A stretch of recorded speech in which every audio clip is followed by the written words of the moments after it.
This is a story born from quiet rebellion, a young man's return to a world of polished expectations, where success feels like a trap and desire becomes defiance.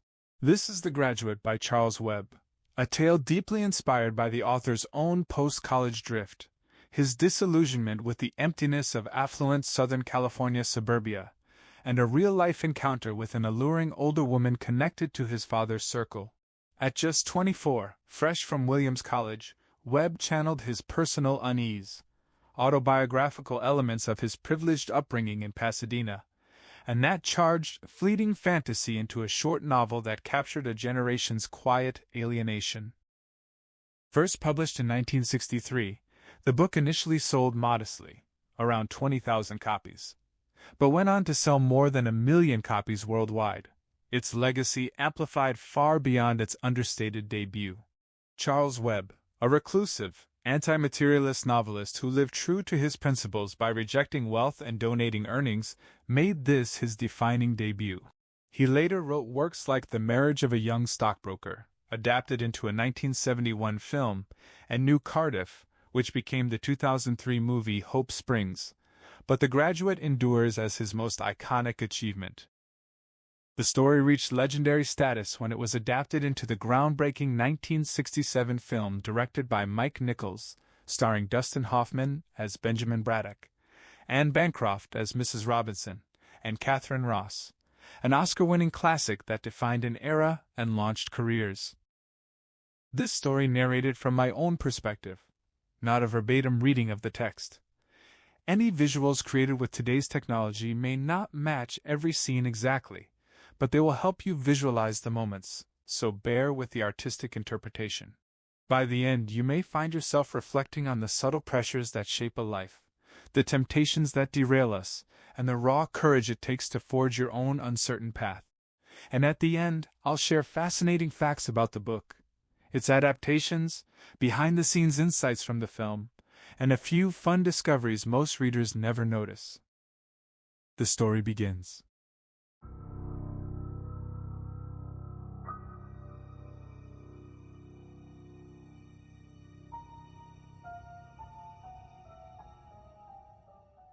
Benjamin stood alone in his upstairs room, the faint clamor of voices and laughter rising through the floorboards like distant traffic. The June evening pressed warm against the window glass as he stared out, the yard below blurred in twilight, the new sports car gleaming faintly under the garage light. His chest felt tight, a restless pressure building behind his ribs that no amount of slow breathing could ease. His father's footsteps climbed the stairs, steady and deliberate. The door opened. Benjamin kept his back turned, shoulders rigid. His father spoke his name, then pressed, reminding him the guests had all arrived, that they were waiting downstairs. Benjamin answered without looking, voice flat. He would come later. The words came out clipped, final. His father stepped inside and shut the door. The room seemed smaller at once. He asked what was wrong. Benjamin shook his head, gaze fixed on the darkening lawn. "Nothing," he said. "Nothing worth explaining." His father persisted, voice patient but edged with impatience. Why not come down, greet the people who had come for him? Benjamin stayed silent, the silence itself an answer. His father mentioned courtesy, the friends waiting below. His friends, his mother's friends. Benjamin felt the weight of expectations settle heavier. He turned at last, facing his father, and admitted there were things on his mind, things he could not share. His father frowned, glanced at his watch, then tried again, invoking Mr. Robinson in the garage, admiring the new car, suggesting Benjamin take him for a drive. The keys felt cold and small when Benjamin pulled them from his pocket and held them out. Let him drive it himself, he said. He did not want to see Mr. Robinson. Did not want to see any of them? The Robinsons, the Pearsons, the Terhunes. The names dropped like stones. His father reminded him how long he and Mr. Robinson had practiced law together, how the man had delayed a client in Los Angeles just to be here tonight. Benjamin heard the hurt beneath the words, the plea for gratitude. but the pressure in his chest only tightened. He asked, almost begged, to be left alone. His father shook his head, bewildered, insisting whatever this was, Benjamin needed to snap out of it and go downstairs. Before either could move again, the door swung open. His mother stepped in, her voice bright with concern, asking if he was ready yet. Benjamin said no. His father tried to smooth it over. They would be right down, but she closed the door and pressed closer. What was wrong? Benjamin felt the room shrink further. He was trying to think, he told them. His father took his arm, gentle but firm, guiding him toward the door. The touch ignited something sharp. Benjamin jerked free, the curse bursting out before he could stop it. God damn it, leave me alone! The room went still. His father stared back, voice suddenly quiet, warning him never to speak that way to his mother or him again. Benjamin shook his head, the anger draining as quickly as it had flared, leaving only exhaustion. He pushed past them both, stepped into the hall, and pulled the door shut behind him. He moved fast down the stairs, pulse loud in his ears, hand already reaching for the front doorknob, freedom just beyond it, when Mr. Terhune stepped out from the living room, beaming, extending his hand. Benjamin shook it automatically. The older man gripped hard, pride thick in his voice. Benjamin managed a nod, murmured thanks, explained he was going for a walk and would return later. Mrs. Pearson appeared then, hurrying forward, reaching up to pull his head down for a kiss. Her smile was wide, words tumbling out in admiration. Benjamin nodded again, apologizing for seeming rude. He was trying to go on that walk. Mr. Robinson joined them next, drink in hand, grin spreading as he shook Benjamin's hand, complimenting how well he looked, then turning the conversation to the car in the garage, suggesting they take it for a spin. Benjamin pulled the keys out once more, asked if the man could manage a foreign gear shift. When Mr. Robinson hesitated, expecting Benjamin to drive, Benjamin cut him off. "Excuse me," and reached for the door. Mr. and Mrs. Carlson stepped onto the porch just as he opened it. Mrs. Carlson wrapped him in a hug, patting his shoulder, saying how proud she was to know him. Mr. Carlson pressed a ribbon-wrapped bottle into his hands, joking about liquor and college. Benjamin ducked under the man's arm, set the bottle by the door, and pleaded again. Could they please let him go for his walk? He appreciated them coming, he said, but... Mrs. Carlson asked about the prize he had won, something to do with teaching. Benjamin's hand closed on the knob again. His father appeared at his side, arms sliding around his shoulders. "Time for a drink," his father said quietly. Benjamin felt the scene tilting, the walls closing in. He protested, "Dad," but his father murmured that he was making a scene and began steering him away from the door. Benjamin gave in. He walked ahead into the living room, nodding mechanically at faces that turned toward him, their smiles expectant. A woman's voice rose, thrilled to death, wasn't he? He kept moving, through to the dining room where bottles stood on the table, ice glinting in a bucket. He chose the largest glass, poured bourbon to the brim, swallowed several deep gulps. The burn raced down his throat, sharp and steadying. He closed his eyes a moment, took more, then refilled the glass to the top. When he turned, his mother stood in front of him, frowning at the glass. She asked what it was. He looked down at the amber liquid, shrugged. Maybe a drink. Her gaze lifted to his face. What was the trouble? Benjamin felt the question like a weight. He was trying to get out of the house, he told her. Different things were on his mind. She reached for the glass, took it, poured most of the bourbon into the sink in the kitchen, then topped it with water. Couldn't he tell her what worried him? In the quiet of the kitchen, away from the party noise, Benjamin felt the tightness in his chest shift, just slightly. He was worried about different things, he said.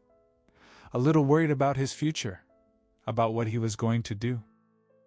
Benjamin stood in the kitchen, the watered-down glass cold against his palm as his mother handed it back. She asked if he still planned to teach. The question landed flat. No, he told her. She blinked, surprise flickering across her face. What about the award? He wasn't taking it. She repeated his refusal, voice rising slightly. Benjamin confirmed it again. No. His mother shook her head, concern sharpening her tone. It didn't sound wise, she said, to throw away 4 years of effort like that. The swinging door pushed open. Mr. Terhune stepped in, drink in hand, explaining he had seen Benjamin duck away. He wanted details on the prize. Benjamin started to deflect, but his mother urged him to explain. He recited the facts without inflection. The Frank Halpingham Education Award, granted by the college, funding 2 years of graduate school if he chose teaching. Mr. Terhune asked why they had selected him. Benjamin offered no answer, gaze dropping to the floor. His mother filled the silence. Practiced teaching, 2 years as an assistant, last term leading a junior seminar in American history. Mr. Terhune sipped his drink, then inquired about graduate schools. Benjamin said yes, he had acceptances. His mother listed them: Harvard, Yale, Columbia. Mr. Terhune nodded approval, remarking that everything seemed neatly arranged. The words pressed like a closing trap. Benjamin turned abruptly, crossed the kitchen in quick strides, shoved open the back door, and stepped out into the night air. He walked to the pool's edge, staring down at the underwater lights rippling blue across the water. The glow felt cold, artificial, mocking the confusion churning inside him. Behind him, the door banged open and shut. Footsteps approached. Mrs. McGuire's voice rose, admiring his yearbook, marveling at how often his picture appeared. Benjamin nodded once. She asked if anyone had more photos. He mentioned Abe Frankel had. She shook her head in wonder, calling his record fantastic. Mr. Callender joined them, shaking Benjamin's hand, offering congratulations. Mrs. McGuire launched into a list of his accomplishments, counting on her fingers. Cross-country captain, debating club head, tied for first in his class, newspaper editor, student teacher, social chairman, the teaching award. Benjamin interrupted, turning to her. He asked why she was so impressed by it all. She hesitated. Weren't he proud of himself? No. Her surprise was plain. He pressed. Could she explain why those things mattered so much to her? Mr. Callender excused himself quietly, retreating with his glass toward the house. Benjamin repeated the question. Mrs. McGuire frowned at the glowing water, admitting she didn't quite follow his point. He shook his head, frustration tightening his throat. She didn't understand. She confirmed it. No, not exactly. The gap between them yawned wide. Benjamin turned away, murmuring "Excuse me," and walked back toward the house. She called after him, apologetic, insisting she was thrilled by his achievements, prouder than if he were her own son. He stepped through the living room, eyes fixed on the carpet, avoiding every smiling face. Mrs. Callender caught his elbow, voice bright with enthusiasm. He slipped past without responding, heading for the stairs. His father appeared behind him. Benjamin told him to leave him alone. His father pressed. What was wrong? Benjamin admitted he didn't know.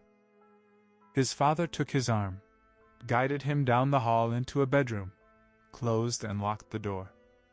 He asked again, what was it? Benjamin shook his head. He didn't know.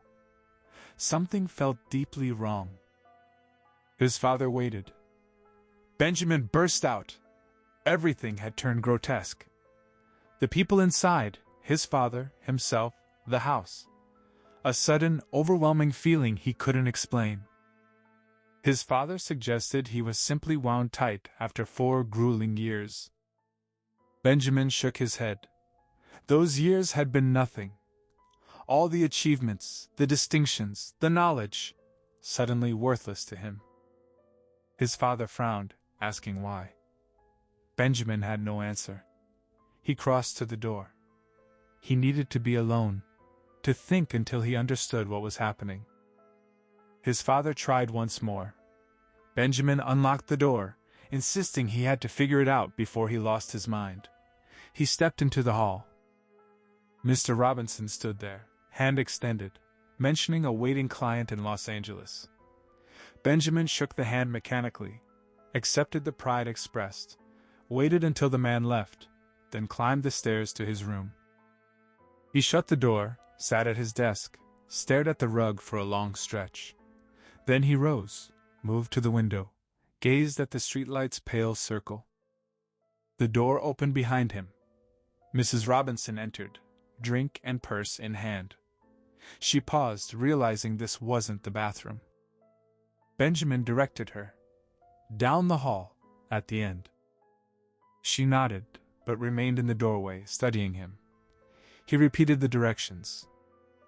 She wore a low-cut green dress, a large gold pin glinting on one breast.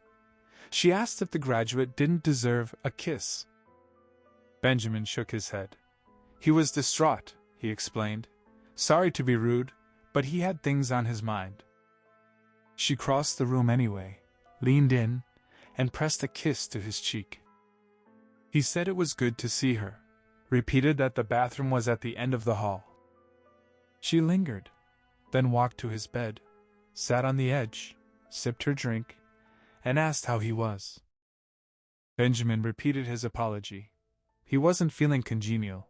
He was trying to think. She set her glass on the rug, reached into her purse, offered him a cigarette. He declined. She lit one for herself, asked for an ashtray. There wasn't one. She remembered aloud. The track star didn't smoke. She blew out the match, placed it on the bedspread. Benjamin carried the wastebasket to the bed, dropped the match inside. She thanked him. He returned to the window, staring out. She asked what upset him.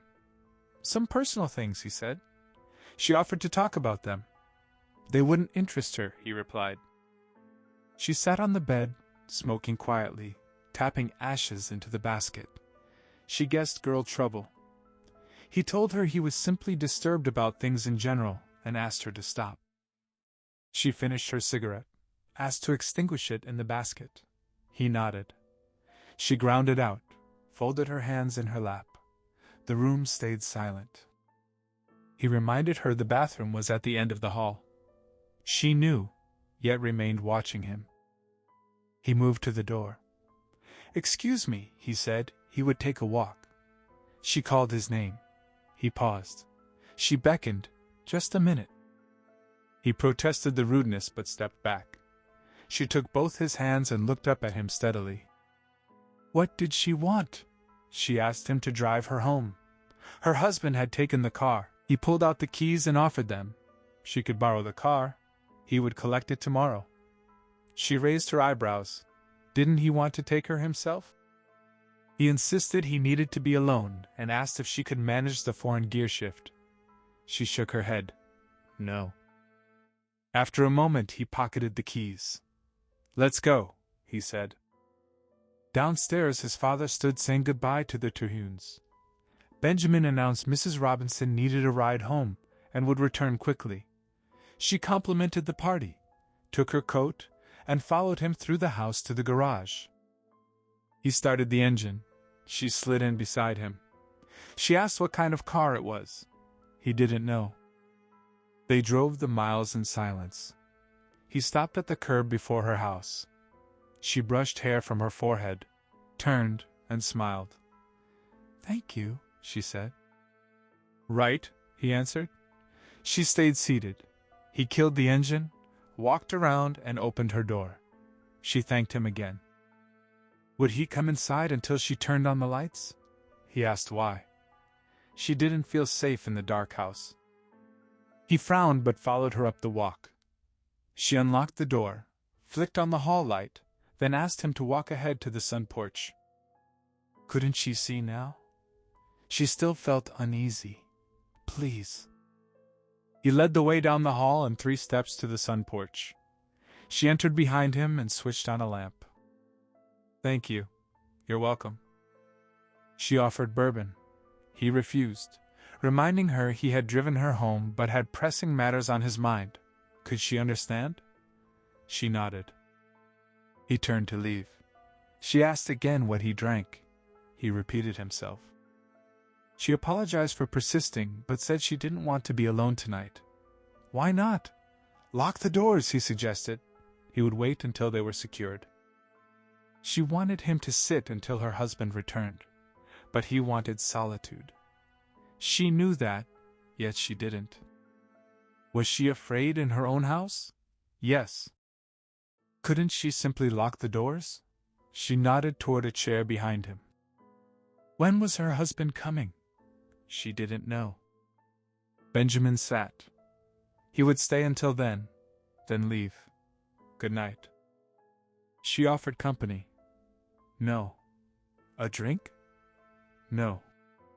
She walked upstairs. He folded his hands and stared at his reflection in the dark glass panels. Music started playing elsewhere in the house. He frowned at the doorway. She returned carrying 2 drinks. He protested. He had said no. She handed one over anyway, then pulled a cord. Heavy curtains slid shut across the windows.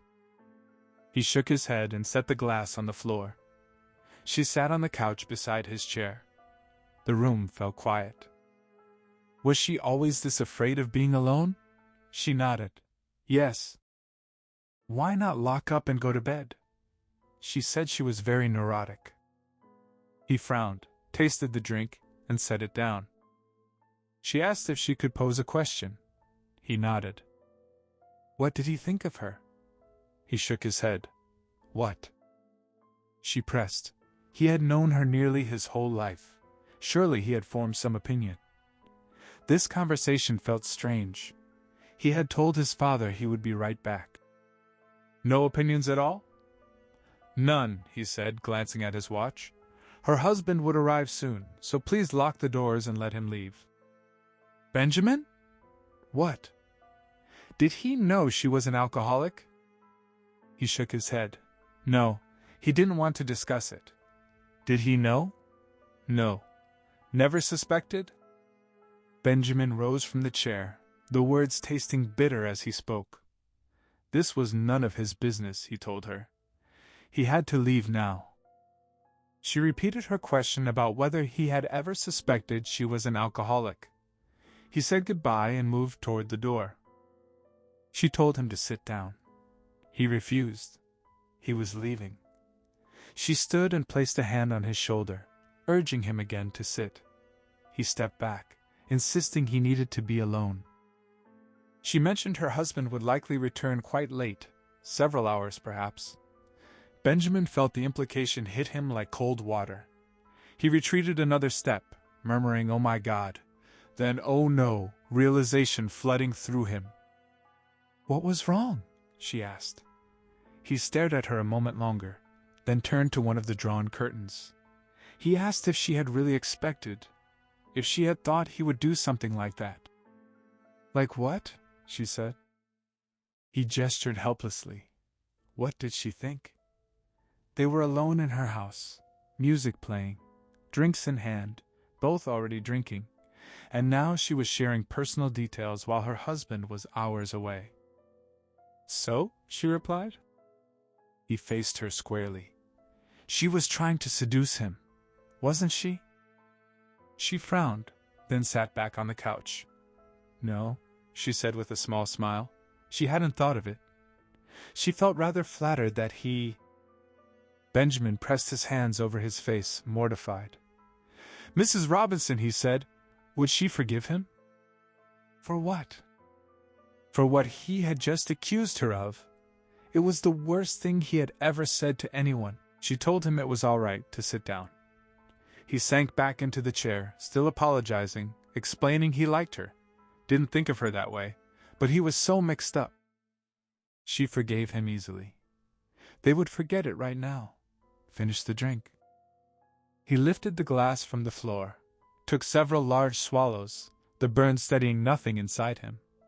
What was wrong with him? He muttered. She cleared her throat. Had he ever seen Elaine's portrait? He hadn't.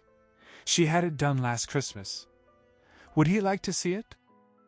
Very much, he said. It was upstairs. She stood. He followed her through the house and up the carpeted stairs. She led him into a room where a dim yellow light spilled from a small lamp above a heavy gold frame.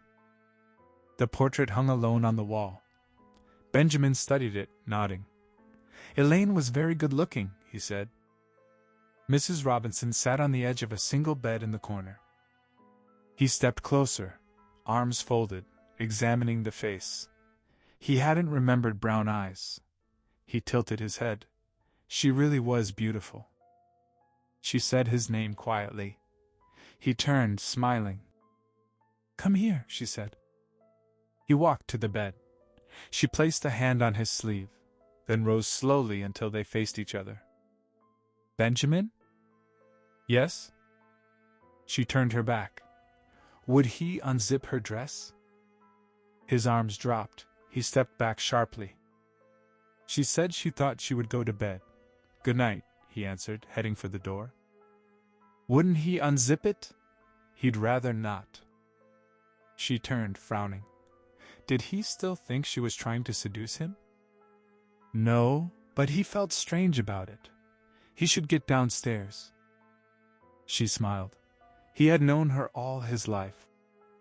He knew. But he was. Come on, she said, turning away again. It was hard for her to reach. He hesitated, then stepped behind her and pulled the zipper down. The dress parted. Thank you. Right, he said, retreating to the doorway. What was he so scared of? She asked, smiling. He wasn't scared. Then why did he keep running away? Because she was going to bed. He didn't think he should be up here. Hadn't he ever seen anyone in a slip before? The dress slipped to the floor around her feet. Yes, but he glanced away toward Elaine's portrait. He just didn't feel right. Why not? Why did she think? They were good friends, she said. She didn't see why he should be embarrassed. But what if Mr. Robinson walked in right now? It would look funny. Didn't he think her husband trusted them together? Of course. But anyone might get the wrong idea. How? She was twice his age. How could anyone think? They would. Didn't she see? She insisted she wasn't trying to seduce him. She wished he would. He knew that. But this was difficult for him. He was confused, couldn't tell what was real, what he was imagining.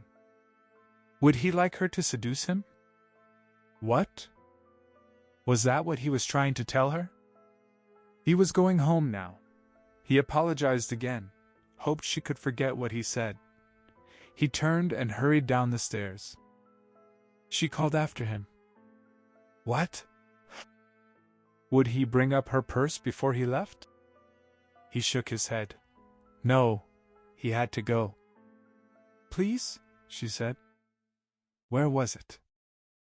On the sun porch. She stepped to the railing, holding the green dress across her slip, looking down at him at the foot of the stairs. She really didn't want to put the dress on again. Wouldn't he bring it up? Benjamin snatched the purse from the sun porch and carried it back to the foot of the stairs, heart hammering. She called down that she was in the bathroom. He offered to hand it up at the railing. She sounded impatient, tired of all his suspicion, tired of him refusing a simple favor. He climbed the stairs anyway and set the purse on the top step. She demanded he bring it to her. He walked slowly down the hall toward the bright line under the bathroom door, placed the purse beside it. She insisted he bring it inside the other room. He carried it back into the portrait room and set it on the bed. As he turned to leave, she stepped through the doorway, completely naked. Shock slammed through him like ice water. Oh God. She smiled. He lunged for the door, but she closed and locked it behind her. She told him not to be nervous. He backed away, hands rising to his face. She said she was available to him. If not tonight, he could call any time and they would arrange something. He understood every word, panic rising. The sound of a car passing outside hit like a lifeline. He shoved her aside, twisted the lock, burst out, and raced downstairs. He reached the front door, then retreated onto the sun porch, dropped into the chair, grabbed his drink, and forced his breathing steady just as the back door slammed. Mr. Robinson's voice carried in, asking if that was Benjamin's car out front. Benjamin jumped up, voice too loud. "Yes, sir."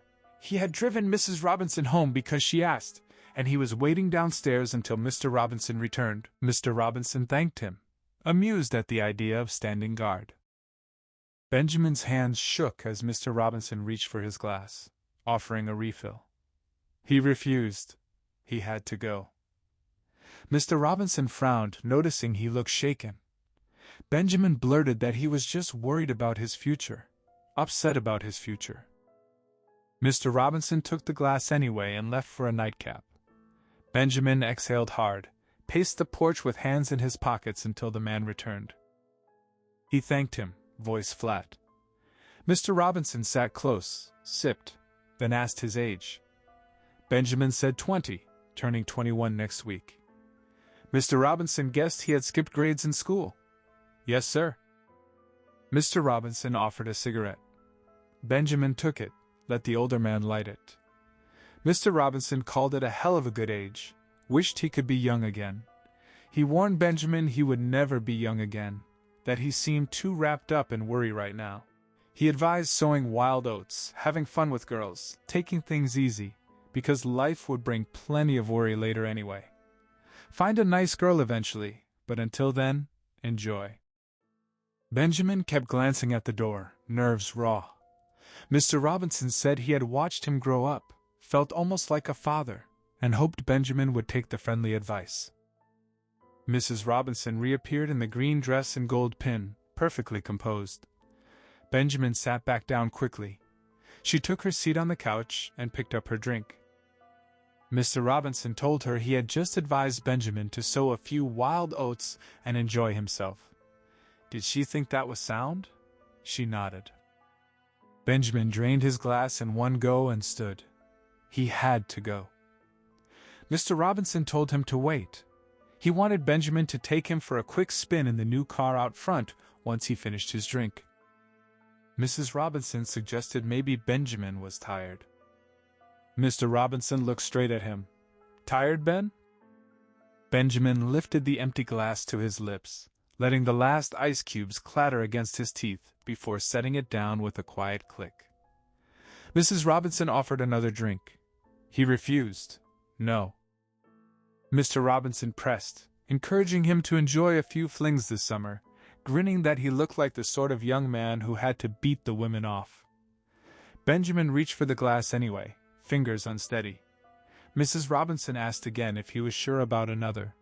No, he said twice. Mr. Robinson turned to his wife, asking if Benjamin didn't strike her as the type who struggled to keep the ladies at bay. She agreed smoothly. Yes, he did. Mr. Robinson shifted topics, asking when Elaine would be home from Berkeley. Saturday, Mrs. Robinson answered. He told Benjamin to call her, certain the two would get along wonderfully, regretting they hadn't known each other better over the years. Benjamin murmured agreement, eyes fixed on Mr. Robinson until the older man finished his drink. Then he stood. He would take him around the block now. Mr. Robinson rose eagerly. Benjamin led the way through the hall to the front door and opened it. Mrs. Robinson followed them onto the porch. She called his name twice. He kept walking down the flagstone path, hands shoved deep in his pockets, refusing to turn. She thanked him again for driving her home. He nodded without looking back. She hoped to see him soon. Mr. Robinson climbed into the passenger seat, suggesting they hit the freeway to test what the car could do. Over the following week, Benjamin walked almost constantly. On his 21st birthday, he ate breakfast, stepped out the front door, circled the block once, then again, then headed downtown. He paced the main street back and forth until lunch, entered a cafeteria, ate, and resumed walking through the afternoon, pausing only briefly on park benches or bus stops, but mostly moving slowly past houses and storefronts, gaze locked on the concrete ahead. Late in the day, he returned to his own street and approached the house. He spotted figures in the living room through the window, turned on his heel, and started back toward the sidewalk. The front door opened behind him. His mother called his name. He stopped. She hurried down to him. "Come inside, it was his birthday." He knew. He was going for a walk on his birthday. She explained the Arnolds had come over from next door. She had promised he would fix Peter and Louise some fruit juice when he returned. Benjamin drew a long breath, turned, and walked slowly back to the house beside her. She mentioned inviting the Robinsons, but Elaine had to stay at Berkeley for summer school, and... He halted, staring at her. Were they inside? Were Mr. and Mrs. Robinson in the house? No. Were they coming? No. He made her confirm it twice more. Nothing wrong, he said, and continued inside to the living room. Mrs. Arnold waved enthusiastically from the sofa, singing happy birthday the moment she saw him. Mr. Arnold rose to shake his hand, welcoming him. Peter and Louise rushed forward and clung to his legs. His father sat by the fireplace, drink in hand, telling him to get the kids their juice and hurry back. There was a surprise. Benjamin crossed the room with the children still attached, laughing and hanging on. In the kitchen, he pushed the door shut and told them to get off his legs. They smiled up at him. He repeated it sharper. They let go and retreated to a corner. He opened the refrigerator. Grape or orange? Silence. He demanded again, fist clenched. Grape, they said. He poured 2 small glasses, handed them over. They thanked him. He poured himself one and carried it back to the living room. His father grinned. Benjamin would get a real kick out of this year's present. Benjamin nodded and sat beside Mrs. Arnold. She said they had heard all about it. Couldn't wait to see it. His father asked if he should bring it in now. Benjamin nodded, sipped the grape juice. Mr. Braddock returned moments later carrying a large square box wrapped in white paper. Many happy returns, he said, setting it at Benjamin's feet. Mrs. Arnold could hardly contain herself. Benjamin broke the tape strips, lifted the flaps of the cardboard box inside, and looked down. What was it? Pull it up, his father said. Benjamin reached in and drew out folded black rubber, several uninflated tubes layered together. He held it aloft and let it unfold. Arms, legs, front zipper, hood. What was it? Some kind of rubber suit? Mr. Arnold laughed. It was a diving suit. Oh. Benjamin nodded, began folding it back into the box. Thanks. Not finished yet, his father said, pulling it out again. Keep digging. Mrs. Arnold called it exciting. Peter and Louise came over to sit on the rug beside him, watching closely. Benjamin reached into the gift box and lifted out the rubber diving mask with its thick glass plate and twin hoses snaking from the sides. His father's voice confirmed it was his. Peter Arnold took the mask from his hands to examine it. Benjamin plunged in again and hauled up the big silver air cylinder, orange lettering spelling out its purpose. He let the tank thud onto the rug, then fished out the pair of black rubber fins, studied them briefly, and dropped them back inside. He sank onto the couch, muttered his thanks, and reached for his grape juice, the weight of the moment settling heavy in his chest. His father clapped once and declared they should have a show before dark. Benjamin blinked, confused. Mr. Braddock promised he'd be right back and hurried out. His mother leaned in and explained that his father meant for him to demonstrate everything right there in the pool. Benjamin sat bolt upright, dread spiking through him. When his father returned carrying a long metal spear and thrust it forward, Benjamin tried to protest, but Mr. Braddock was already ordering him upstairs to suit up while he arranged chairs poolside. Benjamin shook his head, insisting the gift was perfect but he couldn't possibly. His father scooped up the scattered gear and pressed it into his arms anyway. His mother added that they simply wanted to be sure it was safe. Benjamin snatched a white slip of paper from the box floor, brandishing the printed guarantee as proof, yet his father seized his arm and hauled him off the couch. The protests kept tumbling out, how ridiculous this all was, but Mr. Braddock only grinned wider, urging a few underwater stunts, while his mother echoed the need for certainty. Benjamin felt himself being steered down the hall, gear piled against his chest, his father's hands guiding him firmly toward the stairs despite every objection. Alone on the landing, equipment clutched tight, Benjamin called back once more, asking for a private word. His father dismissed him and told him to get ready. Benjamin's voice rose, demanding they speak in the hall. When Mr. Braddock finally stepped out, Benjamin laid it bare. He would not humiliate himself in front of the Arnolds. His father simply laughed it off and began shoving him up the steps, repeating "Happy Birthday" like a chant. Benjamin's final pleas were cut short with a 3-minute deadline.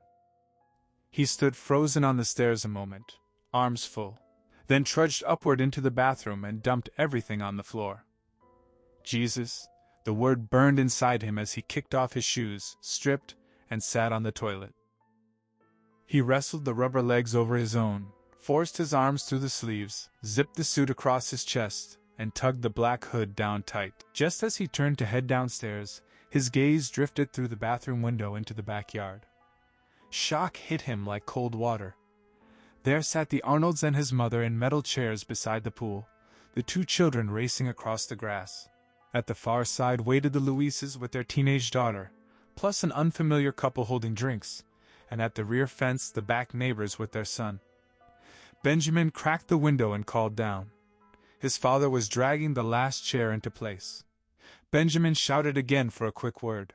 Mr. Braddock glanced up, grinned wide, and pointed straight at the window, announcing to everyone that the star had arrived and would be right down. He started clapping.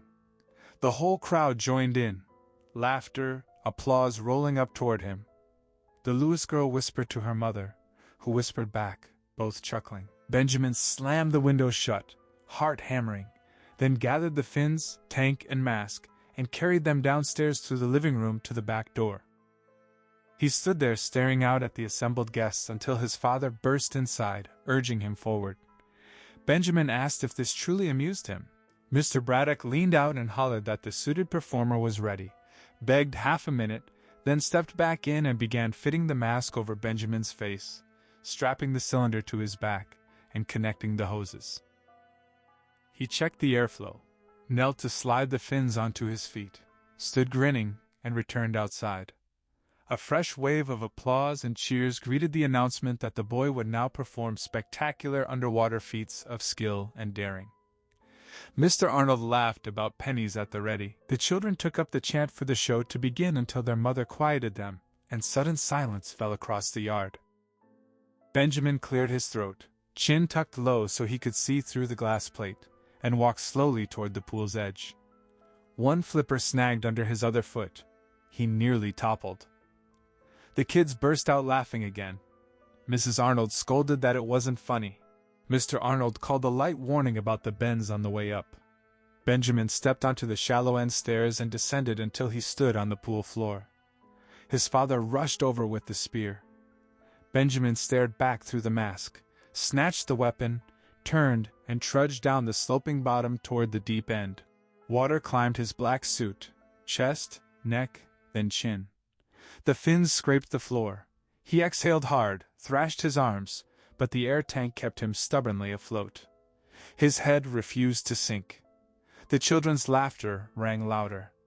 Defeated, he pivoted and trudged back up. Booze floated from the rear fence. By the time he reached the steps, the entire yard was jeering, except his father, who frowned from the edge. Benjamin tugged the mask half off his face and announced the show had ended. His father asked what was wrong. Mr. Arnold shouted that he needed weight to get under, suggesting a big rock would fix it. Mr. Braddock straightened, promised the crowd a brief intermission, and hurried through the gate toward the incinerator. Benjamin stood motionless in the shallow end, spear tip resting on the bottom, eyes fixed through the glass on Peter Arnold, while perfect quiet settled. When his father returned lugging a heavy chunk of concrete that normally held the incinerator lid, Benjamin accepted it, walked back down the slope, and let his head slip beneath the surface. The guests laughed and clapped once more before everything went silent underwater. He reached the very bottom, paused staring at the tiled wall, then sat. Finally, he lay on his side, balanced the concrete on his hip, and tilted his gaze upward at the shimmering silver ceiling of the pool. "Dad," the word formed quietly inside the mask. In the morning, Benjamin rose earlier than usual. He pulled on khaki pants and the faded army surplus jacket he had bought back east, then headed downstairs. His mother stood in the kitchen and remarked that he was up early. Benjamin walked past his mother and settled at the table in front of his grapefruit. He picked up his spoon and announced he was leaving home. She turned from the sink, wiping her hands on a towel, and asked what he meant. He repeated it clearly. He was clearing out right after breakfast. Mrs. Braddock frowned and crossed to sit beside him. She asked if he was taking a trip. He confirmed it and scooped into the grapefruit. When she pressed for where, he admitted he had no idea. She stared at him, confusion deepening. He looked up from the fruit and offered the cliché. He was going on the road. Her voice rose in disbelief. He pointed out it was the usual term for it. She shook her head slowly, still not grasping. She asked if he really planned to just toss things in the car and drive off. He said no. When she demanded details, he told her he was hitchhiking. She stared harder. He observed, calm, almost teasing, that she hadn't spent much time on the road herself. She kept shaking her head. He reassured her not to get excited. He'd be fine. But when she asked if he meant to pack a bag and simply go, he said he wasn't taking luggage, just what he had on. Seriousness edged her question. He confirmed he was. She asked how much money. $10, he said. She exhaled in relief, certain that meant only a day or two away. He lifted another section of grapefruit to his mouth without answering. She pressed. How long exactly? He didn't know. Longer than a couple days? Yes, not more than a week? He cut in. Maybe 5 years, maybe 10. He truly didn't know. Her shock hung in the air. Mr. Braddock entered then, newspaper in hand, and remarked that Benjamin was up early. Mrs. Braddock immediately urged her son to explain it to his father, certain he wouldn't allow it. Mr. Braddock sat and asked what was happening. Benjamin repeated he was leaving after breakfast on a trip. No destination, no sports car, no clothes, just $10. Maybe circling the country, maybe the continent, maybe working his way around the world if he could manage papers. That was it. His father asked the point of it all. Benjamin said plainly he was getting the hell out. Mr. Braddock frowned, calling the plan poorly thought out. Benjamin ate another sugared bite. His father pressed, just bumming around, meeting interesting people? Benjamin agreed. Mr. Braddock allowed that a little trip wasn't wrong in principle, but this approach was. Benjamin disagreed. His father started to suggest an alternative. Spend the summer choosing a graduate school in the East, then drive back leisurely. Benjamin shut it down immediately. His father asked why not. Benjamin explained he was finished with schools forever. He never wanted to see another classroom, library, or educated person again. A piece of grapefruit slipped from his spoon onto the table as he stood. He declared he had wasted 21 years, exactly as of yesterday, and that was far too much. His father told him to sit. Benjamin demanded to know what all the shuffling between classrooms and libraries had actually gotten him. A damn fine education, his father answered. Benjamin scoffed. Educated? He didn't feel it. If that was education, then to hell with it. His mother asked what he was even talking about. He said he was through with all of it, the whole thing he couldn't quite name but was sick to death of. He wanted something else. When she asked what, he admitted he didn't know. Then he tapped the table and said what he did want. Simple people, honest ones who couldn't even read or write their names. He wanted to spend his life with them. Farmers, truck drivers, ordinary folks without big houses or swimming pools. His father warned he was getting carried away. romanticizing it. Benjamin insisted these were real people. If clichés helped, he was going out to find the real people of the world. His mother asked quietly if they weren't real. Benjamin called it trite to even discuss, but he knew how he felt. They finished breakfast in heavy silence. When the plates were cleared, Mr. Braddock drew out his checkbook and began writing. Benjamin protested. His father insisted he take it. Benjamin refused. His father signed, tore it free, and pushed it toward him. Benjamin pulled it from his coat pocket after it was stuffed in, glanced at the amount, then slipped it back inside. His father said to cash it if he had to. Benjamin said he wouldn't need to. His father warned that this impulse probably wouldn't last long. He'd be back sooner than he expected. Benjamin said he wouldn't. Still, if he needed to rub elbows with real people for a while. Benjamin stood and offered his hand. Goodbye.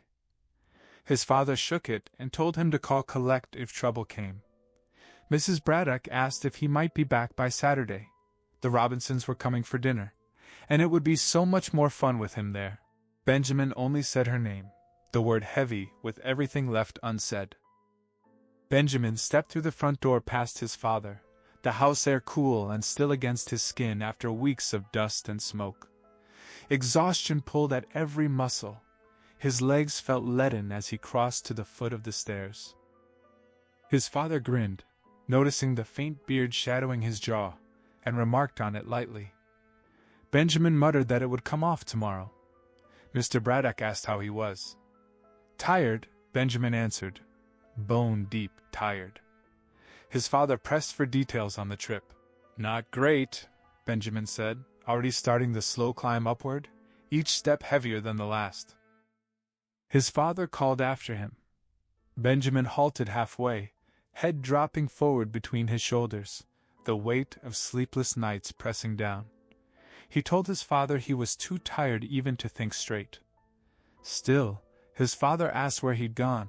Benjamin sank to his knees on the stairs, then eased onto his side, eyes closing. North, he said. Reading, or one of those towns. He couldn't pin it down exactly. His father mentioned the big fire burning up there. Benjamin must have seen it. Before he could answer, his mother appeared at the bottom in her bathrobe, hair mussed from sleep, calling his name. He greeted her without opening his eyes. She asked if he was all right. Yes, he managed. She wanted to know about the trip. He told her he had never felt this exhausted in his life. His father filled in that Benjamin had made it up to Reading, or close by. Benjamin cut through the haze. He hadn't slept in days, hadn't eaten since yesterday, and was about to collapse. His mother's voice sharpened. She'd fix him something immediately, and she hurried toward the kitchen before he could protest. His father suggested they move to the living room for a minute. Food first, then bed. Benjamin slid down the remaining steps, stood, and trailed his father inside. He collapsed onto the sofa, head falling back, eyes shutting again. His father settled in and asked for the report, starting with money. Had he cashed the check? No. Had he found work? Yes. What kind? Benjamin drew a slow breath. He'd fought the fire, the big one up there. His father's surprise registered. That put him right in the Shasta country, beautiful territory. Benjamin only nodded, too drained for more. His father asked about pay. $5 an hour, Benjamin said. Equipment provided, then straight into the flames. His father marveled at the Indians trucked in from Arizona, professional firefighters. Had Benjamin seen them? Yes, some.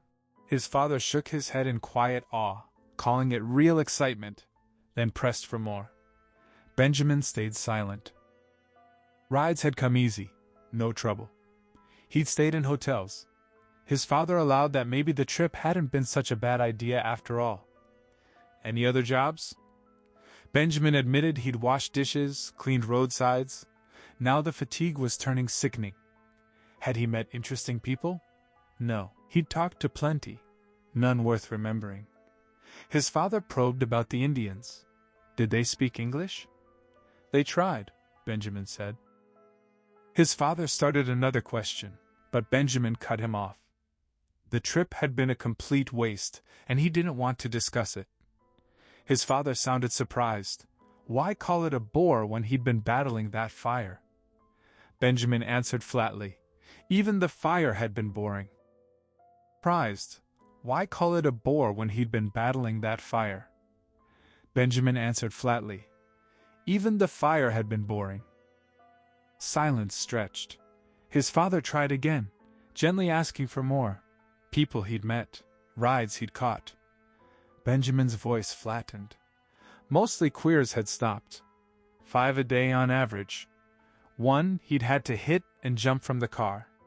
His father echoed the word, stunned.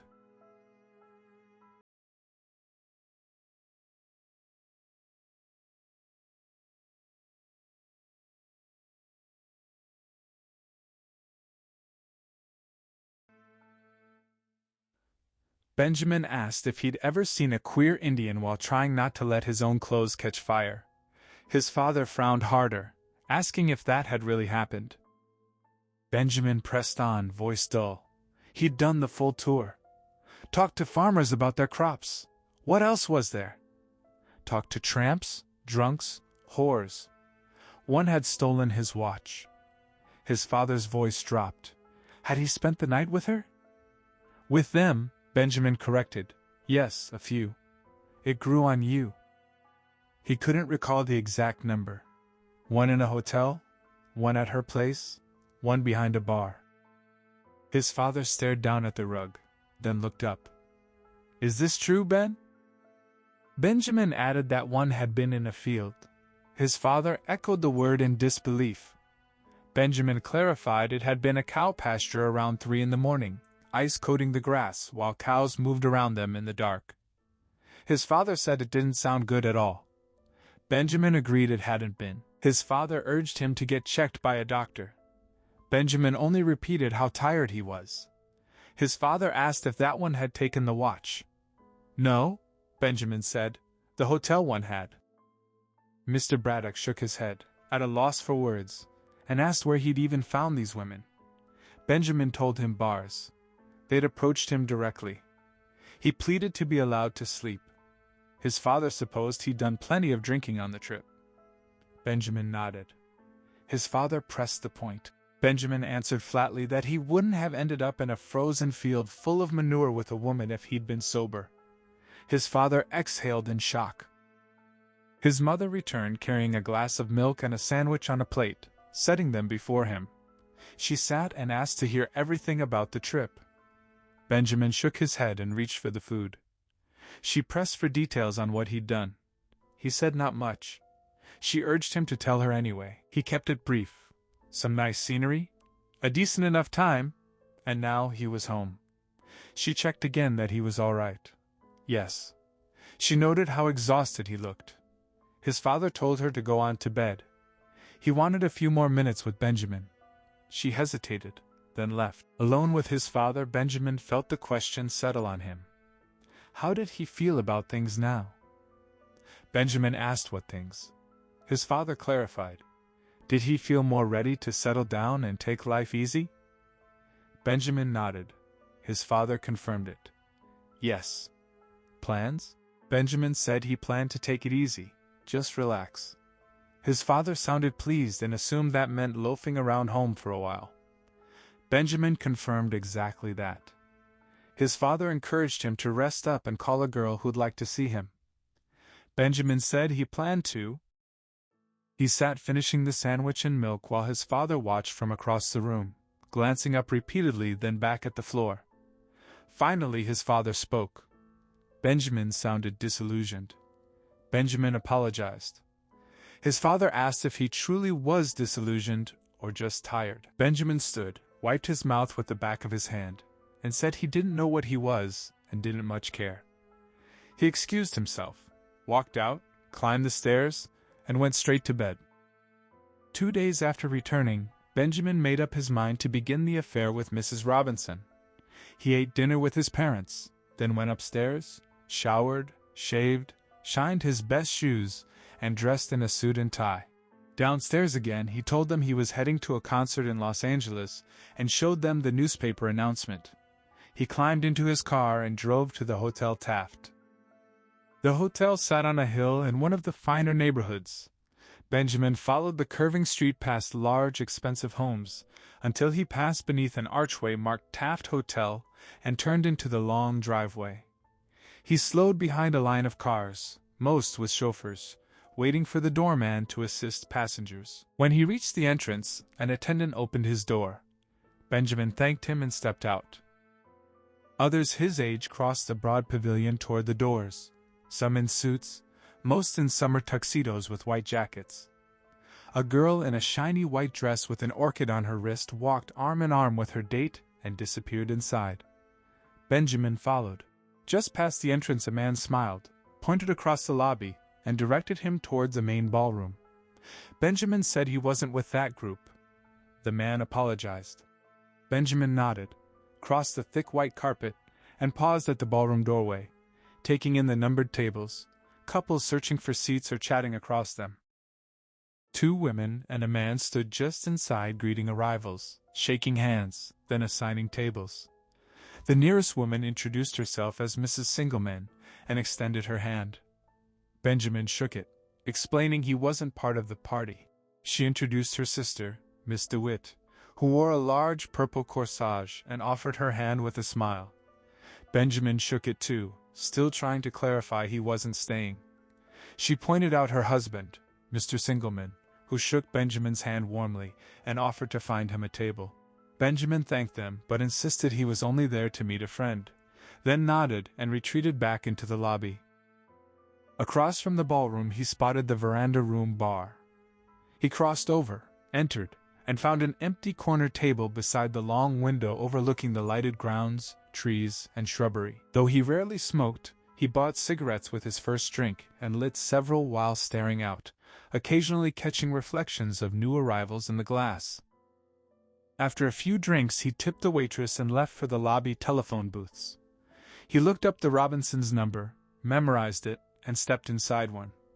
For a long moment he held the receiver in one hand and a coin in the other without dropping.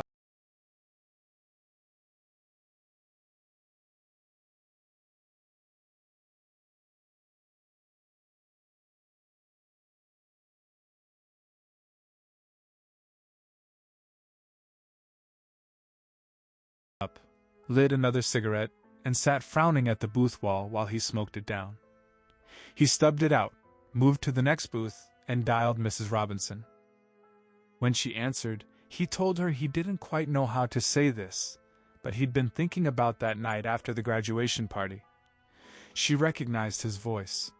He repeated himself, then asked if he could buy her a drink or something. A boy in a summer tuxedo stepped into the booth beside Benjamin and closed the door. Benjamin heard the coin drop, the dial turning, numbers clicking into place. Mrs. Robinson asked if she should meet him somewhere. Benjamin hesitated, fumbling through assurances that he hoped he wasn't out of line, suggesting perhaps just a drink so they could talk. She asked where he was. The Taft Hotel, he told her. She inquired if he had a room there.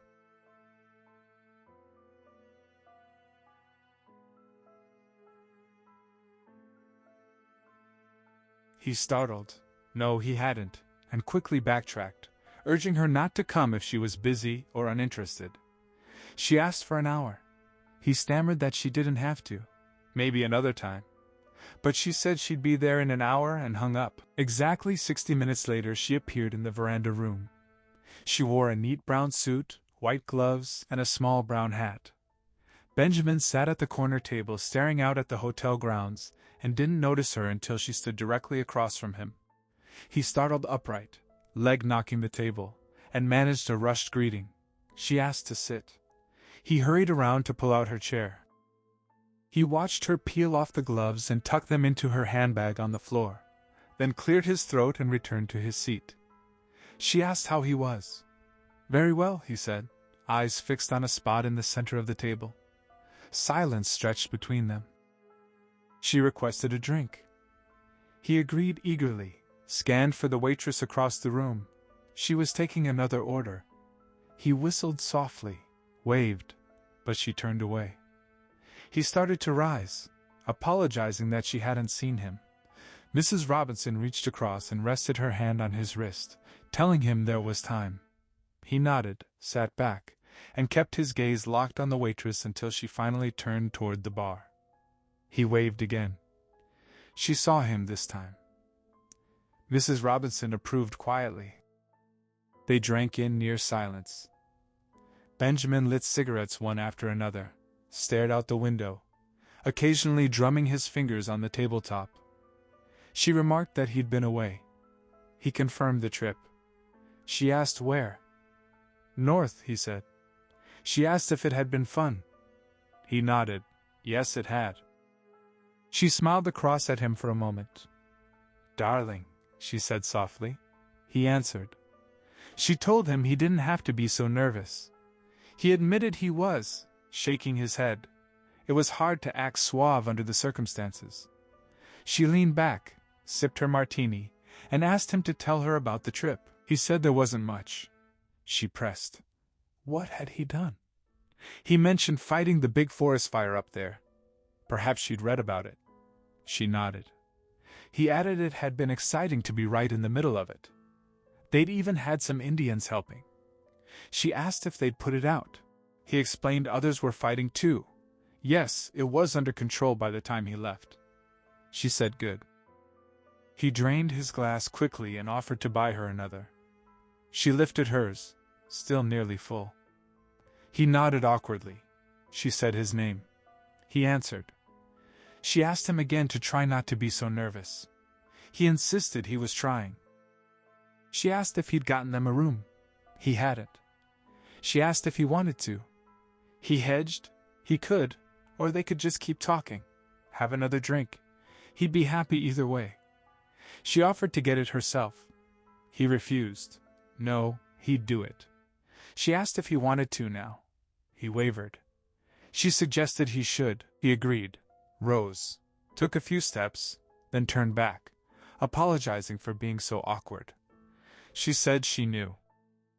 He crossed the veranda room, paused in the doorway staring at the desk clerk, then shoved his hands into his pockets and walked over the thick carpet. The clerk greeted him. Benjamin requested a room. Single or double? Single, just for himself. The clerk slid the register forward. Benjamin signed quickly, then froze staring at his own name until the clerk drew the book back. The clerk asked if anything was wrong. Nothing, Benjamin said. A single on the 5th floor, $12. Suitable? Yes. Benjamin reached for his wallet. The clerk said payment at checkout. Right. The clerk produced the key and asked about luggage. Benjamin said yes, it was in the car out front. The clerk offered to have a porter bring it in. Benjamin declined. No trouble necessary, just a toothbrush. He'd get it himself. The clerk agreed. Benjamin reached for the key. The clerk said he'd have a porter show him up. Benjamin pulled his hand back from the key and told the clerk he'd rather locate the room on his own. He only had a toothbrush to carry and could manage it. The clerk handed it over without argument. Benjamin thanked him, crossed the lobby, stepped outside, watched the doorman assist arriving cars and a taxi, then turned and re-entered. Passing the desk, he patted his coat pocket and announced he'd retrieved the toothbrush. The clerk acknowledged it politely. Benjamin added that he might stop in the bar for a minute before heading up. The clerk told him to do as he pleased. He returned to the veranda room. Mrs. Robinson lifted her eyes and smiled as he reached the table. He told her he had succeeded and produced the key, squinting at the tag. Room 510 on the 5th floor. She asked if they should go up. He frowned and admitted a small complication. He had booked only a single. She said that was fine. He agreed it was, yet the clerk had seemed suspicious. She offered to let him go ahead alone and wait until the clerk was distracted. He thought that best, reminding her he had signed his real name by mistake. She promised to be careful. He knew she would, but worried about hotel policy and the funny look the clerk had given him. She simply told him to relax. He insisted he was trying.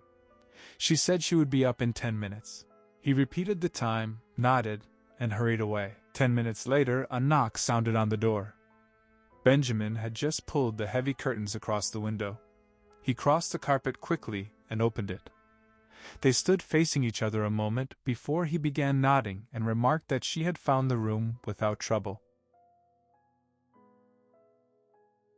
She smiled, stepped inside, glanced at the television in the corner and then at the bed, removed her small round hat, and placed it on the writing desk. He nodded again, but found nothing else to say. She walked slowly back to him and looked up into his face, waiting. After a pause, he raised one hand to her shoulder, bent down, cleared his throat, and kissed her. He straightened, removed his hand, and said well once more. She returned to the writing table and traced the edge of her hat with a finger. She told him she would undress now if that was acceptable. He said sure, fine, then hesitated and asked if she wanted him to stand there. He wasn't certain what she expected. She suggested he watch. He thanked her, and did. He observed her unbutton the front of her suit jacket, then the top button of her blouse. She smiled at him while sliding her hand slowly down the blouse, leaned on the table for balance, and slipped off her shoes. She asked him to bring a hanger. He startled, then rushed to the closet and asked if a wooden one would do. She said it would. He fetched one and carried it to her. She thanked him. He said you're welcome and retreated to the door, hands in pockets, watching as she removed the jacket, then the blouse, and hung them. Suddenly the tension surged through him. He yanked his hands free, opened his mouth, then closed it. He started to speak her name but stopped. She frowned. He insisted it was nothing and asked if she needed another hanger. She said no. Studied him a moment longer, then pushed her skirt down, stepped out, folded it, and asked if the dark would make it easier for him. He said no. She confirmed he was sure. Yes. She handed him the hanger with the skirt. He carried it to the closet. When he turned back, she had stepped out of her half-slip and let it drop. She slid the girdle and attached stockings down her legs to the floor. Turning, she asked him to undo her bra. He stared, then abruptly shook his head and rushed to the wall. No, he burst out. She must understand he couldn't.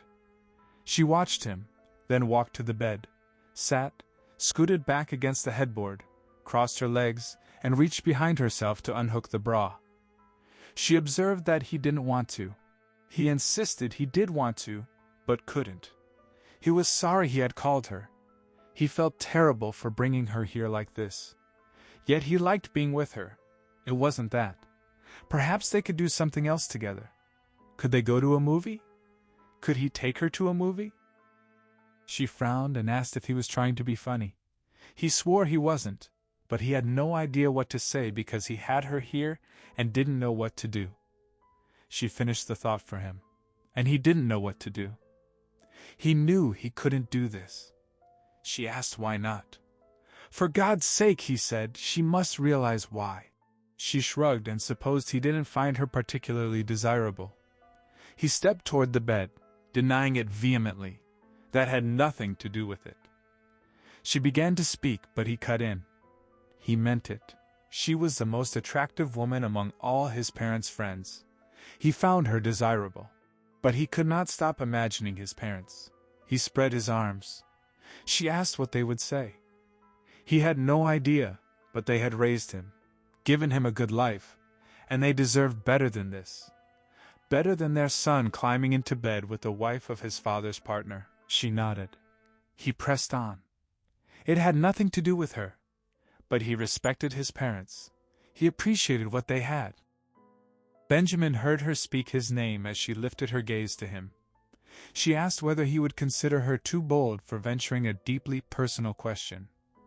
He told her she could ask whatever she wished and that he would gladly answer.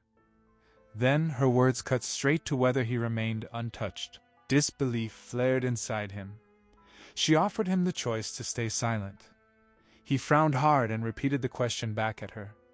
Her smile softened the moment as she withdrew the demand, yet he pushed to hear her suspicion. She guessed he probably still was. He brushed it aside. She insisted again. He declared it untrue. She assured him no shame attached, letting her bra fall beside her on the sheets. Fresh surprise jolted him. She folded her arms across herself, leaned against the wall, and expressed a wish that he would simply own his fear of a woman rather than hide behind excuses. He blurted confusion once more. She pressed further, urging him to confess he doubted he could even finish what they had begun. He shook his head sharply, insisting she had missed the heart of it. She disagreed. He countered that the real point lay in the trust his family placed in one another. She lifted her head with a faint smile and challenged him lightly. He stared. She reminded him that every man felt some dread the first time. He denied it outright. She told him he had nothing to fear from her. He stepped closer to the bed and demanded whether she truly believed he had never done this. She replied that his nervousness, awkwardness, and total lack of idea what came next made it obvious. Shock crashed through him. She added that any shortfall in one area did not have to define everything. The word inadequate landed like a slap. Silence stretched. He watched her frown down at her own breasts before she straightened and moved one foot to the floor, ready to end it. He ordered her to stay where she was. Swiftly he shed his coat onto the carpet, then worked his shirt buttons free. He crossed to the bed, sat, and reached behind her to pull the pins from her hair. She shook her head and the dark strands spilled across her shoulders. Shirt discarded, he drew her down onto her back, kissed her while kicking off his shoes.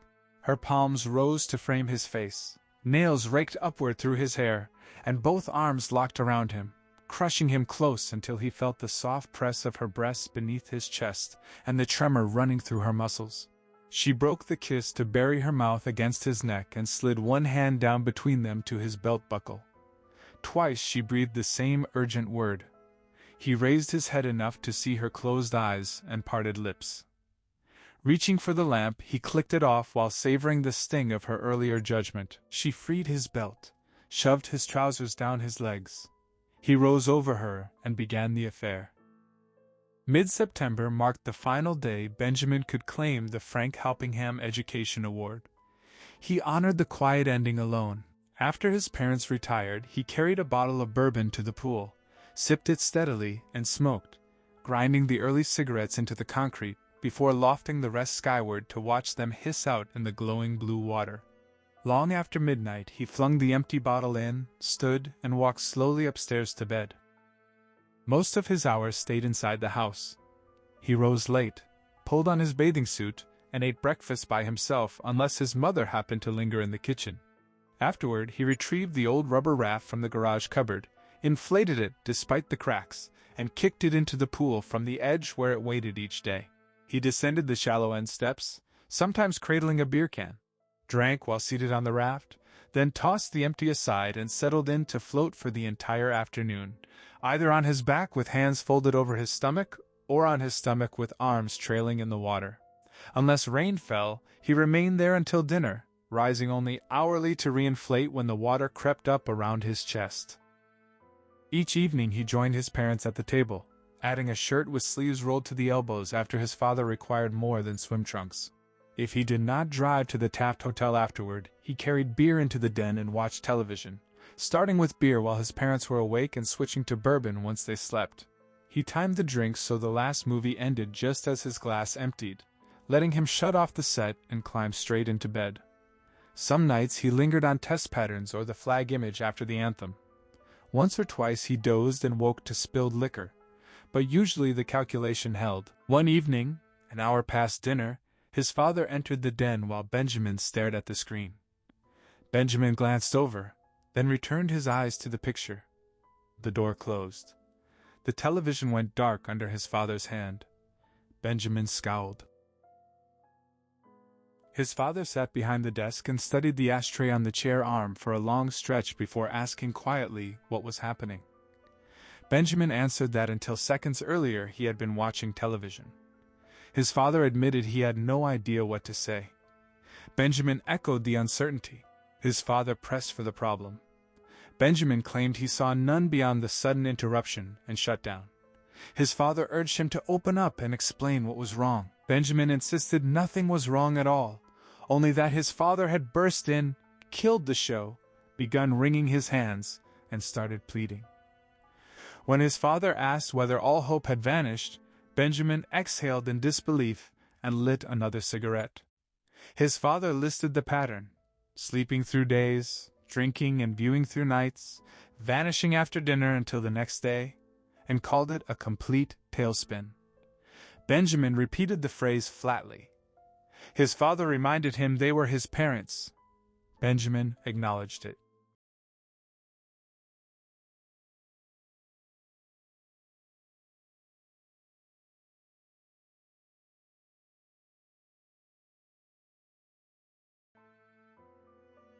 They wanted to know what he did on those disappearances. Bars, movies, a girl? He denied each. Driving around, he said. For all those hours? His father found it hard to accept. Benjamin invited disbelief while reaching for his beer. His father asked about any plans at all. Benjamin swallowed, wiped his mouth, and declared himself perfectly content. All summer they had urged him to enjoy himself, and now he was, so they should leave it alone. His father questioned whether this counted as enjoyment. Benjamin called it the time of his life. He finished the cigarette, crushed it out, rested his arms on the chair, and stared at the blank screen a moment longer before looking up and asking permission to turn the television back on. His father refused. Mr. Braddock rose and crossed to the window, staring out into the shadowed backyard. He insisted they needed to talk. Benjamin cut him off, declaring they had nothing left to say. His father pressed anyway, mentioning values, something to grasp at. Benjamin echoed the word back with flat repetition, shaking his head when asked if he still possessed any. He admitted he could think of none right now. His father asked how he could claim such a thing. Benjamin explained that he saw no worth in anything he had ever accomplished, and none in anything he might attempt in the future. The topic felt finished to him, and he suggested returning to the television. His father reminded him of his age, 21, and praised his sharp mind and solid education. Benjamin reached for another cigarette and urged his father to stop circling and simply state if he planned to throw him out. His father denied it. Benjamin apologized for misreading the direction, but the conversation circled back to things Benjamin seemed blind to, starting with basic economic realities. Benjamin claimed awareness, recalling courses he had taken and the top grade he earned in one. His father, still facing the window, observed that despite all the intellect, Benjamin appeared naive about the necessity of eventually supporting himself. Benjamin questioned whether the family had suddenly gone broke or could no longer afford to feed him. His father turned to face him. Benjamin stood abruptly, gesturing sharply, and described himself as having served as a polished, ivy-draped status symbol around the house for 4 years, believing he deserved some leeway. The phrase hung between them. His father repeated it in disbelief. Benjamin stared, then dropped his gaze to the rug and retracted the words, insisting he had not meant them. His father asked whether that was truly how he felt. Benjamin denied it fiercely. His father began to explain that neither he nor Benjamin's mother viewed him that way, but Benjamin interrupted, asking for quiet. He acknowledged gratitude for everything provided, especially the education, yet confessed it had failed completely, worthless in every respect. His father returned to the desk and sat, admitting he no longer knew what to say. Benjamin tried to walk back the status symbol remark, but his father pressed forward. Something had to change. Even if the education had fallen short, this current existence could not continue. Benjamin pointed out that he tried not to trouble anyone. His father countered that the mere spectacle of Benjamin's life weighed heavily on both parents, especially his mother, who hid much of her distress. Benjamin offered regret. His father admitted shared responsibility. They had raised him, tried to instill principles. Benjamin refused to place blame on them. His father took it on himself anyway. Benjamin told him not to. His father declared something profoundly wrong. Benjamin called the exchange overly dramatic and suggested dropping it. His father questioned whether it struck Benjamin as mere melodrama. The returned graduate, disillusioned, bitter, wasting away while parents agonized and self-blamed. Benjamin nodded. It carried that exact sentimental ring. Before his father could reply, a knock sounded at the door. Mrs. Braddock entered and announced the Robinsons' arrival, asking them to come greet the guests. Benjamin stepped back toward the other exit, saying he would retreat to his room. His mother called after him. He claimed sudden unwellness, cramps after dinner that eased only when he lay down. His father frowned from the desk and asked what was really happening. Benjamin insisted the discomfort passed quickly when he relaxed. Both parents watched him closely. He nodded, assuring them it had improved already, and agreed to join the others and say hello. Mrs. Robinson stood with her back to the fireplace in the same brown suit she had worn the night they first met at the hotel. Benjamin greeted her casually. She returned the courtesy and asked after him. He said he felt fine. Mr. Robinson extended a hand, noting Benjamin's damp appearance and guessing a recent swim. Benjamin confirmed it, admitting he had not yet changed. Mr. Robinson invited him to sit and remarked it had been a while. Benjamin settled on the sofa beside him. Mr. Robinson asked what he had been occupying himself with lately. Benjamin answered vaguely, "Nothing much, simply taking it easy." Mr. Robinson approved, saying he would do the same if he could. Benjamin thanked him.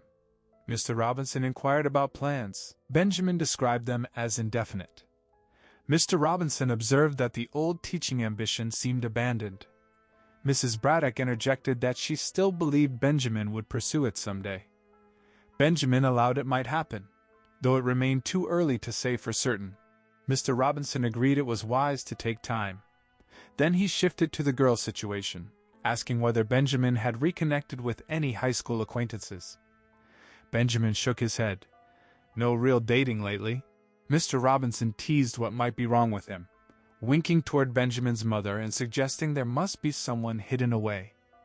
Benjamin denied it repeatedly, stumbling over the words, insisting there was no one and no college-style pursuits in play. Mrs. Robinson excused herself with polite abruptness, murmuring something about needing water, and slipped out of the room. Benjamin felt his mother's gaze settle on him the instant the door clicked shut behind the older woman. "Ben," Mrs. Braddock said quietly, "go help her." He rose at once, pulse quickening, and followed Mrs. Robinson into the kitchen. The fluorescent light overhead buzzed faintly. He reached high into the cupboard, retrieved a glass, and passed it to her without meeting her eyes. She spoke his name, soft, questioning. He cut her off, voice low and urgent, telling her to be quiet. She suggested he go upstairs, to his room, anywhere else. He shook his head once, sharp, then strode out fast, leaving her alone with the running tap. Moments later she reappeared in the living room, glass in hand, trailing him like calm pursuit. Mr. Robinson called out casually from the sofa, inviting him back to sit.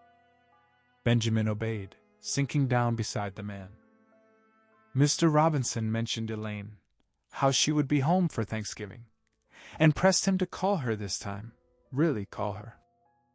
Benjamin promised he would. The older man insisted, tone firm. He meant it. Benjamin nodded, acknowledging the insistence, the hope behind it.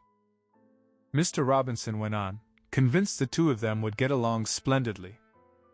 Benjamin managed another small nod. He asked, halting, when exactly she would arrive. Mr. Robinson wasn't certain of the date yet. He would pass word to Benjamin's father when he knew. Silence stretched then, heavy and complete. Benjamin stared at the rug's intricate pattern, the fibers blurring slightly under his focus. Once he flicked his eyes up to his mother, watching him steadily from her chair, then down again to his father's polished shoes, then back to the safe, neutral rug. His mother cleared her throat once. Mr. Robinson shifted beside him. The room stayed perfectly still. Finally Benjamin broke the quiet, asking what was wrong. Mrs. Robinson crossed the floor, voice light now, inquiring about a lamp in the corner. Where had they found such a thing? Everyone turned to watch her bend and examine it. Mrs. Braddock wondered aloud if it hadn't been a gift. Mr. Braddock confirmed it had, something they'd owned for years. Mrs. Robinson remarked that she had searched for one exactly that size only last week, doubted they were still made. Mrs. Braddock offered to keep an eye out. Mrs. Robinson smiled warmly, then glanced at her husband with a subtle lift of her brows. "They really should be going," she said. Later that night, Benjamin stood at his bedroom window, staring into the dark yard, when the door opened behind him. His mother stepped in, closing it softly. She asked if she could speak with him a moment. He agreed, though the frown already creased his forehead. She approached carefully. Something was weighing on him, she said. Could he tell her what it was? He shrugged, evasive. She pressed gently. Was it the Robinsons? He had seemed so uneasy around them downstairs. He admitted he had been. She asked again if something was wrong. He nodded, moved to the window, and forced the words out. He felt guilty. Guilty? Guilty, he repeated, for sitting idle at home like this. He was afraid her friends saw him as nothing but a bum. She denied it quickly, reassuring. But he had felt it before. The Terhunes the other night, the Robinsons tonight. Everyone expected him to be working, or back at school. She insisted their friends thought the world of him. He pulled his hand away when she reached for it, shaking his head. He felt worthless, rotten about the way he was living. She promised it was only a phase. He would move past it. He said he hoped so. She assured him again, told him not to worry. Their friends admired him deeply. He nodded once more. She started toward the door, then paused. She would ask him something, she said, but he didn't have to answer if he didn't want to. He waited. What did he do, she asked, when he went out at night? He frowned at the rug, head already moving in slow denial. She said he didn't have to tell her. No, he insisted. He wanted to. Silence hung between them for long seconds. He drove around, he said. That was all. Nothing else? He couldn't drive around from midnight until noon, she pointed out. No. Then what? Did he meet someone? He echoed the question, startled. She explained she simply couldn't imagine what else would keep him out so long. He pressed her. What did she mean by meet someone? She tried to drop it, turning back toward the door. He stopped her. He didn't meet anyone, he said. But why had she said that? She shook her head. She wasn't going to pry, but she would rather hear nothing at all than a lie. He stiffened. A lie? She nodded. Why did she think he was lying? Because no one drove around for 12 hours straight, he exhaled. All right, he would tell her. Only if he wanted to, she said. She didn't want him inventing something. He wasn't inventing. He wasn't proud of it, though. Most nights he drank, drove into Los Angeles, went to bars, got fairly drunk. Then he took a hotel room so he wouldn't have to risk the freeway coming home afterward. The drive frightened him when he'd been drinking. She said goodnight and started out. He called after her. She would see him tomorrow, she answered. But did she believe him? She shook her head. He begged her to, please, please believe him. Good night, she repeated, and left the room. The moment the door closed, Benjamin dropped into his desk chair, pulled out stationery, and began to write. The words came fast, desperate. He told Mrs. Robinson he could not keep seeing her. The affair was destroying him, destroying his parents.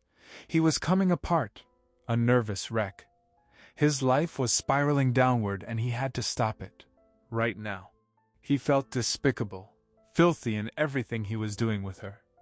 He asked her to burn the letter as soon as she read it. He was going to teach, he wrote. He would try to reclaim the fellowship if they would still have him. Otherwise, he would scrape through graduate school or take one of the college offers that had come while he was still an undergraduate. Those were the only paths left that did not end in permanent degeneracy. He hoped she would understand that the decision had nothing to do with her attractiveness or worth. He simply could not go on living with himself this way. Tonight, sitting in the same room with her and her husband, he had barely kept from screaming and bolting. The door opened suddenly. His hand froze above the unfinished page. Benjamin's father stepped into the room, voice gentle yet direct. "Ben?" He glanced sharply around the desk, slid the stationery box over the half-written letter, and stood, heart thudding against his ribs. His father continued. His mother had mentioned he seemed worried about what their friends thought of him. Benjamin managed a short, "Oh," then admitted he hated the idea of them seeing him as nothing but a loafer. His father acknowledged it was a serious problem, terribly serious, but insisted their friends knew he was a wonderful person, and not to worry. Benjamin nodded, confessing he still felt uncomfortable around them sometimes. His father guessed it was Mrs. Robinson. Didn't she make him uneasy? Benjamin shook his head fast, denying it, fumbling for words. His father pressed on. He had known that woman nearly 20 years, and still didn't understand her. She was a strange one who left everyone feeling off balance somehow. He folded his arms, warning Benjamin not to let it rattle him. Then he added that the Robinsons struck him as a miserable couple. She gave her husband a hard time, left him disappointed. Benjamin sank back into the chair, absorbing the judgment. His father asked him to keep the conversation between them. He promised he would. His father described her further. She wasn't much of a person, offered no real efforts socially or otherwise, and he wondered how they had ever paired up at all. Benjamin ventured that she was fairly attractive. His father agreed she was damn attractive, then paused, staring at the rug. But she wasn't honest, he said. Not honest at all. Devious. Never taught the difference between right and wrong the way Benjamin had been. It was just a feeling. He smiled faintly and repeated the advice. Don't let her throw you. Benjamin assured him he wouldn't. His father noticed the desk. What was he writing? A letter, Benjamin answered quickly, to a classmate from graduation. They had meant to stay in touch. His father grinned, approving. Good to keep those old connections alive. You never knew when they might prove useful. Then he turned and left. Benjamin waited until the footsteps faded downstairs, closed the door, locked it, and slid the box aside. He resumed writing, the pen moving with fresh urgency. He told her he felt bound by that same sense of right and wrong she might never have learned. He could not keep going in such a devious way. They never really talked, so he wasn't sure how she felt, but clearly what they were doing could only end in disaster. He hoped she saw it the same. He had enjoyed the affair with an older woman, more than enjoyed it, considered it part of his education, but it would be better to remember it exactly as it had been rather than let it become something else. Best wishes, he signed. Several evenings later, in the dim glow of the veranda room, Mrs. Robinson lifted her glass and mentioned she had received his note. Benjamin felt a flush of embarrassment. He had gotten carried away, he explained. The whole thing had been too much in the moment. She repeated one word, devious? With quiet challenge. He brushed it aside, insisting they forget the note entirely. The affair simply continued into the fall. At first she mailed him short notes when she wanted to meet. He would find her in the veranda room near midnight the next night. The notes came once a week at most during the early weeks, then more often, until Benjamin asked her to stop. His mother collected the mail before he woke and had already questioned him several times. After that, they arranged it by phone. Each afternoon he called, and she told him whether she could be at the hotel that night. One week he met her 5 nights running. On those days he followed the same quiet routine. He ate dinner with his parents, watched television until nearly midnight, then changed into his suit and drove to the hotel. There he bought her a martini, secured a room, and waited. After the first few times, he no longer went up alone. He would wave to her from the bar entrance once the key was in his hand, and they rode the elevator together. In the room, he always phoned the desk to request a call before dawn. When it came, she rose, dressed quickly, and drove home to make breakfast for her husband. Benjamin usually slept until late morning, then showered, dressed, and paid on his way out. They spoke less and less after those early nights. Mostly they sat at a window table in the veranda room, staring out at the hotel grounds in silence. One evening, after the drinks arrived, Benjamin broke the quiet. He didn't want to disturb her thoughts, he said, but could they talk a little? She answered with a flat, "What?" He pointed out they never seemed to have real conversations. She agreed they didn't. He nodded, turned to watch a palm tree swaying outside, finished his drink without another word, and stood. He would get the room. At the desk he requested a $12 single, signed the register as Mr. Gladstone, and shook his head when asked about luggage. Back at the table, he dangled the key in front of her. "Let's go." They rode up in silence, walked the hall without speaking, entered the room, and closed the door. She slipped off her coat, let it drop across a chair, then smiled and stepped close, reaching to loosen his tie. He stopped her hand. "Sit down a minute," he said. She raised her eyebrows. "Please," he added, pointing toward the bed. She waited, then crossed to it, sat on the edge, and began to remove one shoe. "No," he told her. "Leave the shoe on, just for a minute." She straightened, watching him. "Now," he said, "could they say a few words to each other first?" If he wanted. Good. He pushed her coat aside and sat. For a long stretch he stared at the rug, the room perfectly still around them. He glanced up at her once, then back down. He asked if they were dead or something. She said she simply didn't think they had much to talk about. But why? They weren't stupid people, were they? She wasn't sure. They weren't, he insisted. Yet all they ever did was come up here, strip, and fall into bed. Was he tired of it? No, he answered. But could they at least liven things up with a few words now and then? She gave no reply. He stood. There was something wrong, he said, with two people who knew each other as intimately as they did yet could barely speak. She asked what he wanted to talk about. Anything, he said. Anything at all. Did he want to tell her about his college days? He reacted with quiet dismay. Well, if that was the best they could manage, he said, they might as well just get the clothes off and... She reached down for her shoe. Benjamin insisted she leave the shoe on. They were going to do this, he declared. They were going to have a real conversation. She needed to suggest another topic. She offered art. He seized on it, nodding. Good choice. She should start. She refused. She knew nothing about it. He admitted he did know quite a bit. Then go ahead, she told him. He began, asking what exactly she wanted to know about art, modern or classical. Neither, she answered.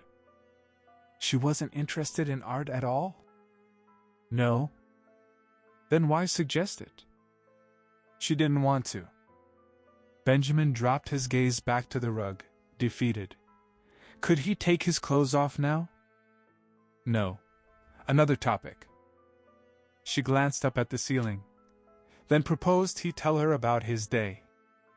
He rose, crossed to the curtain, and called it pathetic. She asked if he really didn't want to share his day. He repeated the word, my day, then gave in.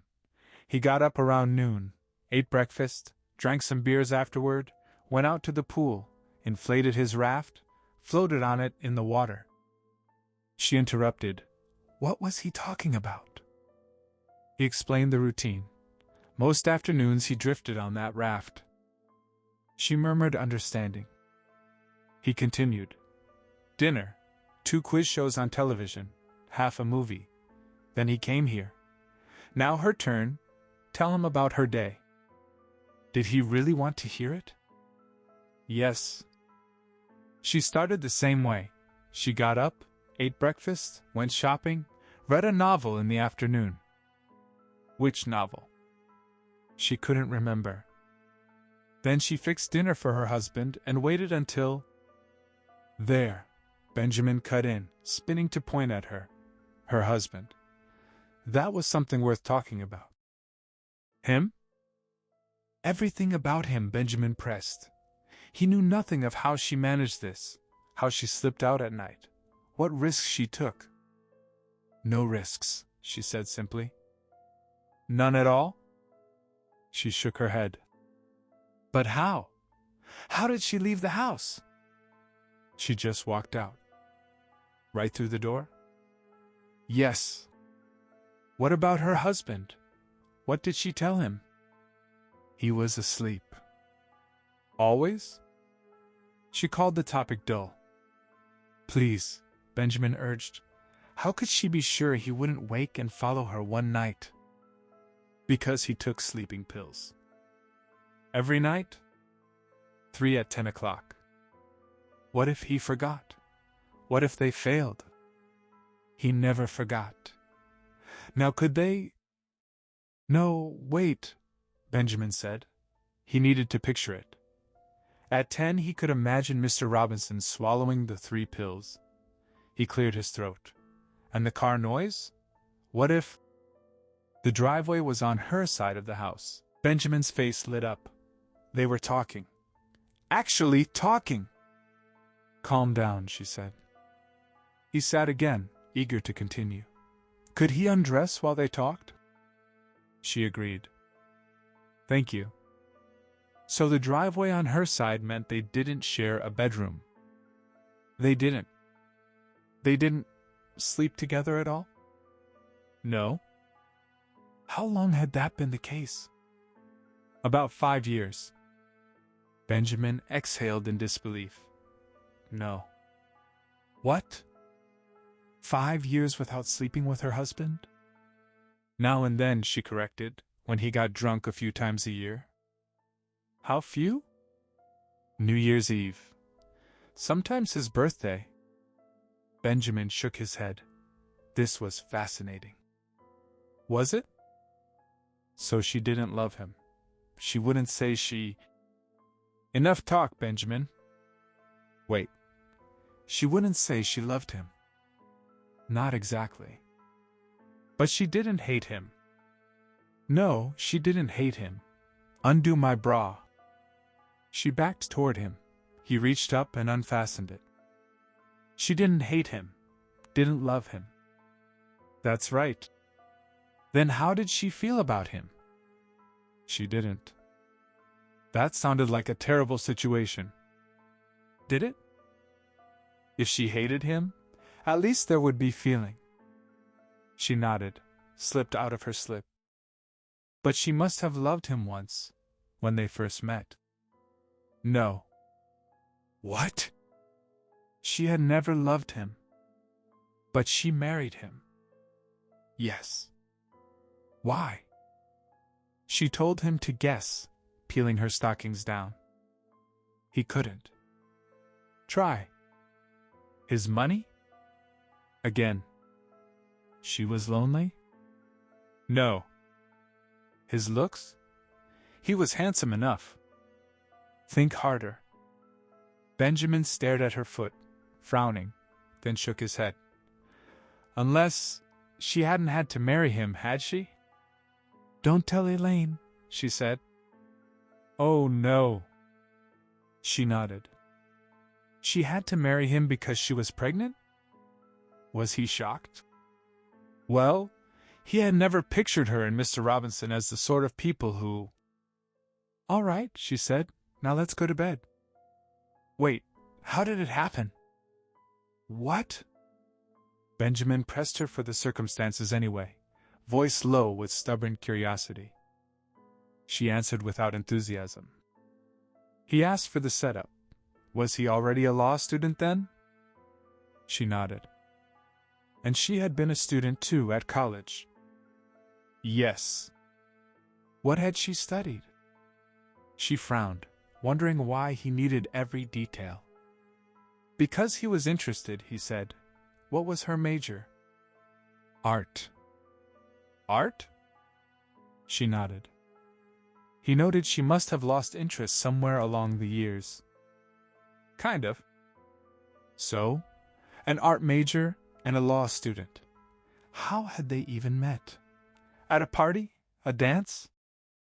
She didn't remember, she told him, letting her hair fall loose as she pulled out the last pin, and she was growing tired of the whole interrogation. Still he pushed. How exactly had she gotten pregnant? How did he think? In his car? She confirmed it, matter of fact. Benjamin sat again, a strange smile spreading. In the car? The two of them? Yes. He shook his head, amused despite himself. So that was where Elaine had started, in a Ford. She cut in sharply. He looked up. She told him not to talk about Elaine. He repeated the warning back at her, surprised. She didn't want him to. Why not? No answer. She simply pulled the bedspread down and let it drop to the floor. Was there some secret about her daughter he didn't know? No. Then what was the mystery? She told him to take his clothes off. He frowned, shrugged out of his coat, let it fall behind him, and started on his shirt buttons. He wished she would just tell him. There was nothing to tell. Then why had Elaine suddenly become a forbidden subject? She uncovered one pillow. He dropped his shirt onto the coat and kept going. He guessed he would just have to ask Elaine out himself and find out what the... She straightened fast, turned, and stared at him. He was never to take that girl out, she said. What? He was to understand that clearly. He backtracked at once. He had no intention of doing any such thing. Good. He had only been joking. Good. But why shouldn't he? Because he shouldn't. Why was she getting so upset? She told him to drop it, and uncovered the second pillow. Was she jealous?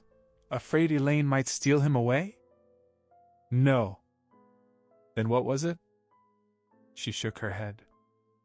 He stepped closer.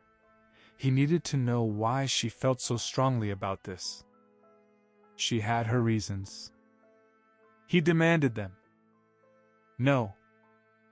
He insisted, because he thought he already knew what they were. She reached for the covers. Her daughter shouldn't be around someone like him, should she? Benjamin?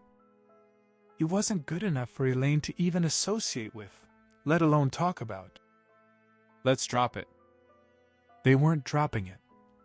That was the reason, wasn't it? He was a dirty degenerate, not fit to... She said his name again. He took her arm, turned her to face him. He was good enough for her, but too slimy for her daughter. That was it, wasn't it? She nodded. Wasn't it? Yes. He held her arm a moment longer, then shoved her down onto the bed. You go to hell, he told her. He shook his head, walked back to the chair, and snatched up his shirt. Straight to hell, Mrs. Robinson. She called his name. Did he think he was proud of any of this? He threw the shirt onto the rug and stood over her again. Did he look proud to her? She wouldn't know. Well, he wasn't. He wasn't. No, he said. He was not proud of spending his nights in hotel rooms with a broken-down alcoholic. She saw. And if she thought he came here for any other reason than pure boredom, she was wrong. She nodded. Because she made him sick. He made himself sick. This was the sickest, most perverted thing that had ever happened to him. He stared down at her. She could do what she wanted, but he was getting the hell out. Was he? Damn right he was. He turned, grabbed the shirt from the floor, and shoved his arms into the sleeves. She sat up on the edge of the bed and watched while he buttoned it and tucked the tails into his trousers. Benjamin? He shook his head. Had he meant those things he said? Damn right he had. She was sorry. Well, so was he. But that was how it was. That was how he felt about her. He nodded. That she was a sick and disgusting person, she said, eyes on the rug. He finished tucking in the shirt and looked at her. Don't start this, he warned. What? Don't start acting hurt. Benjamin stared at her, chest still tight with leftover fury. Didn't she expect him to be a little hurt? He pointed straight at her. She had told him herself she was an alcoholic, sick, disgusting, yet she stood there calling him trash. What did she expect him to say back? Had she called him trash? In so many words, yes. She had made it clear he wasn't good enough for her daughter. She shook her head slowly. He repeated the accusation, voice rising. She softened at once. If that was the impression he had gotten, she wanted to apologize. 2 minutes ago she had said exactly that, he reminded her, and now she was sorry he had heard it that way? She insisted she had never meant he was lesser than Elaine, only that the two of them would not be right for each other. She would never claim he wasn't as good a person. She waited, then stood and crossed to the closet, lifting her clothes from the hanger. What was she doing? It seemed obvious he no longer wanted her there, she said. He hurried after her, catching her arm. He had been upset, that was all. He was sorry for the things he had thrown at her. If that was truly how he felt... It wasn't, he cut in. He liked her. He wouldn't keep coming back if he didn't. He looked forward to these nights. They were the one thing he actually anticipated anymore. She didn't need him to say that. He meant it. Every word. Could she stay then? Yes, please. He wanted her to. Thank you, she said quietly, and slid the hanger back into the closet. But he would never take Elaine out, would he? He tried to brush it aside. Let's not talk about that. Let's not talk at all. She needed his promise. Why should he give it? Because he wasn't good enough. Because they were different. How? They simply were. She was good, and he was bad. Why had she even brought this up? It had never crossed his mind to ask Elaine out. Then give his word he never would. He hated promising things. You never knew what might happen. So he was already thinking about it? No. He gave his word. He had no intention of taking her out. She wanted the full promise. He would never do it. This was ridiculous. Promise her, Benjamin. Fine, for Christ's sake, he swore he would never take Elaine Robinson out. She thanked him. Now could they finally get into bed? Several days later the subject rose again, this time at the Braddocks' dinner table.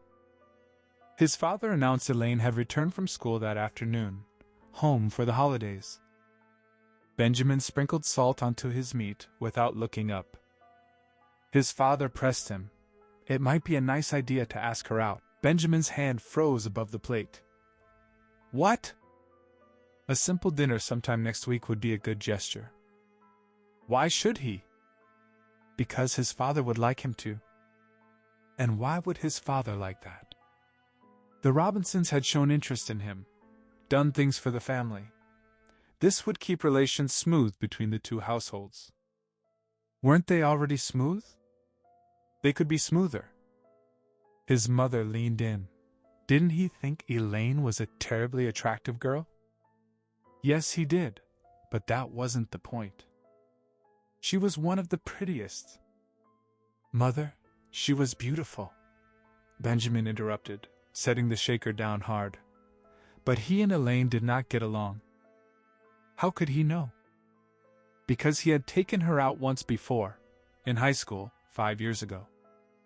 And they hadn't enjoyed each other? No, they hadn't. His mother was certain it would be different now. It would not. It had been awkward and strained then, and it would be awkward and strained again. His father wiped his mouth. It was awkward and strained for him every time Mr. Robinson visited and Benjamin promised to call the girl. He only said it because the man asked. What was he supposed to answer? His father insisted Mr. Robinson had made a special point of mentioning she was back, and of asking that Benjamin be told. All right. Next time the man asked, Benjamin would tell him plainly he had no intention of ever calling her. His father told him to call her after dinner. Benjamin dropped his knife and fork with a clatter. What the hell was this? Was his time so valuable? It had nothing to do with that. Was television and evening drinking so important he couldn't spare one night for someone else? He and Elaine had nothing in common, Benjamin repeated. His father nodded coolly. She simply wasn't his intellectual equal, was she? Come on. It would be quite a strain to spend an evening with someone of inferior mentality, wouldn't it? His father knew damn well that wasn't the issue. His mother hushed them both. If Benjamin absolutely refused, he did. Then she would simply invite the whole Robinson family to dinner here next week. Benjamin frowned down at his plate. Any objection? No, of course not. He finished the rest of the meal in silence, waited through dessert and coffee, then pushed back his chair. Excuse me, he said. I'll go call Elaine now. Just after 7 the next evening, Benjamin stood at the liquor cabinet, pulled out a bottle of bourbon, and took several long swallows. The burn steadied his hands. Minutes later, he parked at the curb outside the Robinsons' house and walked the flagstone path under the dark sky. The porch light had been left on for him. Mr. Robinson opened the door almost before the bell finished ringing, shook his hand with a broad grin, and said it was about time he got around to this. Benjamin followed him inside. The young lady wasn't quite ready yet, Mr. Robinson explained. He led the way down the hall to the sun porch. Mrs. Robinson sat in one of the chairs, drink in hand. She looked up when Benjamin entered, but offered no smile and did not rise. Hello, he managed. Mr. Robinson glanced at his watch, then offered him a short one. All right. Benjamin waited until Mr. Robinson's footsteps faded down the hall, then turned back to Mrs. Robinson. She sat rigid in her chair, eyes fixed on the dark glass panels of the sun porch. He stepped closer, voice low and urgent. This had not been his idea. His father had pushed the whole thing. His parents thought a single polite evening would smooth things over between the families. She answered without turning her head, reminding him she had been perfectly clear on the subject. He insisted again. It was either this one date or a full family dinner at his house, and he could not face that. She lifted her glass to her lips in silence. He promised it would be once and done. Dinner, one drink, then straight home. He had no intention of ever seeing her daughter again. She had nothing to worry about. She told him she was extremely upset. Mr. Robinson returned with the drinks, handed one to Benjamin, and gestured to a chair. Sit. Benjamin sat. Mr. Robinson raised his glass in a cheerful toast to the date. Benjamin drank, watching Mrs. Robinson over the rim. She remained perfectly still, staring out into the black yard. Mr. Robinson asked how long it had been since Benjamin and Elaine had last seen each other. Benjamin said he didn't remember.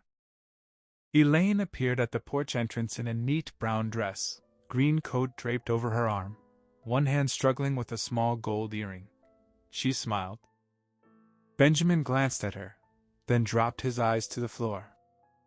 Mr. Robinson noticed the trouble with the earring. Elaine gave up, asked Benjamin if she could simply leave them off. He said it was fine. She set both earrings aside, folded the coat in her lap, and sat. Mr. Robinson repeated his question about how long it had been since they had seen each other. Elaine recalled they had gone out once in high school. Benjamin confirmed it. Mr. Robinson grinned, twirling his glass. He warned Elaine to keep her wits about her. Benjamin might have picked up some Eastern tricks at college. Then he asked where they planned to go. Benjamin answered Hollywood. Mr. Robinson laughed, hitting the big night spots, the old town. Benjamin finished his drink, set the glass down, and stood. Let's go. Elaine rose and handed him her coat. As he helped her into it, he caught Mrs. Robinson's reflection in the glass panel. Her eyes stared straight back at him, cold and level. He told them they would be back early. Mr. Robinson waved it off. Stay out as late as they wanted. Benjamin slammed the car door after Elaine climbed in, circled to the driver's seat, started the engine, and pulled away from the curb.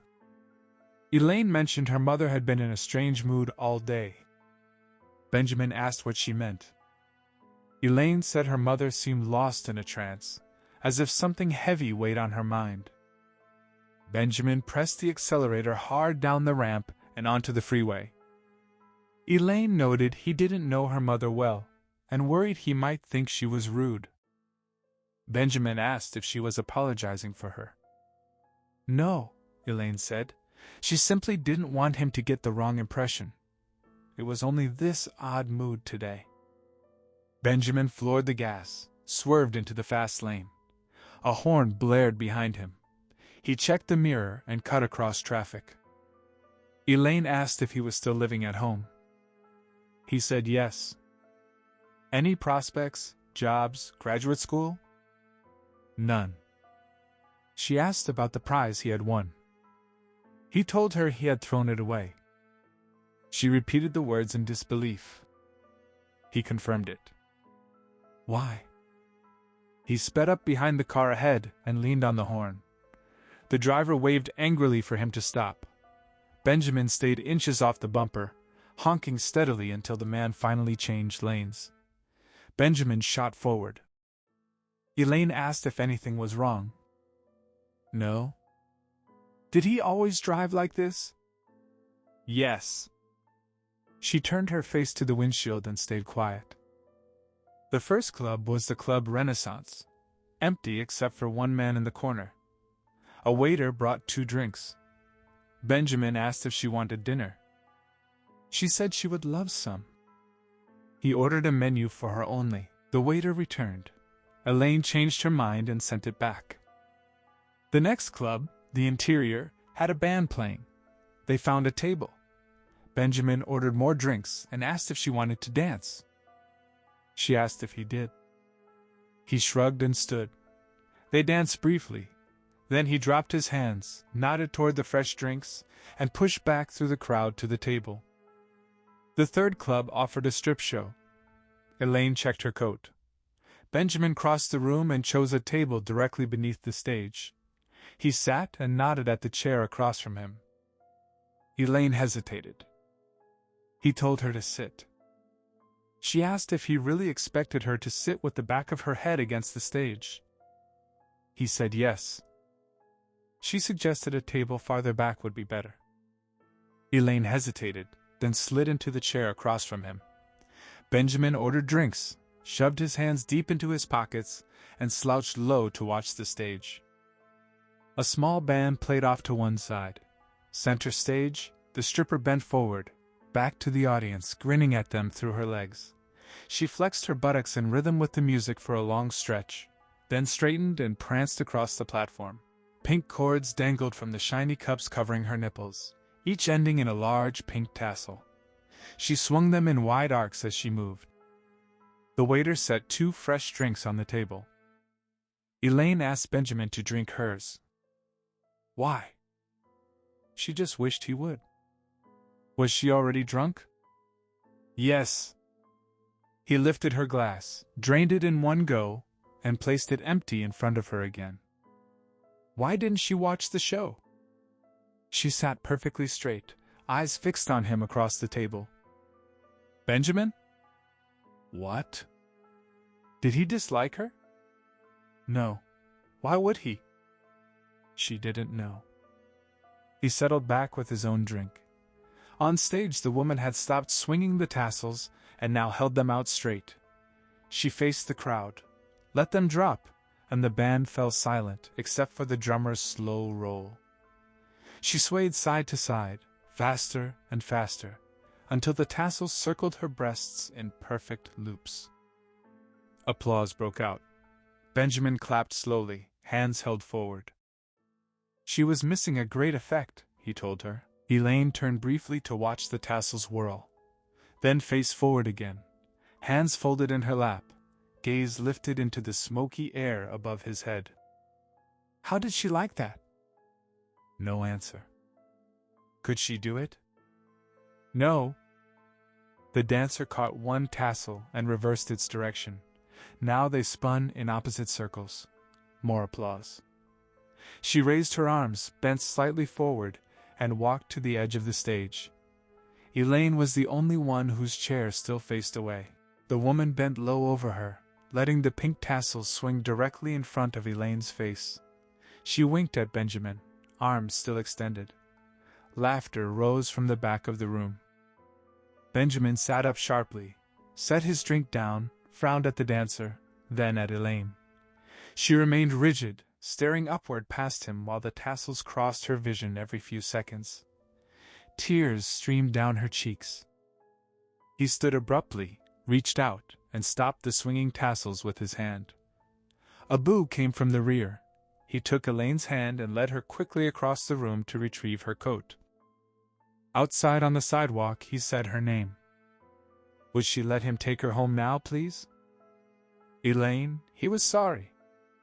She wiped her cheek with the back of her hand. She thought she'd better go home. But Elaine... Which way was the car? She slipped her hands into her coat pockets and stared down the dark sidewalk. Elaine, listen. She started walking ahead of him, faster. Elaine? Please take me home, she said, voice breaking as fresh tears came. Wait a minute. He caught up, took her arm to stop her. He needed to tell her something. Take me home. Just one thing? What? This whole date, he explained, still gripping her arm. It had been his parents' idea. They had forced him into it.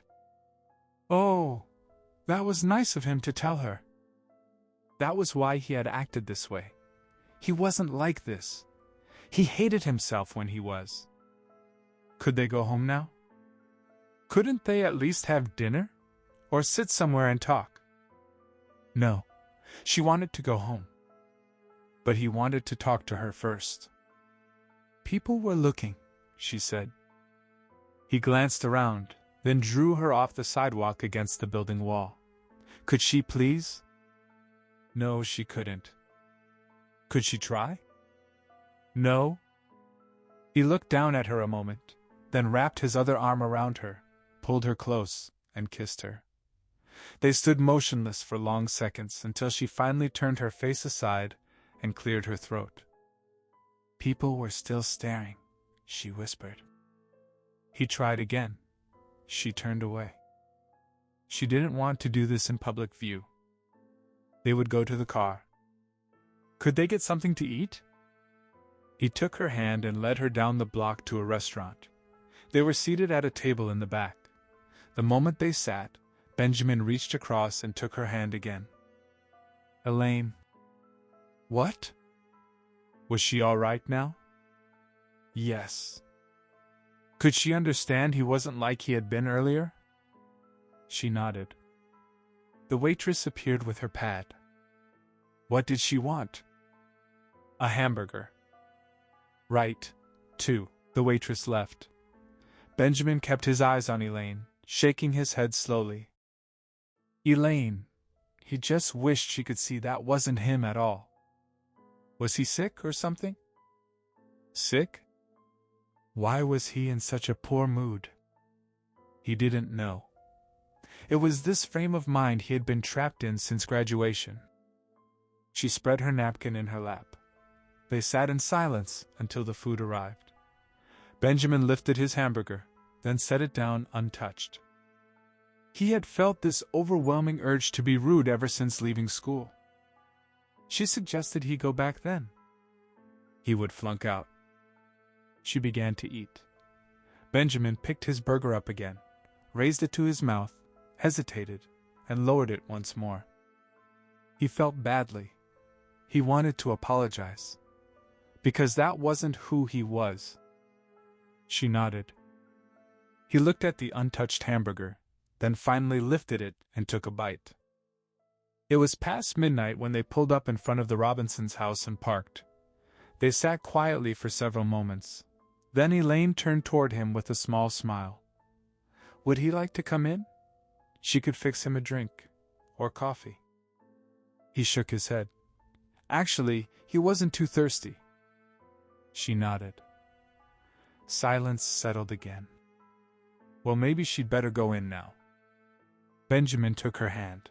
She turned fully to him. He leaned forward, drew her close, and kissed her.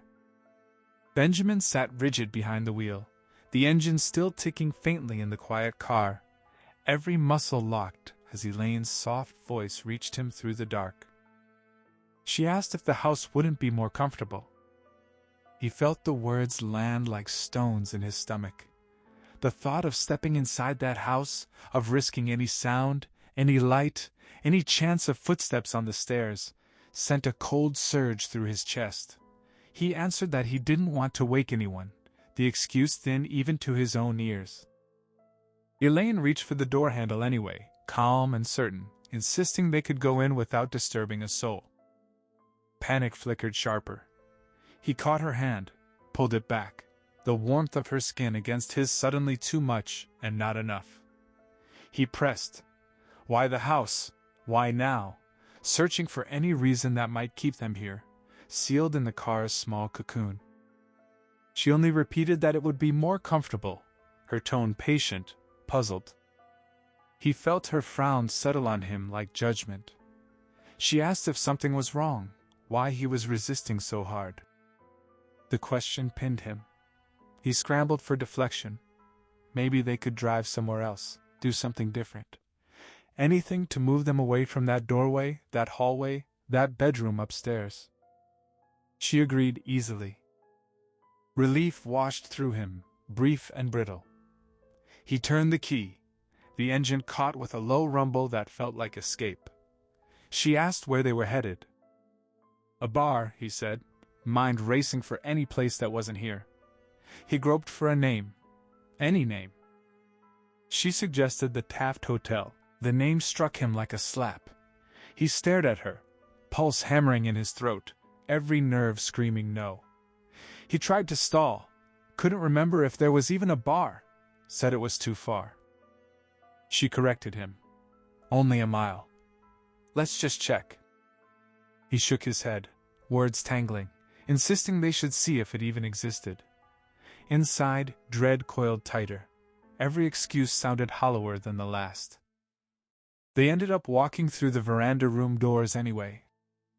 Elaine picked the corner table by the window.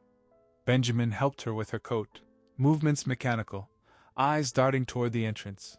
She gazed out at the dark grounds a moment, then turned back, mentioning a vague memory. A party, a ballroom somewhere in the building. He barely nodded, gaze fixed on nothing, the room pressing in. Then she stiffened, leaned close, hand on his sleeve. A man, an elevator operator, was staring. Two of them now talking, pointing. The air turned thick. Benjamin's heart slammed against his ribs. He whispered they should leave.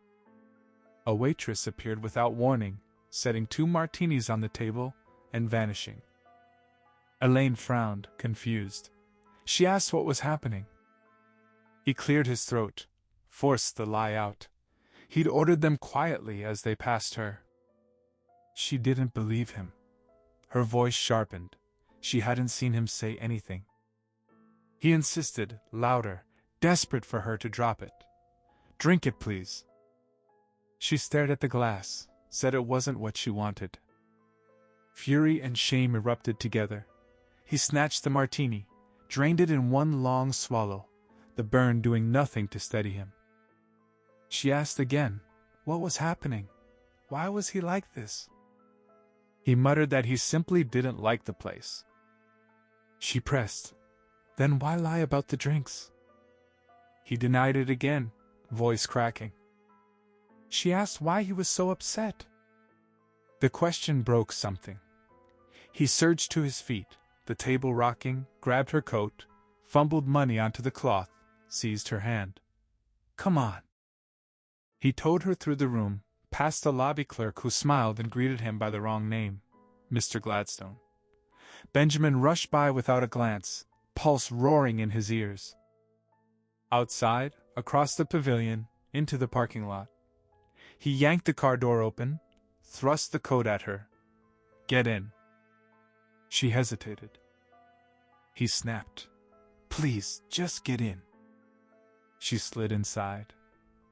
He rounded the car, dropped into the driver's seat, slammed the door, and buried his face in his hands.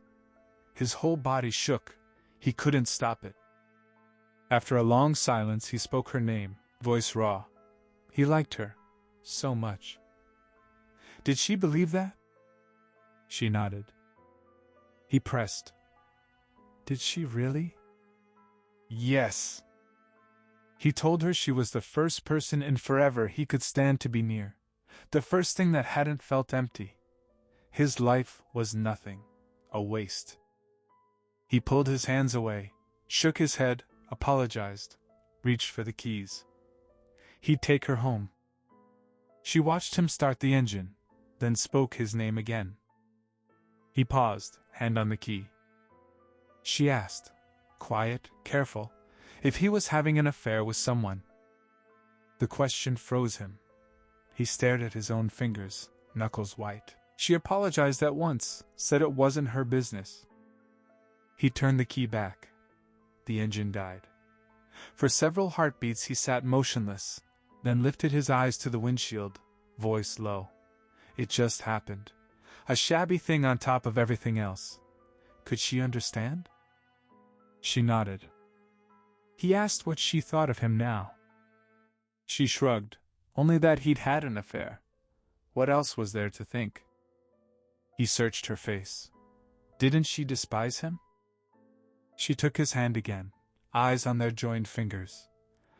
Was the woman married? He nodded. With a family?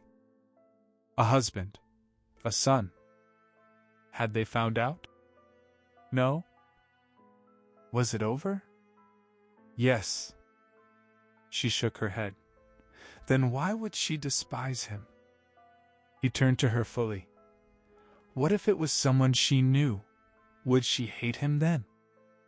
She didn't know. Would she? She didn't think so. Was it someone she knew? No. Just a woman he met in a bar? He nodded. Was she bored? Lonely? All of that? He nodded again, the motion small, the weight of it crushing. Benjamin sat frozen in the driver's seat, the weight of Elaine's quiet words pressing harder than the silence between them. She supposed he had relieved the woman's boredom, then added that it wasn't her business and apologized for having found out at all. She sounded almost sorry it bothered him. He insisted it didn't upset him, the lie tasting metallic on his tongue. Then the question pushed out of him. Would she still go out with him again, knowing everything? She thought she would. He asked if he could ask her out right then. She said if he wanted to. Tomorrow, he pressed. During the day, just a drive, nothing more. She nodded. He had to be sure she truly wanted it, not out of politeness. She promised she did, repeating it firmly, the certainty in her voice cutting through the knot in his chest. The next morning the sky stretched bright and cloudless above the quiet street. Benjamin pulled up outside the Robinsons' house, the steady drone of a power mower slicing the air as he stepped onto the lawn and knocked. Mrs. Robinson opened the door in her green housecoat. He told her he and Elaine were going for a drive. She stepped outside, closed the door behind her, and suggested they talk in his car instead. He tried to say there was nothing to discuss, but she was already walking toward the vehicle, hands in her pockets, nodding politely at the gardener on the way. Benjamin followed, pulse quickening. She climbed in, folded her arms, and waited. He slid behind the wheel only when she ordered him to. "Drive down the block," she said. He started the engine, rolled forward, then parked several houses away, the mower still buzzing behind them like a warning. She told him she was sorry it had come to this, then delivered the order. "Never see Elaine again." He nodded once, throat tight. She asked if she was clear. He said yes. She suggested the matter was closed. He shook his head. No, it wasn't. He had no intention of obeying. She asked for his objections. He demanded she explain them. She described Elaine as simple, sweet, honest, sincere, and told him he was none of those things. The words landed like stones. He asked what time Elaine usually woke. She said he didn't need to worry about that. He insisted they had a date, and she was expecting him. She would simply tell Elaine he couldn't make it. He refused. She turned sharply and commanded him to go home now and never return. He told her to go to hell. She warned him not to be clever, because she would make things very unpleasant if forced. He asked exactly what she planned to do. She said she would tell Elaine everything necessary to keep her away. The silence stretched, heavy and cold. He didn't believe her. She told him he had better start. He said she couldn't possibly do it. She hoped she wouldn't have to. Benjamin grabbed her wrist, voice cracking as he begged her not to. Please not, to wreck everything. She pulled free and ordered him home again. He begged once more, desperation clawing up his throat. Then he lunged for the door, threw it open, and bolted into the street. A horn blared as a car swerved past. Without looking back, he ran up the block, past the gardener who stopped mowing to stare, straight to the front door, locked. He sprinted around the house and burst through the kitchen. Elaine. He shouted her name again, racing through the dining room. A door opened upstairs. He took the carpeted stairs 2 at a time. Elaine? He called out he was coming up. She asked him to wait until she was dressed. She'd be right down. He didn't stop. He rushed to the top, down the hall to her doorway, seized her hand, and tried to pull her back inside the room. She asked what was wrong. He told her to meet him on the corner, climb the back fence. He'd pick her up on the next street. She stared, confused, refusing. He pleaded, voice urgent. She asked what on earth was happening. He began dragging her toward the stairs, but she yanked free. She wasn't even dressed yet, she said. Her shoes. He told her to put them on. She asked if she could at least eat breakfast first. Get the shoes on, he snapped. He'd be right back. Benjamin ran to the front bedroom, swept the curtain aside just in time to see Mrs. Robinson striding up the lawn. He spun and raced back down the hall. Elaine stood in her doorway. Why weren't her shoes on? Because she needed to know what was happening, she said. He pushed past her into the room, snatched the shoes from beside the bed, and thrust them at her. Come on, now. Elaine stood rigid in the center of her room, arms crossed, scowling at him with a fierceness that made Benjamin's stomach twist. He tried her name again, louder, urgent. A door slammed hard downstairs. The sound jolted through him. He froze, ears straining, then let the shoes slip from his fingers to the carpet. He reached for her hand, held it tight, and forced the words out. He had to tell her something. She asked what? That woman, he said, the older one. She frowned deeper, confused. It wasn't just some random woman with a husband and a son, he pressed, shaking his head, the confession burning up his throat. Then who? Mrs. Robinson appeared in the doorway and stopped dead. Elaine glanced at her mother, then back at Benjamin, demanding someone explain what was going on. Her voice cut off mid-sentence. Her gaze swung slowly back to her mother. Mrs. Robinson dropped her eyes to the floor, cleared her throat once, soft, final, and slipped out of sight. Elaine pulled her hand free, but kept staring at the empty doorway. Benjamin whispered her name. "Oh my God," she breathed. He tried again. "Oh my God," she repeated, softer, horrified. She looked at him for one long second, then turned and walked to the window. She stared out at the house across the driveway, motionless, the room filling with heavy silence. Benjamin took a cautious step closer. She whipped around. "Get out!" But Elaine. She charged across the floor and shoved him toward the door, hands firm against his chest. "Get out!" But Elaine. "Get out of this house!" She pushed harder, forcing him through the doorway, then slammed the door shut behind him. The hallway fell silent. Benjamin stood there, head tilted, staring down the corridor at Mrs. Robinson. She remained at the far end, straight-backed in her green housecoat, eyes locked on his, unblinking, unyielding. He said Elaine's name quietly, almost to himself. "Oh my God," came muffled through the closed door. Mrs. Robinson spoke his name from the distance. "Goodbye." She turned, stepped into a room, and closed the door with a soft click. For weeks, Benjamin barely left the house. He drifted out to the pool sometimes, stared into the still water, or paced the block in slow circles. Mostly he sat in his room, gaze fixed on the rug or tracing the telephone wires strung along the poles outside his window. Christmas came and went. The new year began. After nearly a month of that hollow drift, he decided he would marry Elaine. The morning after the decision he rose early, showered, climbed to the attic for the small suitcase from college, packed clothes and 2 sheets, then carried it downstairs along with the pillow from his bed. He ate a quick breakfast in the kitchen and waited, hands folded, until his father appeared. Mr. Braddock noticed the suitcase and pillow, started to speak, but Benjamin cut in.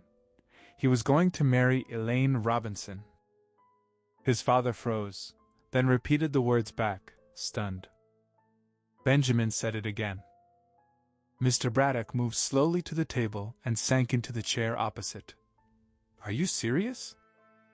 Benjamin nodded. "You are serious?" "Yes." Mr. Braddock extended his hand across the table. Benjamin shook it. "I'll tell your mother," Mr. Braddock said. "Wait here." He stood and left the room quickly. Benjamin cleared his throat and refolded his hands. Mrs. Braddock hurried in wearing her bathrobe, asking what the excitement was. "Tell her," Mr. Braddock said from the doorway. "I'm going to marry Elaine Robinson," Benjamin repeated. Mrs. Braddock stared, then shook her head. "Oh, Ben." She opened her arms. Benjamin stood and let her hug him tight. "Oh, Ben," she said, "I'm crying." Mr. Braddock offered his handkerchief. "Let him go now. Let's get the whole story." Mrs. Braddock dried her eyes. Benjamin sat again. Mr. Braddock straddled the chair backward. "Have you set a date?" "No." "Have you told the Robinsons?" "No." "Let's call them right now." "No." Mrs. Braddock started crying again.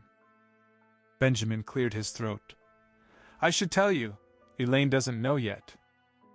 Mrs. Braddock lowered the handkerchief slowly. She doesn't know about what? Mr. Braddock asked. That we're getting married. What? I decided an hour ago. Mr. Braddock glanced at his wife, then back. You've talked it over with her. Benjamin shook his head. Written her? No. Called? No. Mr. Braddock stood. Good God, Ben, you got us all worked up and you haven't even proposed? That's right. Mr. Braddock eyed the suitcase. What's all this? I'm driving to Berkeley today. To propose? Yes. Mr. Braddock took the handkerchief back and pocketed it. This sounds half-baked. Why the gear? I'm moving up there. To live? Yes. Mrs. Braddock frowned. We thought you meant... Wait, Mr. Braddock said. She's finishing school. You're just going to move up and live near her? Yes. Mr. Braddock shook his head.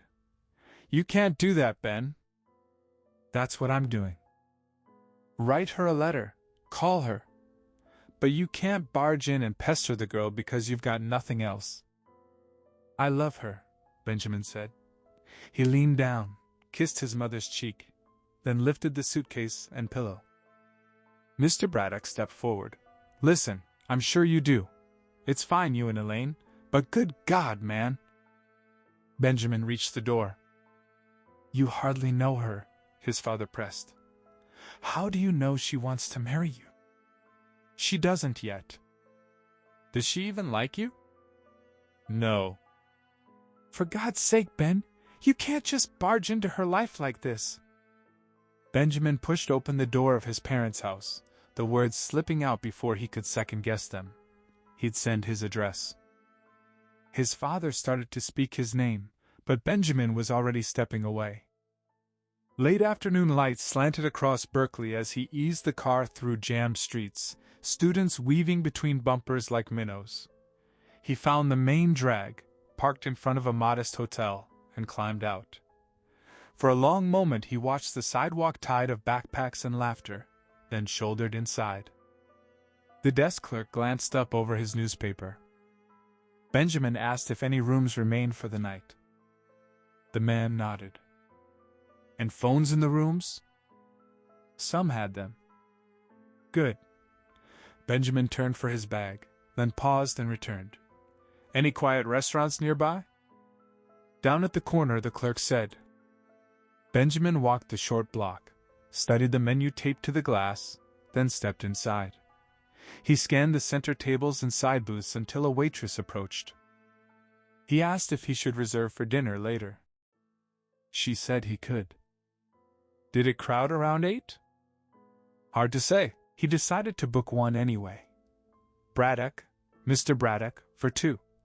And could they have the booth in the far corner? Of course. In the small hotel room, the telephone sat on the bedside table like an accusation. Benjamin settled beside it, stared at the black receiver until the silence grew thick, then lifted it, only to set it down again before the operator answered. He crossed to the window. Below, students drifted in clusters, in and out of doorways, voices rising and falling. He watched until the restlessness eased, then stripped, showered, dressed in clean clothes, combed his hair with care, and returned to the bed. He cleared his throat, lifted the receiver once more. He asked the operator for Elaine Robinson's number, a senior at the university. A pause stretched. She lives in Wendell Hall, the operator said finally. Benjamin absorbed that. Should she connect him? His mouth opened, closed. He cleared his throat again. Sir? Connect you? No, he said. No thank you. Later.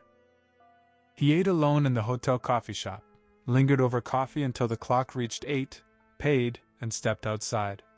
He stopped a passing student. Where was Wendell Hall? Down the street and turn. It's in the big quadrangle. Benjamin found the dormitory, read the name above the door, then sank onto a bench in the center of the open space. He sat staring at the cement, flicking glances up whenever a girl emerged. Time dragged. Eventually he rose, left the quadrangle, returned to town, and settled in a restaurant with beer after beer, watching the other patrons until the ache dulled. Then he walked back to the dormitory and entered the lobby. A girl at the desk looked up. "Did Elaine Robinson live here?" "Room 200. Should she call her down?" "Yes." The girl reached for the phone. Benjamin raised a hand, shook his head sharply. He just remembered something he had to do. "No call?" "No. No message. Thank you." He backed away, hurried out, crossed to the movie theater opposite the hotel, and disappeared inside. Morning light found him signing a lease for a second-floor room in a house blocks from the dormitory.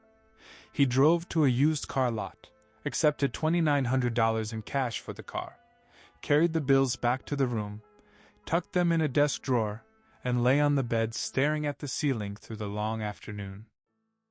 A week passed without a glimpse of her. He walked past Wendell Hall several times daily, eyes scanning every girl entering or leaving. He sat on the bus bench across the quadrangle, watching, waiting. Nothing. One afternoon resolve hardened. He'd asked the lobby girl to call her again, but the moment he stepped into the quadrangle, the courage dissolved. Instead, he crossed to a drugstore, bought 2 quarts of beer, carried them upstairs, opened the first, pulled stationery from the drawer, and began to write, "Dear Elaine." He explained he was now living in Berkeley, tired of family life. He'd meant to stop by, pay his respects, but wasn't sure how she felt about seeing him after what happened with her mother. A serious mistake, yes, but he hoped not serious enough to ruin everything forever. Her friendship mattered deeply. Knowing she might still feel something would lift an enormous.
"Please, dear Elaine, forget what I did. Please, oh God, dear Elaine, I love you.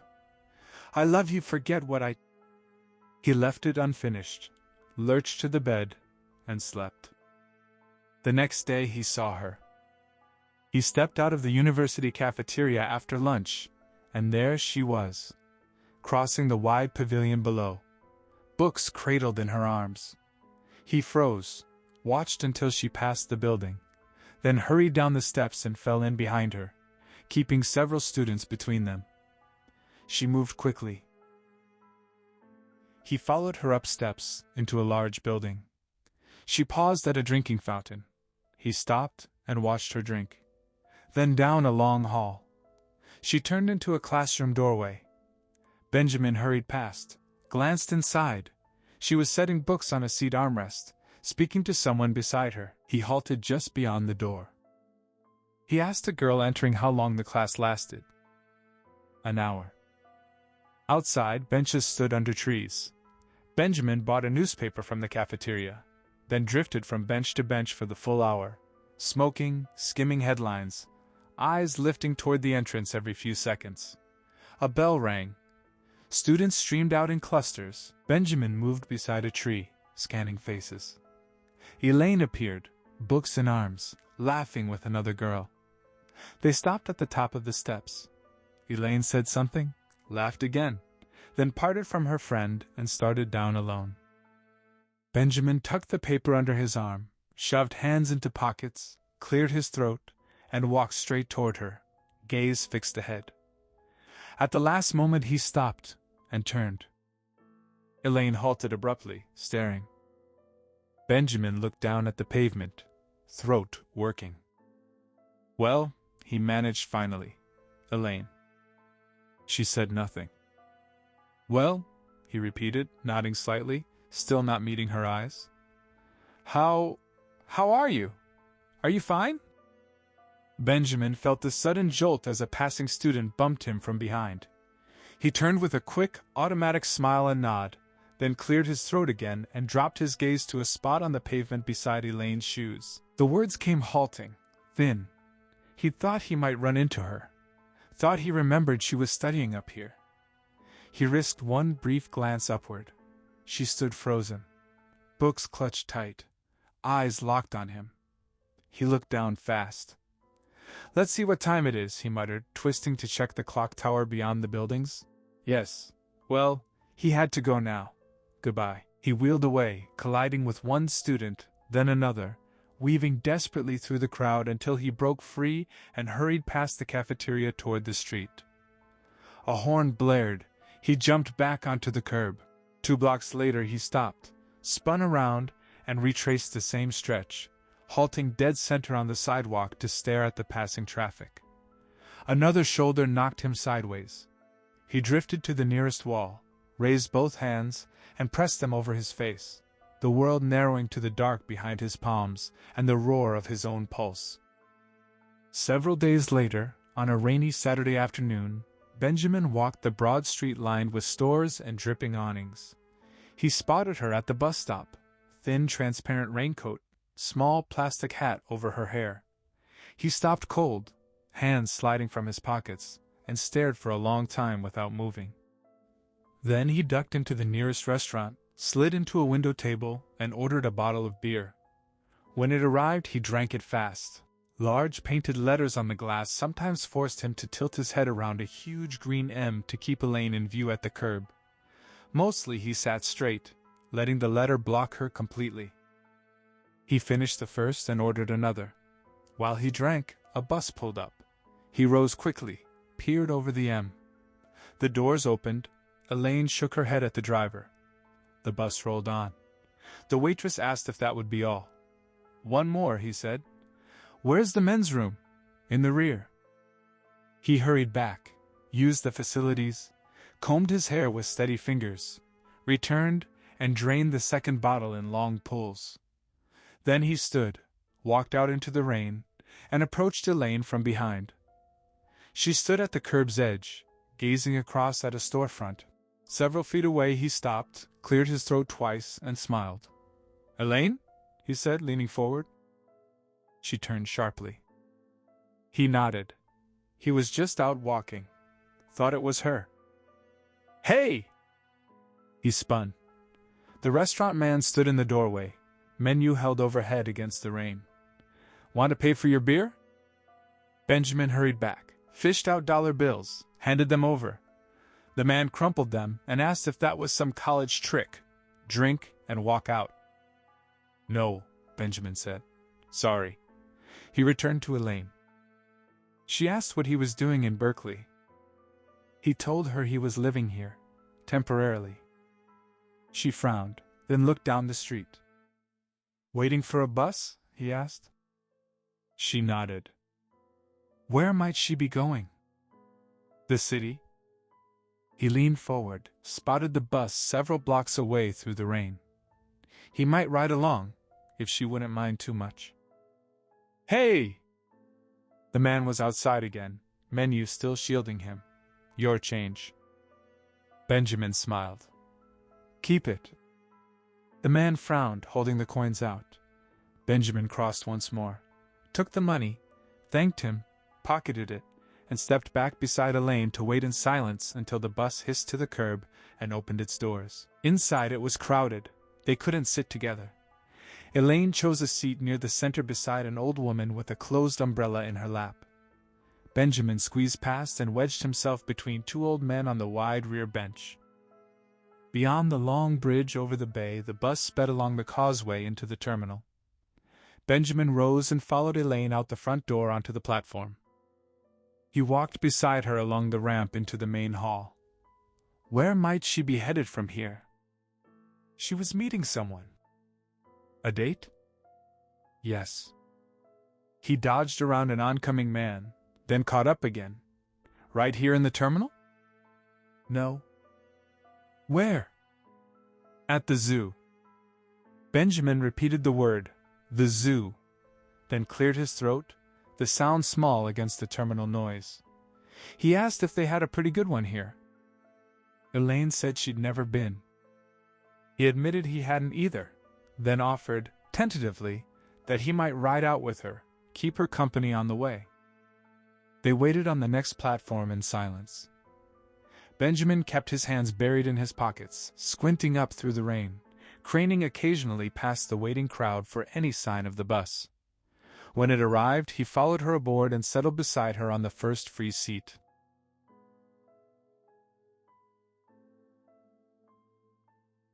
She peeled off the plastic hat and held it in her lap.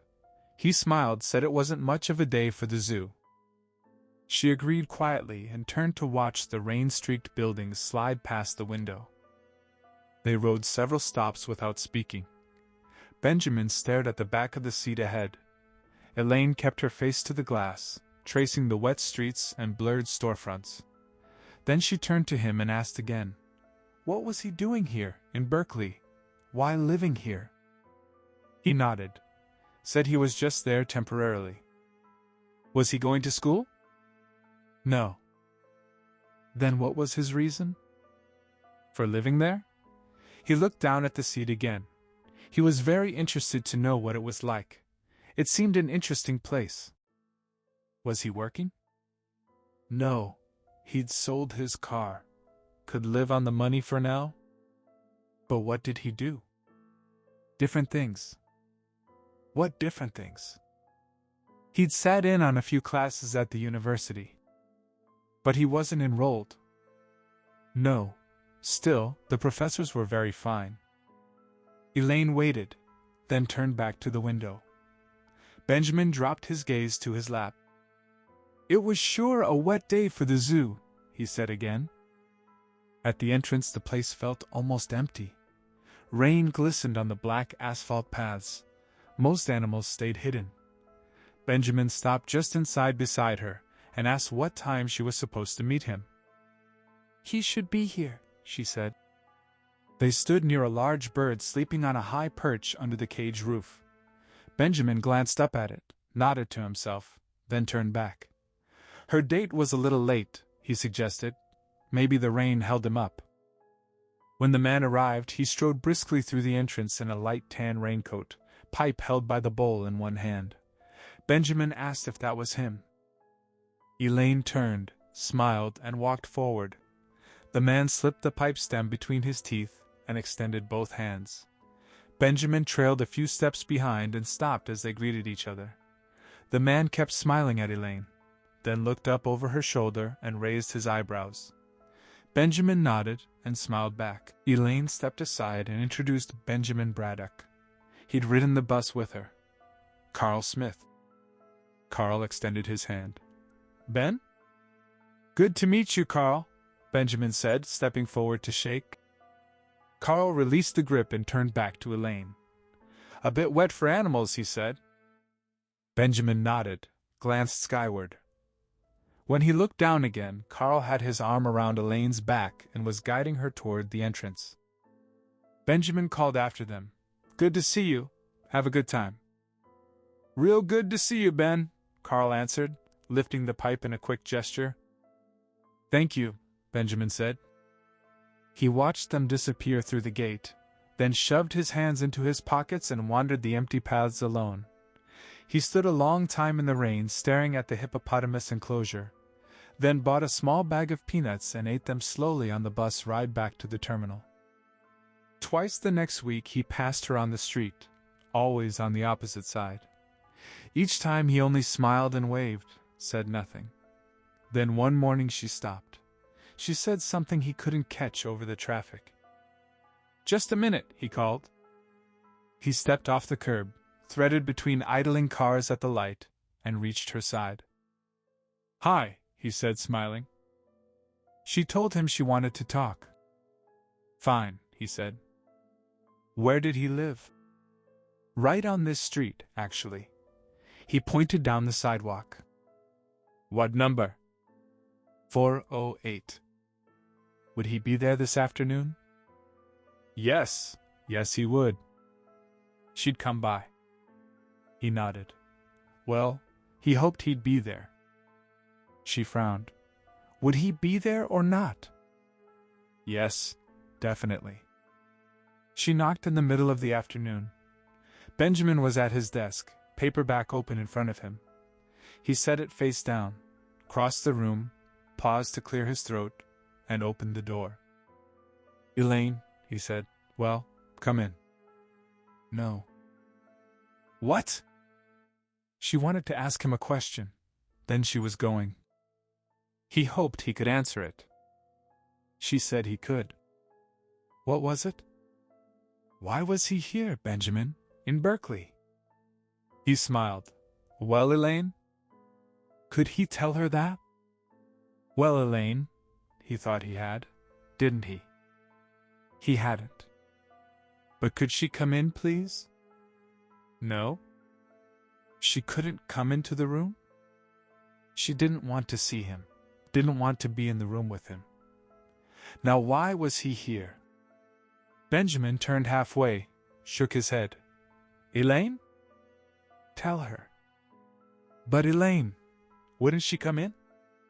She didn't trust him. He didn't? Why was he here?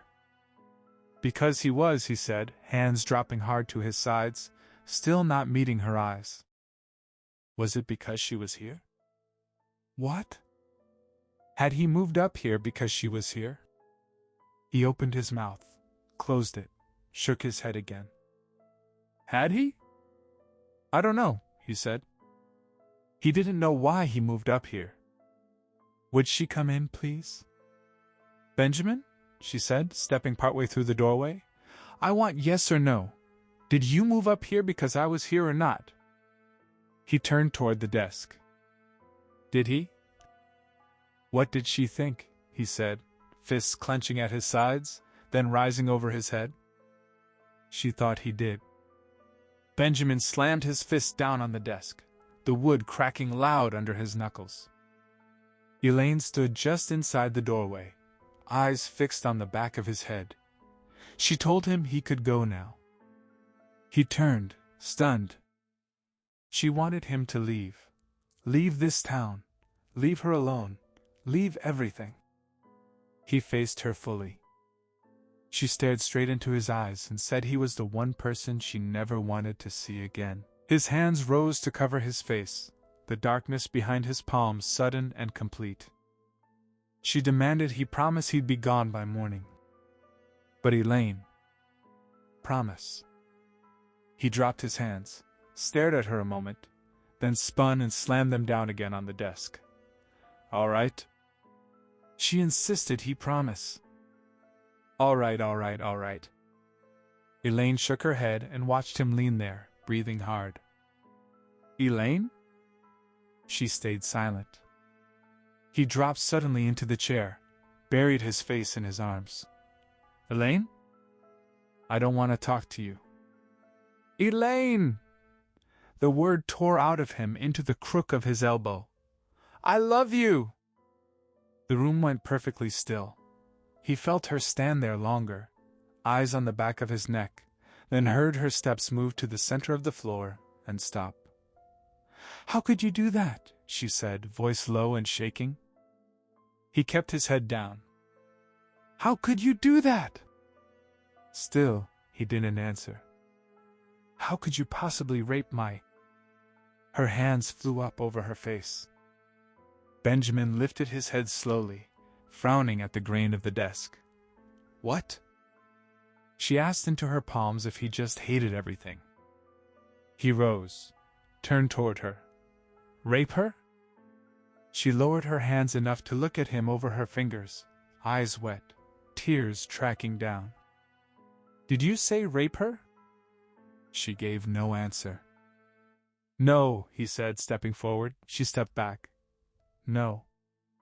Elaine cleared her throat and wiped one eye. What did she say? He asked. She looked at him but stayed silent. What did she tell you? Still nothing. What? She watched him a few seconds longer, then turned away. She wanted him out of here in the morning. No! He lunged between her and the door. Don't touch me. I'm not.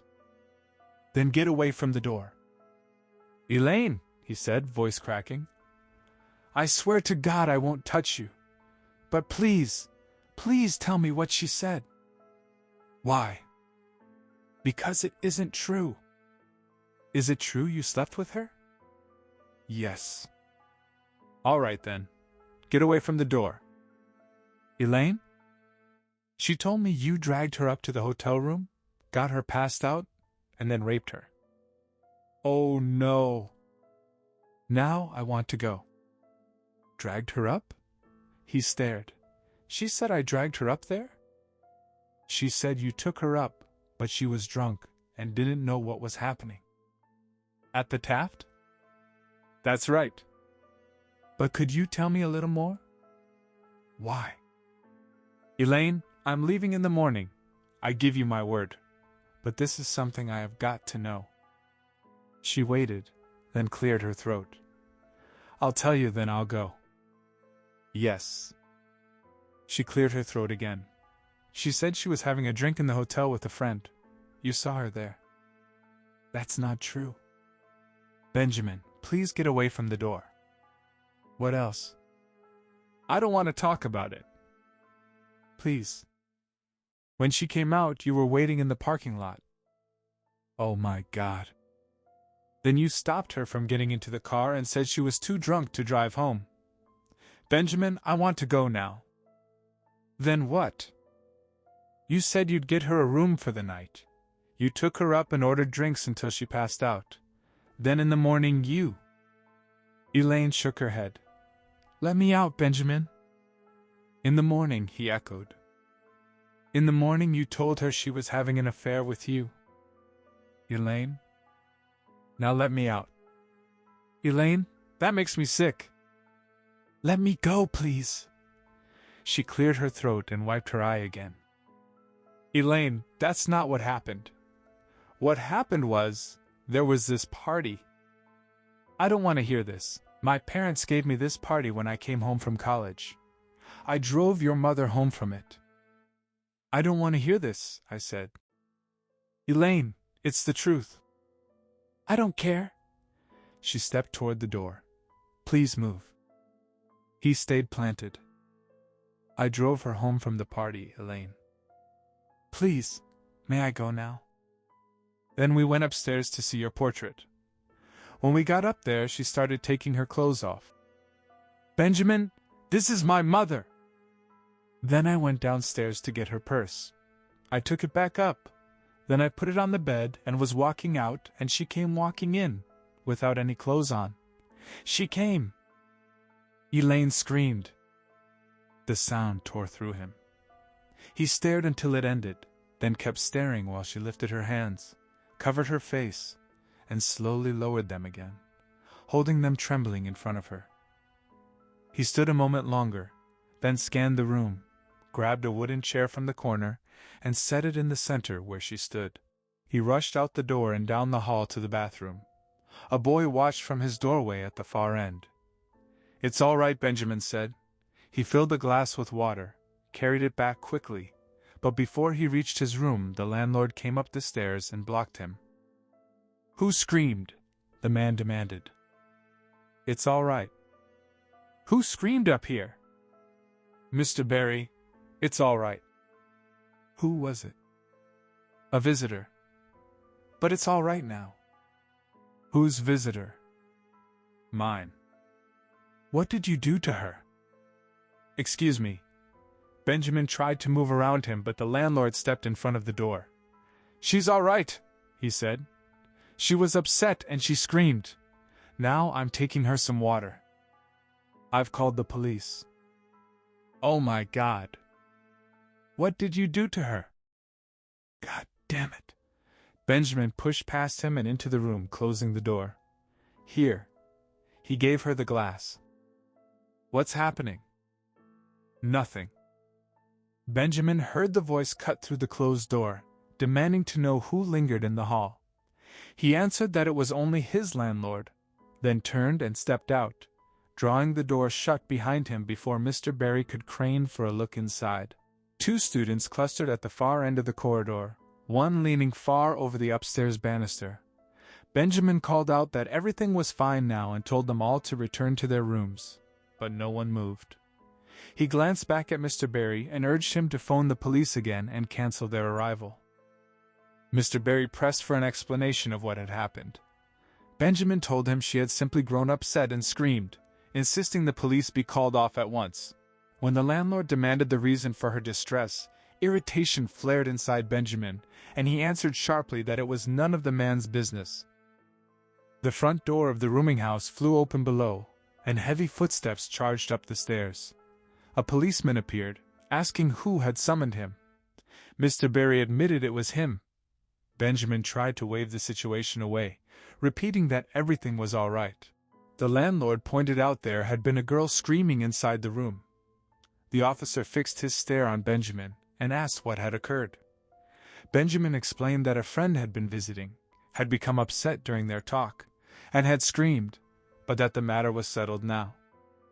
The policeman questioned why anyone would scream if matters were fine. Benjamin answered that they had been discussing something painful. When the officer kept pushing for specifics, Benjamin repeated that the subject was private, holding firm even as the question circled back again and again. Elaine opened the door behind him and stepped out. The students edged forward while Mr. Barry stretched to see past Benjamin's shoulder. The policeman asked her directly if she had been the one screaming. She confirmed it. He asked what Benjamin had done to her. She said nothing. He had done nothing at all. She had simply been upset over a personal matter.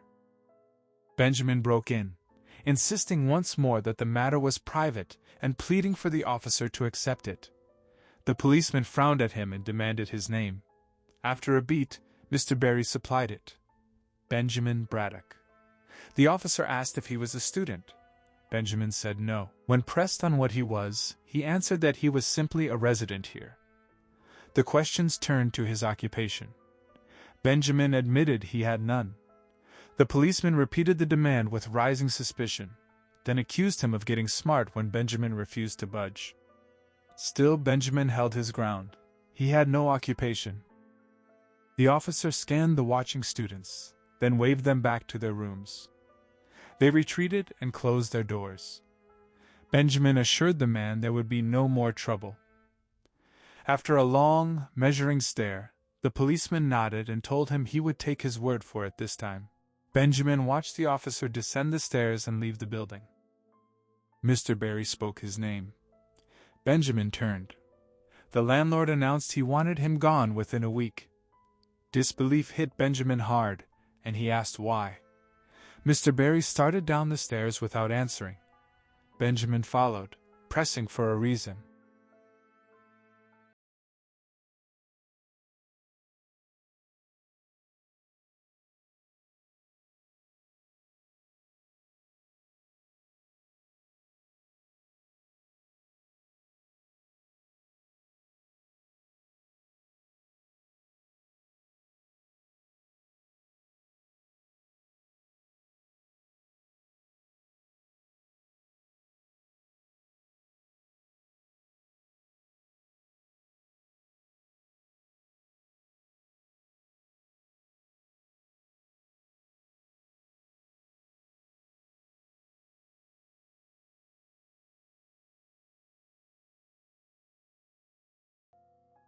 Benjamin frowned in confusion as the man brushed past and disappeared into his own room. The latch clicked shut behind him. He stood listening for a moment, then turned and walked slowly back up toward his door. Elaine was still standing in the doorway. Benjamin moved past her, sat on the edge of the bed, and stared down at the rug. She spoke his name softly. He answered. She apologized for having screamed. He remained seated a while longer, then rose, fetched his suitcase, and opened it on the mattress. Elaine closed the door and took the chair in the center of the room. She spoke his name again. He acknowledged it. She asked if she could pose one question. He nodded and crossed to the bureau, lifted a shirt from the top drawer, and carried it back to pack. She wondered what he had imagined would happen when he came here, what he had thought might develop between them. Benjamin admitted he did not know. She asked whether he had ever considered how she might feel about him. He turned from the bed, the weight of everything pressing in, and told her he did not want to talk right now. He was sorry for all of it, but would prefer to be alone if she did not mind. She agreed quietly, yet asked to remain seated until he finished packing. He told her to do whatever she wished. Still she pressed. What had he been thinking when he decided to drive up? He repeated that he honestly did not know, then moved to the closet, took down his suit on its hanger, and brought it to the bed. She asked if he had simply climbed into his car one day and driven. He confirmed it. She wanted to know what had happened once he arrived. Benjamin frowned at her. She confessed she could not understand any of it. Had he meant to see her at all? Or had he planned to wait until they happened to meet? He explained he had come intending to see her the very first night. He had driven up in a strange mood, taken a hotel room, and even made dinner reservations for the two of them. She reacted with quiet surprise at the planned invitation. He described how he had never followed through, how he had simply lingered, wallowing, and had even written her a few letters. She asked if they had been love letters. He could not recall. She noted he had sold his car. He confirmed it, the first morning after taking the room. Then she asked what he had done next. Benjamin described sitting around, lifting the hanger to slide the pants free. She wondered whether he had gone out at all, with girls or anything. Benjamin shook his head firmly. No, he had not spent his days reading. His gaze flicked toward the lone paperback resting on the desk. It was the first book he had even opened since leaving college. Elaine asked if he disliked reading. He answered that newspapers suited him better. He finished folding the suit pants and placed them neatly in the suitcase, then crossed to the desk and tugged open a side drawer to gather a handful of socks. She asked about the book on the desk. Benjamin lifted it and passed it to her without a word. She studied the cover and wondered if astronomy held any interest for him. He said no. When she pressed why he had chosen it then, he explained he had simply grabbed something to hold in his hands. He had wanted to appear occupied, doing something worthwhile, the moment she arrived. The admission felt thin even as he said it. Confusion stirred deeper inside him.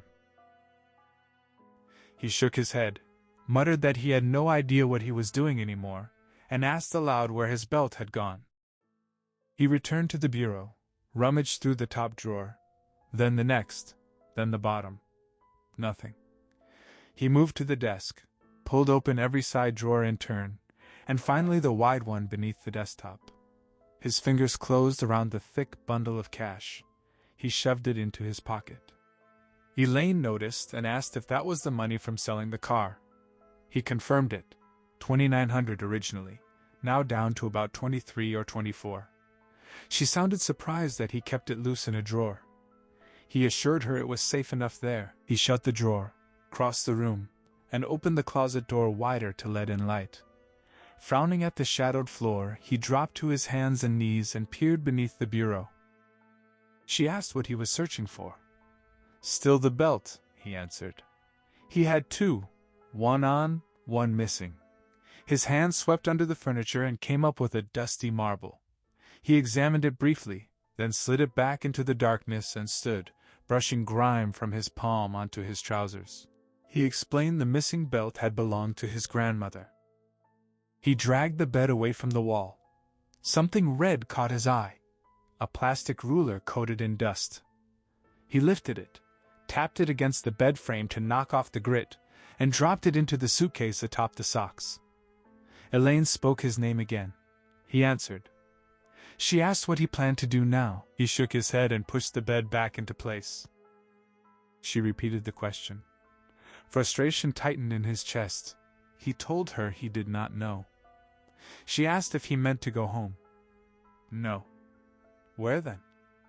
He snapped that he had already said he did not know. She kept pressing. What would he do? He excused himself, left the room, and walked down the hall to the bathroom.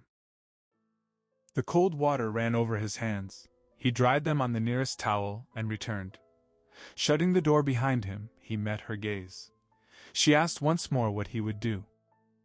Irritation flared hot. He asked if she was deaf. He did not know. She pressed. Not even the faintest idea? Correct.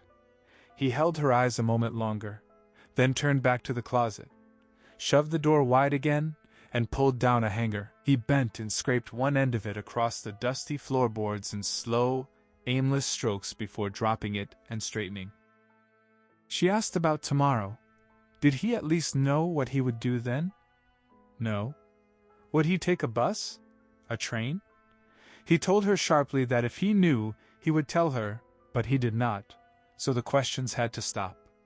He moved to the bed and lifted the pillow, searching beneath it for anything he might have missed. She spoke his name again. He answered roughly. She stood from the chair and told him she did not want him leaving tomorrow without a definite plan. He turned, pillow still in hand, and frowned at her. Why? Because she wanted him to have one. He asked if she wanted him gone or not. She nodded yes. Then what was this about? She insisted he tell her a clear plan before departing. He asked if she was concerned about him. She rose fully now and faced him. He had come here because of her, sold his car because of her, upended his entire life because of her, and now he was leaving because of her. That made her responsible for him. She did not want to spend her days worrying that he had ended up drunk in some gutter on her account. The words struck him like a slap. He turned away, replaced the pillow at the head of the bed. She demanded again what he would do. He spun back toward her, the pressure bursting out. I don't know. She told him to make up his mind before he left. He shot back that it was none of her business what he did. She countered that he had made it her business by rearranging his life around her. Could she really be expected to ignore that? He told her to come on. She insisted she could not ignore it. Then, he said, she was a phony, telling him to leave 1 minute, to stay the next. Elaine turned sharply and walked to the door. Goodbye, she said, and slammed it behind her. Benjamin stood frozen for a heartbeat, then rushed after her. Her footsteps echoed down the stairs and out the front door. It banged shut. He caught up with her near the corner. He called her name. She shook her head and kept walking. He called again. She told him to get out of here. She paused at the curb, glanced down the street, then crossed to the opposite side. He apologized for what he had said. She asked him to leave, please, wiping her cheek with the back of her hand while she continued forward. He caught her arm. She pulled free. He insisted he had not meant it. She stopped abruptly and looked up at him. Did he not see what he was doing? What was happening? What would happen?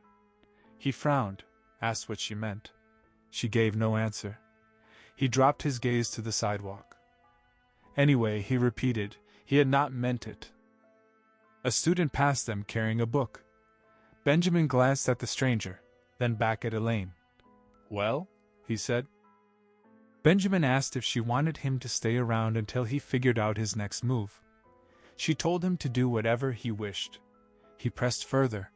If her worry was the issue, he would work out a solid plan before leaving. She took his hand, studied it briefly, then repeated that he should do what he wanted. For a moment she met his eyes, released his hand, and continued down the sidewalk. He called after her again. She never slowed or glanced back.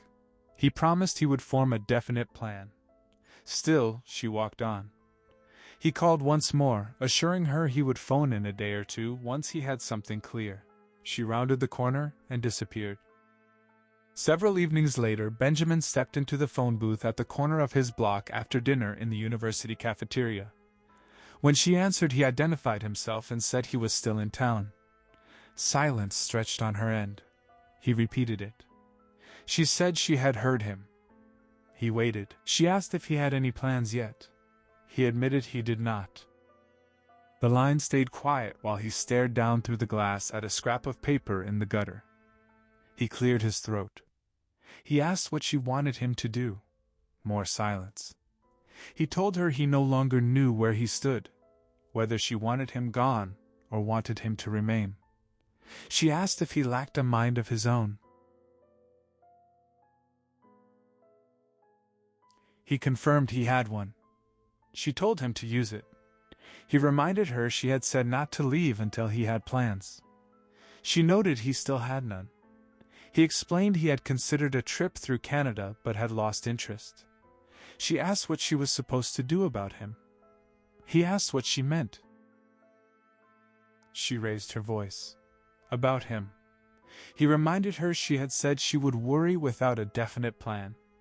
She asked if he thought she could study or even think with him occupying her mind every hour. He tried to calm her, repeating her own words about worry. After another pause, she asked what was wrong with Canada. He said the idea had faded. She suggested Mexico. He had already been. Hawaii? No urge? She asked what he did feel an urge to do. Nothing. She pressed what he did all day then, what he had done today. He had gone to a movie. It was all right. He asked again what she wanted him to do. She demanded if he could not think for himself. He insisted he could, but she had told him to stay. Then stay, she said. He admitted he was struggling to form plans. She told him she needed him to do something because she was going crazy. He echoed her. She confirmed it. He offered that all she had to do was tell him to leave, and he would go. She stayed silent. He asked if she would do that. She said she was trying to write a paper.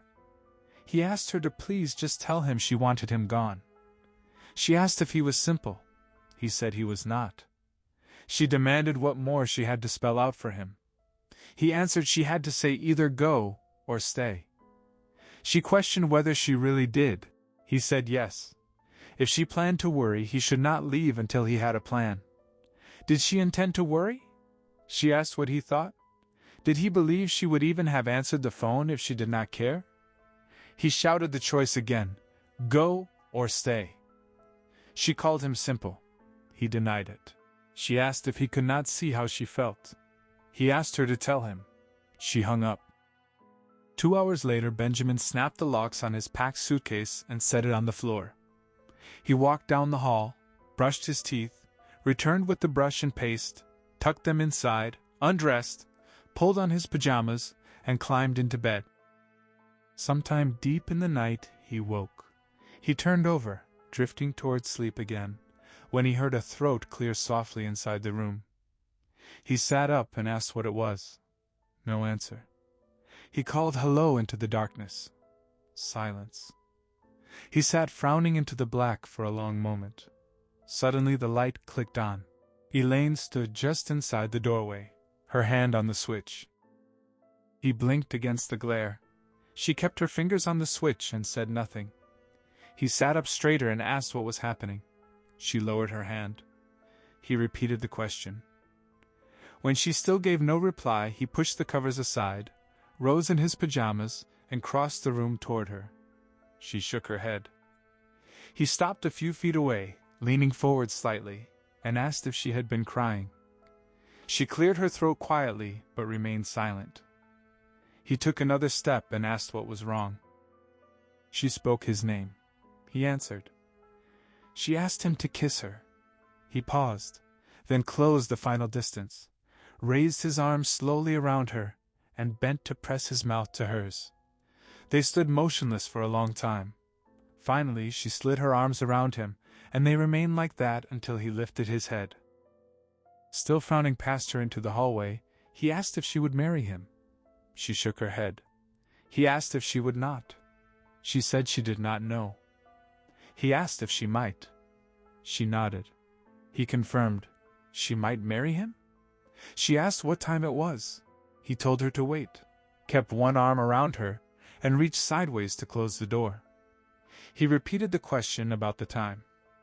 He asked her to sit down and talk for a minute. She told him she could not. Benjamin asked if she could not talk. She answered that she could not stay. He moved quickly to his desk, lifted the chair, and placed it in the center of the room. He asked the time again and urged her to sit. She insisted she had to go. She needed to be back in the dormitory by midnight. He glanced at his watch and told her she still had 5 minutes. She repeated she could not stay. He reminded her she had said she might marry him. She said she did not know. He pressed, might she? She nodded. He asked if she was joking or drunk. She denied both. He asked when they should marry. Tomorrow? She repeated she did not know what was happening. Confusion clouded everything. He stepped close again and asked if she meant she felt lost. She nodded.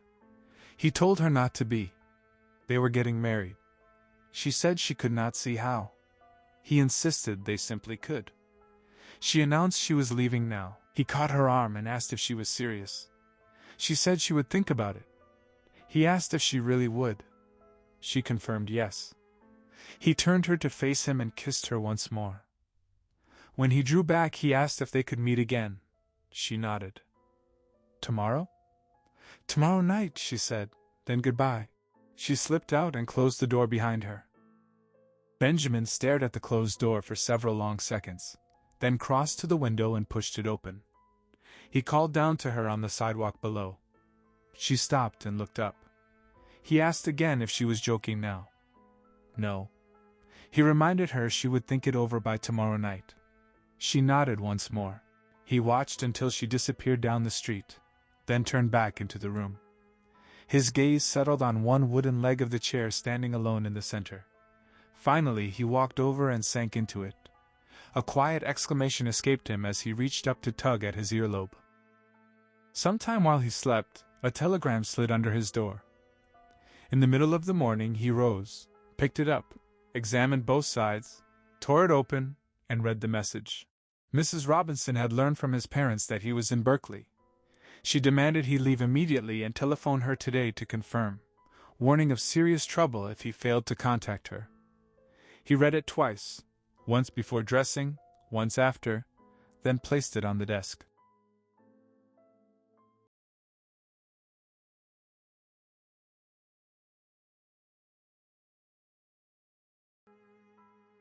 He hurried down the hall to wash his face and comb his hair, then stepped outside and stopped the first passerby to ask where he might find a jewelry shop. Later that afternoon, after lunch, he paced his room for a time before gathering all his clothes into a pillowcase and carrying them to the laundromat. No dryers were free and a line waited. He returned with the damp load, emptied it onto his bed, stared at the wet pile, then went out for dinner. Back again, he sorted the laundry and began hanging it to dry. Just as he draped the last sheet over the closet door, a knock sounded. He crossed the room and opened it for Elaine. He invited her in, lifted a pair of wet trousers from the chair in the center, and tossed them onto the bed. He told her to sit. She passed the chair and frowned at a pair of shorts draped over a lampshade beside the desk. She asked if he had just washed his clothes. Yes, he said. Now sit. She asked where. At the laundromat, he answered, and repeated for her to sit in the chair. She did. She wondered about dryers. He pulled up another chair beside her, leaving a shirt still drying on its back, and sat. He reached into his pocket and produced a plain gold ring. He told her to see if it fit. She took it and said it was too big. He asked her to try it anyway. She slipped it on. Still too big, she confirmed. He took her hand, turned the ring several times around her finger, and agreed. She removed it, slid it onto her thumb instead, and held it up. Perfect there. He asked for it back. She handed it over. He said he would exchange it for a smaller size, but asked if she liked the style, the color, the width. She nodded. Good, he said. He would get 1 or 2 sizes down. She spoke his name. He answered. She reminded him she had not even agreed to marry him yet. He knew, but he felt certain she would. She asked if he really believed that. He said it seemed inevitable now. She said she did not feel the same. He frowned. She told him she had been thinking about it. And she did not think it would work out. He insisted it would. She shook her head. He asked why not. She rose and crossed to the bureau to examine a sweater drying on top. She lifted a sleeve close to her eyes and announced it was ruined. He stood and demanded again why it would not work. She said it just would not. He pressed. What had changed? She had come walking in last night when he was all set to leave. Why? She said she had simply been passing by. He reminded her he had assumed she was fond of him after that. She gave no reply. He asked outright if she was fond of him. She admitted she was. Then, he said, they were fond of each other. So let them marry. She turned to face him and asked if he could imagine her parents' reaction. He asked if she meant her mother. No, her father. He pointed toward the wall and declared that man would be the happiest person alive if they married. She frowned at him. Benjamin insisted Mr. Robinson went out of his way to bring them together, and had once told him he felt like a son. Elaine asked what would happen if he ever learned the truth. Benjamin assured her the man would never find out, and even if he did, a simple apology would settle it. He would admit it had been foolish. The older man would express mild disappointment yet claim to understand, and the matter would end. She called the idea naive and returned to the chair. Benjamin urged her to set the parents aside and ask for any other objections. She offered one. He was not ready for marriage. He pressed why. She said he was simply too young and needed to experience other things before settling down. He asked what things. She suggested travel. Around the world. Africa, Asia, those distant continents. He shook his head.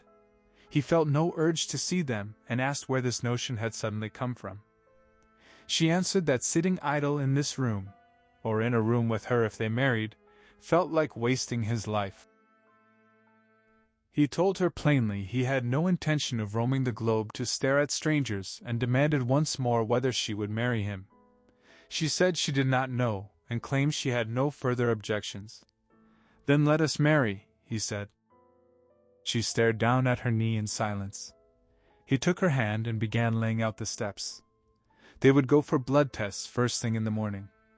When she started to interrupt, he asked her to listen. He continued. Next, the birth certificates. His was already with him. Hers remained at home in the den drawer. He would fly down tomorrow night to retrieve it in secret. She called the plan the stupidest thing she had ever heard. He asked what was wrong with it. She said she could simply telephone her father and have it sent. He reminded her they could not alert the parents until after the wedding. She still had not decided. He assumed she kept a house key. She turned in the chair and asked if he truly understood what he was undertaking. Beyond the nighttime flight and stolen certificate, had he considered finding a place to live or shopping for groceries every single day? He answered that of course he had, though he had not yet decided on breakfast cereal. She said he would tire of all that within 2 days because she was not the person he imagined, only an ordinary girl, neither clever nor glamorous. He told her that was exactly the kind he wanted. She asked about children. He confirmed he wanted them too. She doubted it. He insisted sharply and suggested they drop the subject. She added that he was an intellectual and should marry someone who matched him. Benjamin yanked the drying sock from the doorknob, turned, and demanded if she had ever once heard him discuss politics, history, or art. She admitted she had not.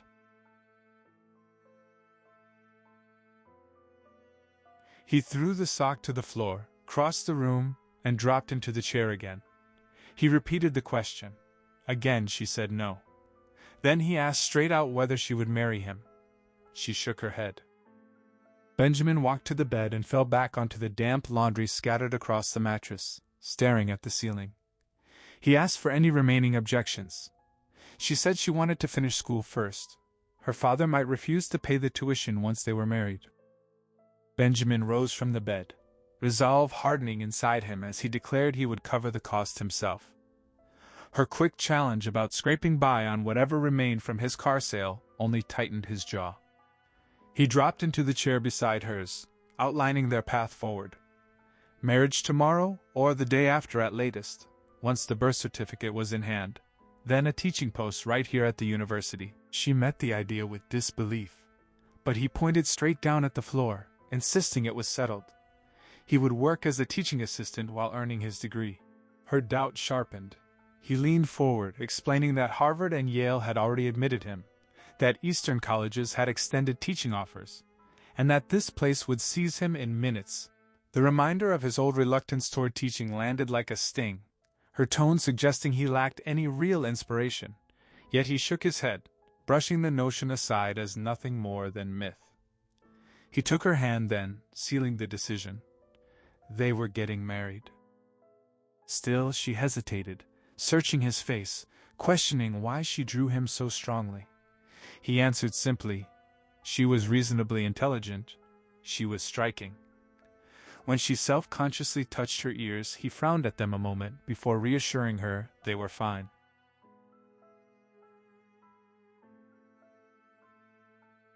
Her deeper uncertainties surfaced next. He cut her off before she could linger on his supposed brilliance, steering them back to the plan. She teased that if he truly wanted her, he should simply carry her off. He agreed without pause, right after the blood tests.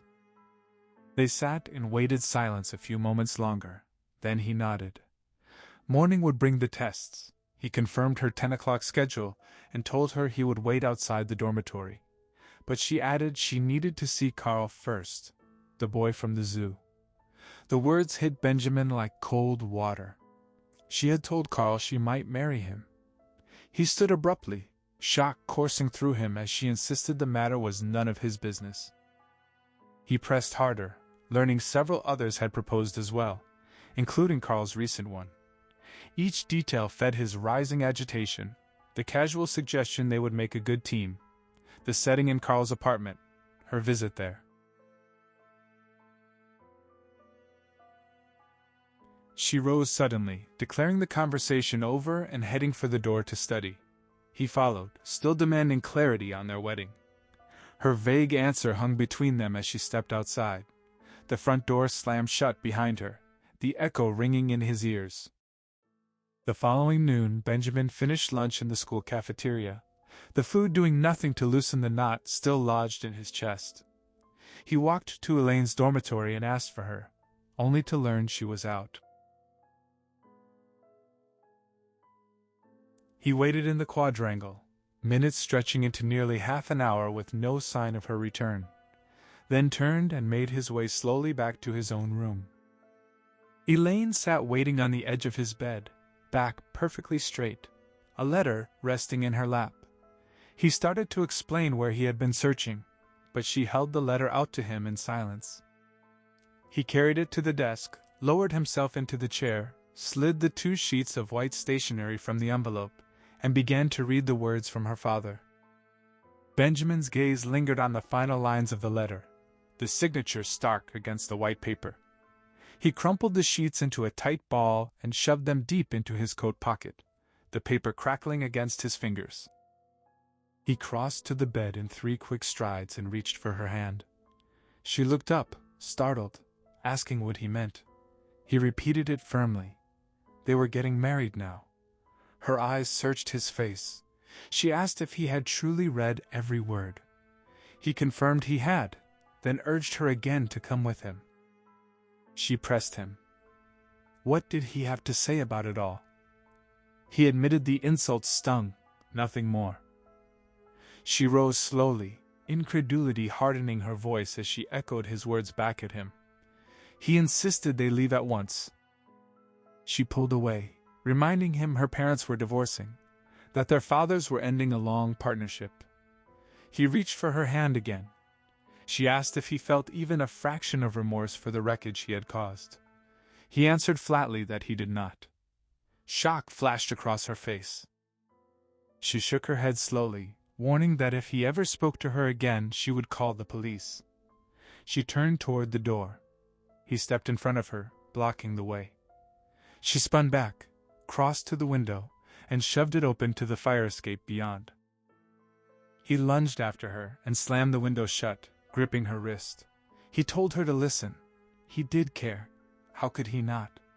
But above everything, he loved her. She stared at him, incredulous that he could still fixate on being insulted.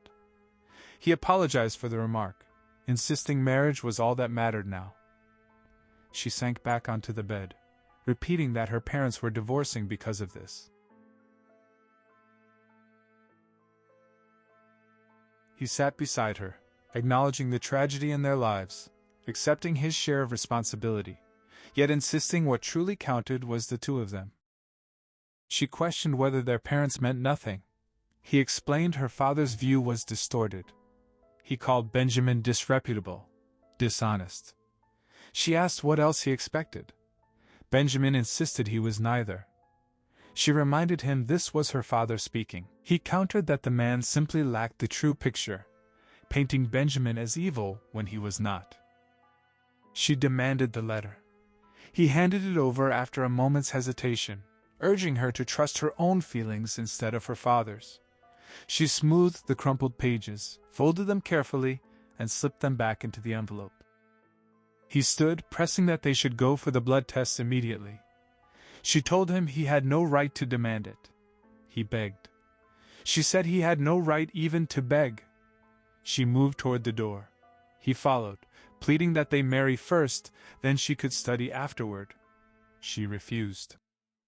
He asked if she had really meant the threat about the police. She said no. He pressed. What would happen now? She answered she would speak to her father when he arrived. He asked if she would tell him they wanted to marry, that nothing could stop them. She said she would tell him they loved each other. He seized on the promise. She nodded, stepped onto the landing, and started down the stairs. He called after her, asking her to stay. She turned back, kissed him gently, and assured him she would only be in her room studying. He begged her to bring her books here instead. He would stay quiet. She promised she would not run away. He clutched her hands, confessing he would lose his mind completely if she did. The next morning, Benjamin stood at his window watching the street below. A taxi pulled up in front of the rooming house. Mr. Robinson stepped out, paid the driver, then looked up toward the building as he entered. Footsteps echoed in the stairwell, climbing steadily to the second floor. Silence followed, then a firm knock on the door. Benjamin held his breath. The knock sounded again. He answered quietly. The door opened. Mr. Robinson stepped inside and stopped dead when he saw Benjamin. For a long moment he simply stared, throat working as he cleared it repeatedly, hand rising to cover his mouth. Finally he spoke, asking if Benjamin wanted to try explaining why he had done it. Benjamin shook his head. He could not find the words. Mr. Robinson cleared his throat again, the sound rough in the quiet room, and asked if Benjamin harbored some particular grudge against him, some deep resentment that had driven all this. Benjamin kept shaking his head, insisting it had nothing to do with him personally. Mr. Robinson pressed harder, wondering if something he had said had sparked such contempt, or if it was simply everything he represented that Benjamin despised. Benjamin repeated that the matter concerned Mr. Robinson not at all, yet Mr. Robinson countered quietly that it concerned him a great deal. He had been betrayed, his trust shattered, and he wanted to hear Benjamin's true feelings toward him, the real reason behind the injury. Benjamin insisted there was no reason, no personal motive. Mr. Robinson nodded slowly, observing how convenient it was to claim no one bore responsibility, though Benjamin was surely old enough to own his actions. Benjamin snapped back that he was responsible, fully, yet still there had been no personal element, no grudge, no targeted malice. Mr. Robinson raised an eyebrow at the distinction. Sleeping with another man's wife and insisting it held no personal weight. Benjamin stepped forward, voice tight, trying to explain it had been his fault alone. Mr. Robinson reminded him they were both civilized men. No need for threats. Benjamin unclenched his fists at the pointed request, swearing he felt no resentment, no lack of respect either. Though when pressed, he admitted the respect was absent. Mr. Robinson accepted the admission with a nod. He saw little more to discuss but felt Benjamin should understand the full consequences. He and his wife would soon divorce. Benjamin burst out, "Why should that happen? Why should any of it matter now?" Mr. Robinson called the reaction astonishing, asking if Benjamin truly believed his actions carried no weight at all. Benjamin advanced another step, desperate to make him see. What had occurred between him and Mrs. Robinson had been meaningless. A mechanical act, no different from a handshake. Mr. Robinson echoed the comparison with dry incredulity, pointing out the obvious gulf between a handshake and undressing, climbing into bed, having intercourse. Benjamin insisted the difference had not existed in this instance. Mr. Robinson let the words hang, observing coolly that such a claim did little credit to his wife's appeal. Benjamin protested the deliberate twisting of his meaning. Mr. Robinson warned him not to shout. Benjamin, hands raised in frustration, finally laid it bare. He did not love Mrs. Robinson. He loved Elaine. Mr. Robinson looked down at the floor a long moment, then said he was sure Benjamin believed that now, but a few nights with Elaine would cure him of the notion as swiftly as the others. Benjamin stared, stunned. Mr. Robinson glanced at his watch and declared the conversation finished. He could not yet say how far the law would reach, but he believed prosecution might be possible. If Benjamin ever approached Elaine again, he might find himself behind bars. He called Benjamin despicable, scum, filth, and ordered him to erase Elaine from his thoughts at once. Benjamin stood frozen as Mr. Robinson stared back, then warned that any trouble Benjamin chose to make would be met with far worse in return. When the door closed behind Mr. Robinson, Benjamin remained rooted in the center of the room, eyes fixed on the empty doorway. He listened to the receding footsteps, down the hall, down the stairs, until the front door of the building banged shut. Only then did he hesitate, bolt from the room leaving the door ajar, and race down the stairs to the sidewalk. Mr. Robinson was striding toward a waiting taxi at the corner phone booth. Benjamin hung back until the man opened the rear door and began to climb in. Then he sprinted to the booth, yanked the door shut, fumbled coins from his pocket, most scattering across the floor, retained a single dime, and fed it into the slot. Through the glass he watched Mr. Robinson settle in the cab, glance up at him for a fleeting second, lean forward to speak to the driver. The taxi lurched forward and sped away, rounding the corner toward the dormitory, and vanishing. Benjamin dialed with shaking fingers. The instant the last digit clicked, he looked up. The cab already gone. He pressed the receiver hard to his ear, fist clenched at his side. The line rang once, twice. Silence. Then ringing again. He muttered under his breath for someone to answer. A girl's voice came on. Wendell Hall. He demanded Elaine Robinson, room 200. She asked him to wait. He glanced toward the vanished corner, fist opening and closing. The operator returned. The extension was busy. He ordered her to break in, cut in now. She hesitated, citing rules. He insisted this was an extreme emergency, commanded her to interrupt and fetch Elaine immediately. After a pause, she cleared her throat, spoke into the line. An emergency call for Elaine Robinson. Please suspend and summon her. Benjamin nodded tightly to himself. She would be right on, the operator said. He waited, ears straining. Footsteps approached, the receiver lifted. A girl's voice answered. But it was not Elaine. It was her roommate.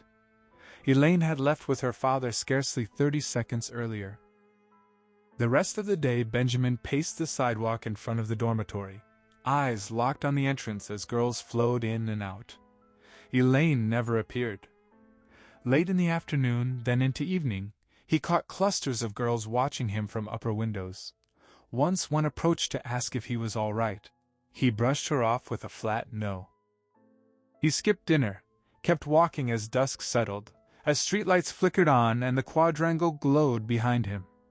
Past midnight he stepped into the lobby and approached the desk. He asked if there was any way a girl could enter the building and reach her room unseen. The girl behind the counter confirmed it, through the basement cafeteria, then the elevator straight up. He repeated the word, basement, already turning the new possibility over in his mind. Benjamin stood in the lobby, the desk girl's suggestion of another entrance barely registering as he demanded she call Elaine's room. She reminded him it was too late for visitors. He insisted he needed no conversation, only confirmation she was upstairs. She nodded firmly. Every girl had to be in by now. Elaine was surely there. He thanked her and turned away, the certainty doing nothing to loosen the knot in his chest. Sleep refused to come until the sky outside his window began to pale. When he finally woke, late morning light already filled the room.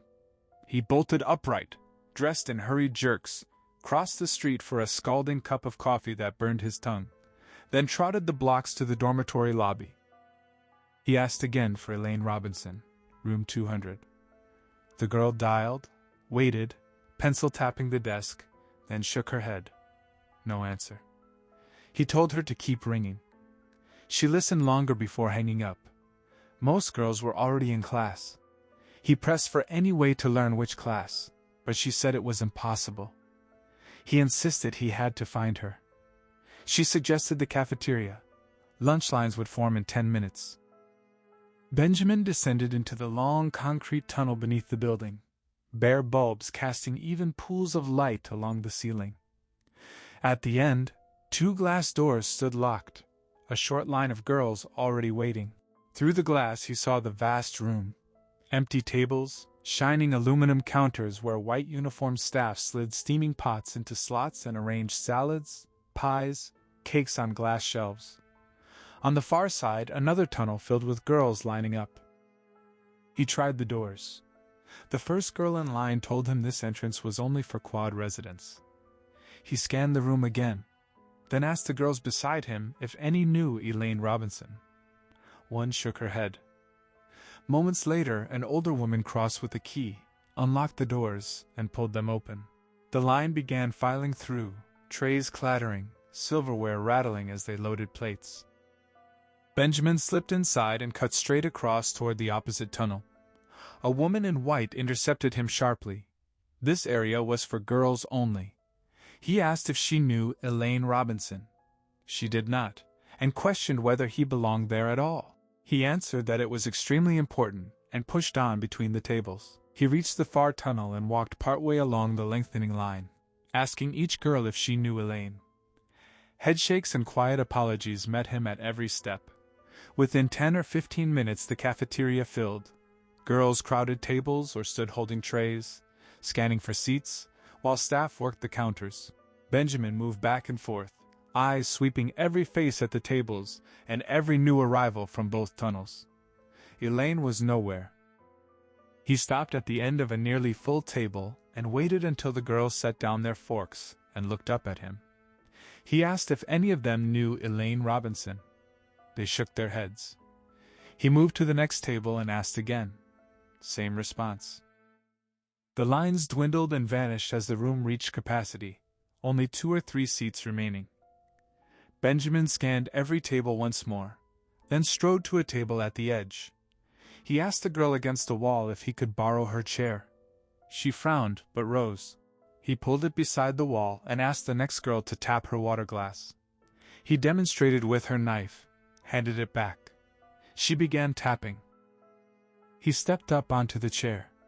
Nearest tables fell silent first, then the center, until the entire room, girls, staff behind counters, stood perfectly still and quiet.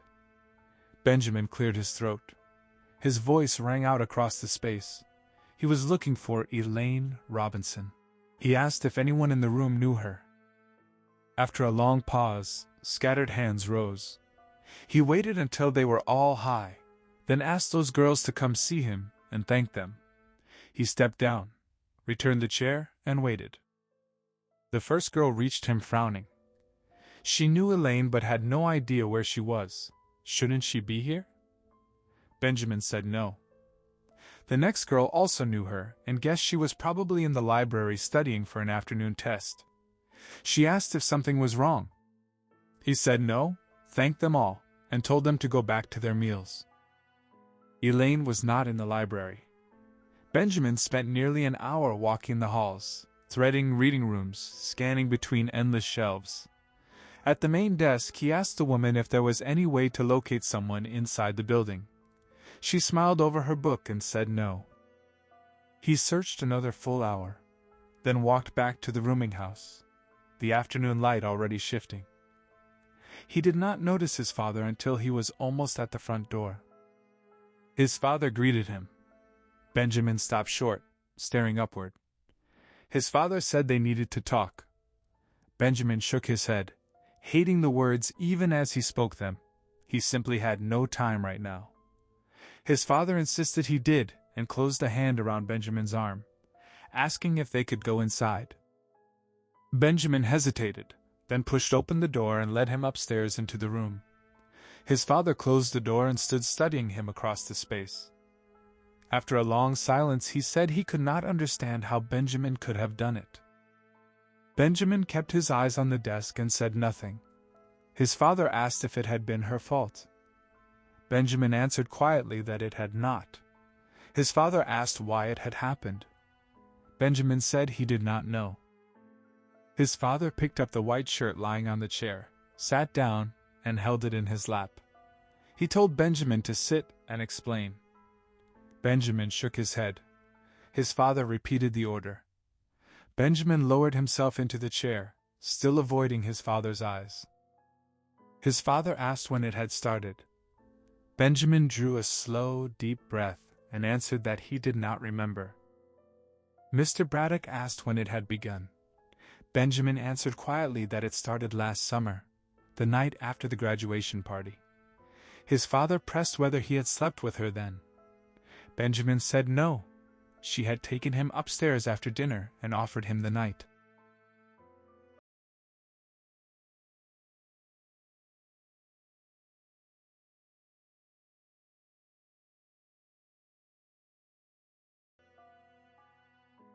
She had not pressed further. Instead, he had called her one evening when depression weighed heaviest, suggesting a drink. She met him at a hotel. His father asked which hotel. Benjamin protested the questions cut too deep. Silence stretched between them, heavy and unbroken, until Mr. Braddock finally spoke again. "Pack now." They were driving back together immediately. Benjamin shook his head, refusing. His father insisted, voice firm. Benjamin stood, thanking him for the concern that had brought him here, yet explaining he could not leave, not because of Elaine. Mr. Braddock nodded once and delivered the order. Benjamin was never to see her again. Benjamin stared back, admitting he could not obey. His father repeated that he must. Mr. Braddock rose then and told him something more. 2 nights earlier, Mr. Robinson had sat in their living room, sobbing like a child, pounding the cushion in grief over what Benjamin had done. Benjamin said nothing, the image lodging somewhere deep. His father pressed on.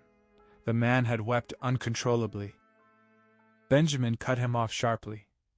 Mr. Braddock studied his son another moment, then bent to the suitcase on the floor, opened it on the bed, and began packing the white shirt. He added that Benjamin had an appointment tomorrow morning with a psychiatrist. Benjamin stepped closer, disbelief rising. He must have misheard. His father assured him he had not. Benjamin protested there was nothing wrong with his mind. Whatever else had gone wrong. His father told him to start packing. Benjamin warned that if no straitjacket had come along, forcing him would prove difficult. Mr. Braddock straightened abruptly and struck him hard across the face with the back of his hand. Benjamin staggered, caught himself, and stared up in shock. His father apologized at once, voice unsteady, then turned to the closet for the suit, carrying it to the bed and folding the coat with careful movements. Benjamin sank slowly into the chair by the desk and watched. His father continued folding the pants. Benjamin turned to the desk drawer, eased it open, reached inside, and withdrew the thick bundle of bills. He glanced back, his father still occupied, then slipped the money into his pants pocket, checking that it stayed hidden. He stood, crossed to the bureau, pulled out khaki pants, carried them to the bed, and folded them into the suitcase. His father paused beside him, hand resting on Benjamin's arm, confessing how shaken he felt, how badly the whole affair had rattled him, and asking forgiveness. Benjamin said he understood. Mr. Braddock hoped so, and sat back down. Benjamin asked how long the drive up had taken. His father said he had left before dawn. Benjamin nodded, so they would not reach home until very late. His father agreed. Benjamin finished with the pants and walked toward the door. His father rose, asking where he was going. Benjamin frowned. The bathroom, down the hall. Mr. Braddock apologized again, admitting he was a complete wreck, and sat once more. Benjamin stepped into the hall, pulled the room door almost shut to block the view inside, entered the bathroom, turned on the sink faucet, then backed out swiftly and closed that door too. He returned to the dormitory lobby. "Call down Elaine Robinson, room 200. He watched the desk girl dial, wait, then speak into the receiver. She asked for Elaine, listened, nodded, thanked the person, and hung up. Turning to him, she confirmed he was Benjamin Braddock. She told him Elaine had left school. Her roommate was bringing down a message. A minute later, the elevator doors opened. A girl stepped out holding a sealed white envelope with his name on it. Benjamin took it, tore it open, and read the brief words. A promise of a longer letter someday. But for now, only forgiveness. She knew this was best for him. She loved him, yet it could never work. He should go to Canada, or anywhere she could never see him again. He looked up as the roommate turned back toward the elevator. He called her to stop. She stepped out. The doors snapped shut. He caught her arm and demanded to know where Elaine had gone. She pulled free, startled. He repeated the question urgently. She insisted she did not know. He pressed for the truth. She swore she was telling it. He asked when she had last seen her. Last night, late, perhaps 2 or 3 in the morning. What had happened? She had come up, packed some things, written the note, and left. What had she said before going? The girl could not recall exactly. Benjamin insisted she try. The girl frowned, asking what was going on. He repeated the demand. She said Elaine had announced she was leaving school, had been crying, said goodbye, and asked that her remaining things, clothes and belongings, be sent to her parents' house. Benjamin nodded once. He told her to come with him. She resisted. What for? He said she was going to call Elaine's house. She protested she preferred to stay out of whatever messy love affair this was. Benjamin stared at her several long moments, then nodded toward the door and followed her outside. She lifted the receiver and spoke. This was Marjorie, Elaine's roommate from the university. Was Elaine there? Benjamin leaned in closer beside the girl, angling the receiver away so he could catch every word. Mrs. Robinson told her Elaine could not speak right now. The girl answered with quiet surprise, explaining she held all of Elaine's belongings and needed direction on what to do with them. Silence stretched between them. Mrs. Robinson advised her to keep everything for the moment and promised Elaine would send a letter with instructions. The girl pressed further, asking where Elaine was and whether she had come home. Mrs. Robinson thanked her for the thoughtful call and began to repeat that Elaine would write. Benjamin seized the receiver, his pulse hammering as he demanded to know exactly what was happening and where Elaine had gone. The line clicked dead in his grip. He slammed the phone onto the hook, burst from the booth into the street, and flagged a speeding taxi. It screeched to a halt. He scrambled into the back seat, breath ragged, and ordered the driver straight to the airport. Night had just fallen when he paid the driver and stood motionless beside a tree, staring at the darkened Robinson house. Upstairs, every window stayed black. Downstairs, the living room light glowed behind heavy curtains, only a thin, bright seam escaping down the center of each pane. The front door suddenly swung open, spilling a wide block of light across the yard. Benjamin ducked behind the thick palm trunk, heart racing, and watched Mr. Robinson stride partway down the flagstone path to retrieve the newspaper from the grass. Once the man retreated inside, Benjamin slipped along the driveway to the rear corner, stopped beneath the window, cupped his hands, and called her name into the stillness. No answer. He waited, then spotted a small stone, tossed it against the glass. The room beyond remained dark and silent. He continued to the end of the driveway, eased open the back gate, and stepped through, halting beside a bush. Lights burned on the sun porch. Through the glass he saw Mrs. Robinson alone in a chair with a drink beside her, simply staring out into the yard. He edged nearer the bush, then slipped back through the gate to the side door. Turning the knob with aching slowness, he listened. Nothing. He removed his shoes, set them aside, and padded in stocking feet through the dark kitchen, fingers brushing the sink, then the table, until he found the dining room door. He inched it open, a faint shaft of light falling across him, then stepped through and closed it behind him without a sound. In the dim dining room he crouched at Mr. Robinson's sudden cough, then rose again when newspaper pages turned and quiet returned. Creeping forward, he peered around the wall through the hall and saw Mr. Robinson settled in the large chair, paper raised before him. The man abruptly folded the newspaper, stood and walked toward the front door. Benjamin flattened himself against the wall. The door opened, sprinklers hissed on outside. Mr. Robinson returned, the latch clicking shut.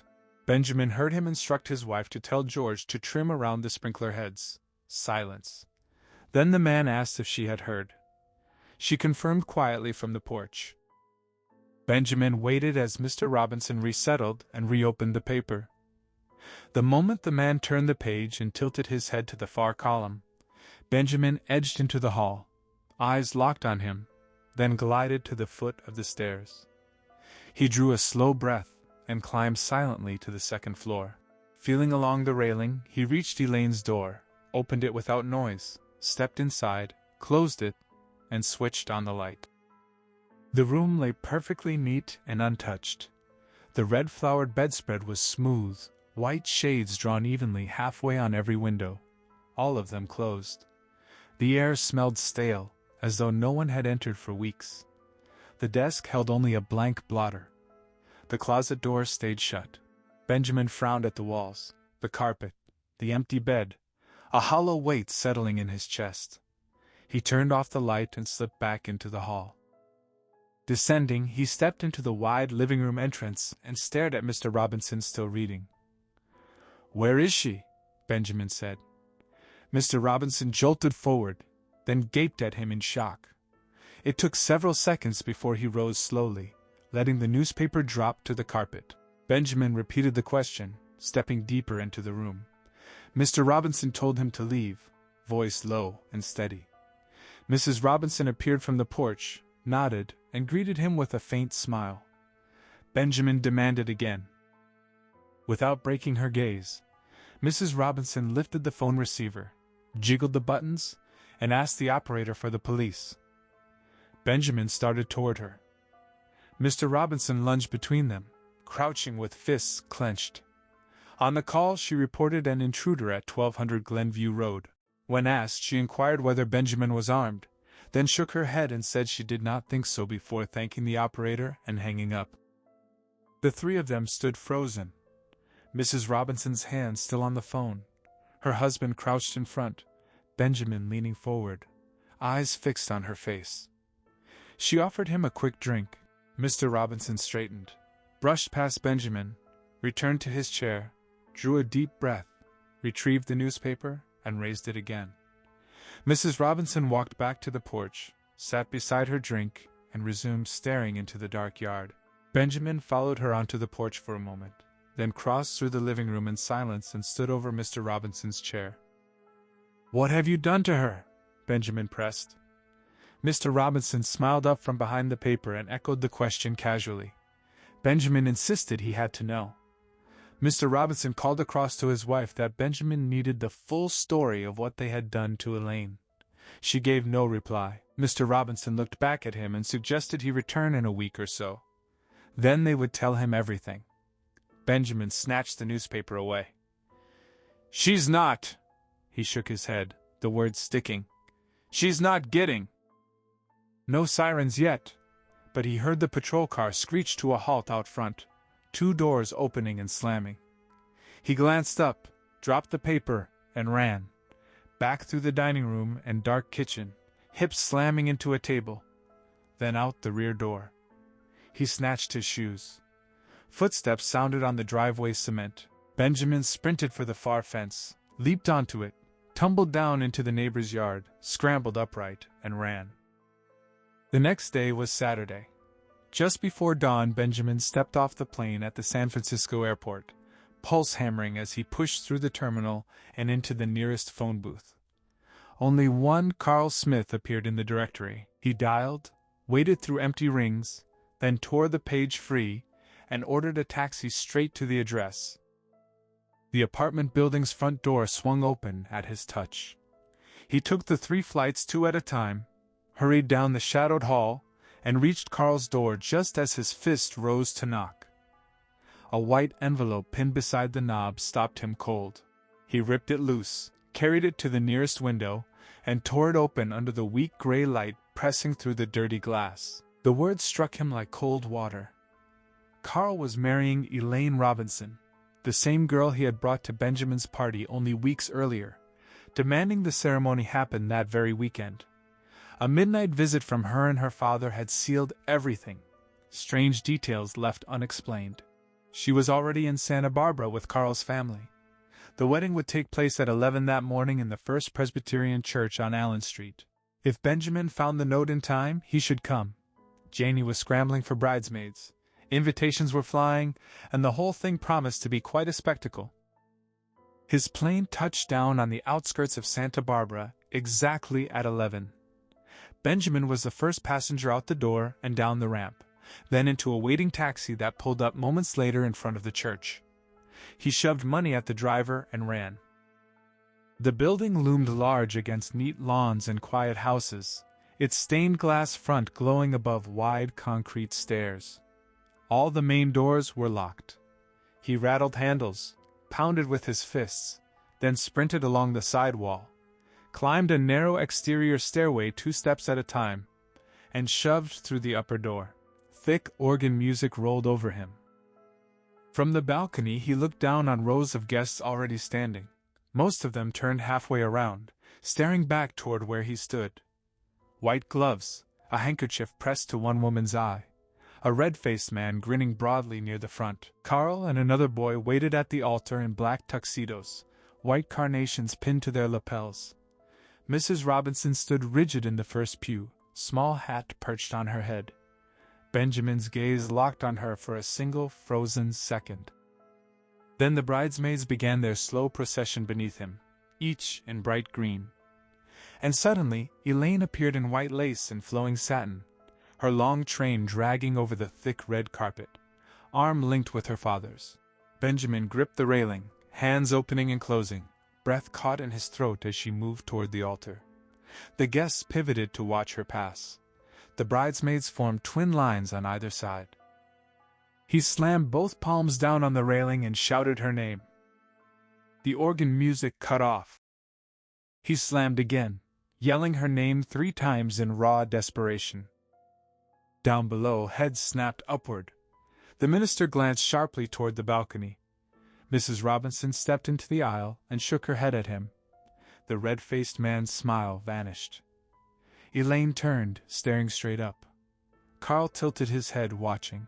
Mr. Robinson started forward, then pivoted, seized Elaine's hand, and pulled her the rest of the way to the minister. A quick exchange followed. The minister nodded, positioned Carl beside Elaine, and opened his small book. Benjamin spun in place, swung one leg over the railing. A woman screamed. Guests below scrambled out of the way. Elaine took several steps back down the aisle, hands rising to her face. Her father yanked her forward again. Benjamin dropped his leg, raced across the balcony, burst through the door, and clattered down the wooden hallway. At the end, he shoved one door open. A man in black clerical robes looked up from a desk and began to rise. Benjamin spun, slammed through the opposite door, and plunged down another flight of stairs. Mr. Robinson was already waiting at the bottom, crouched low with arms spread wide. Behind him, Elaine stood frozen, hands still beside her face. Benjamin feinted left, then right. Mr. Robinson lunged and locked arms around his waist. Benjamin twisted free, felt fingers claw at his neck and collar, then the sharp rip of fabric tearing down his back. He wheeled and drove his fist into Mr. Robinson's face. The older man staggered backward and collapsed into the corner. Benjamin surged forward. Elaine stepped toward him. He seized her hand and urged her to stay steady. He started pulling her toward the door, but the clergyman from upstairs blocked the way. Benjamin ordered him aside. When the man refused to move, Benjamin felt an arm clamp around his neck from behind. He thrashed loose. Carl stood there breathing hard, carnation gone. Benjamin snatched a heavy bronze cross from the nearby altar, raised it beside his ear, and charged. Carl stumbled back and fled. Benjamin dropped the cross, gripped Elaine's hand tighter, and hauled her through the now clear doorway, across the hall, and out onto the sidewalk behind the church. He told her to run. She tripped in the long dress. He yanked her upright and kept pulling her along. They sprinted several blocks. A car swerved onto the curb to avoid them. Ahead, a city bus stood with doors still open, loading passengers.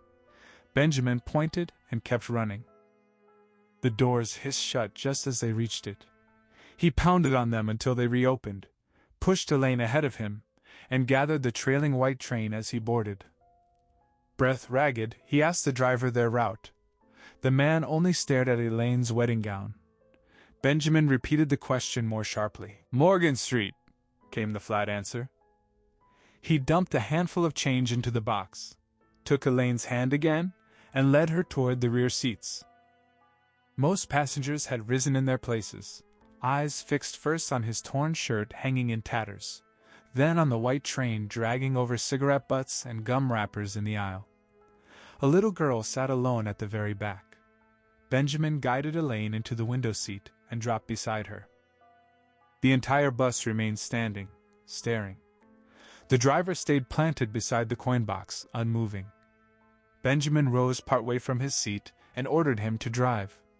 The man didn't budge. Benjamin rose higher, voice cracking with exhaustion and fury, and shouted again for the bus to move. The end. Thank you for staying with this story until the very end. Your patience and curiosity have allowed it to unfold in all its quiet, unsettling layers. Charles Webb wrote The Graduate at just 24, fresh out of Williams College, channeling his own post-graduation drift and deep disillusionment with the polished, materialistic world of Southern California's suburbia.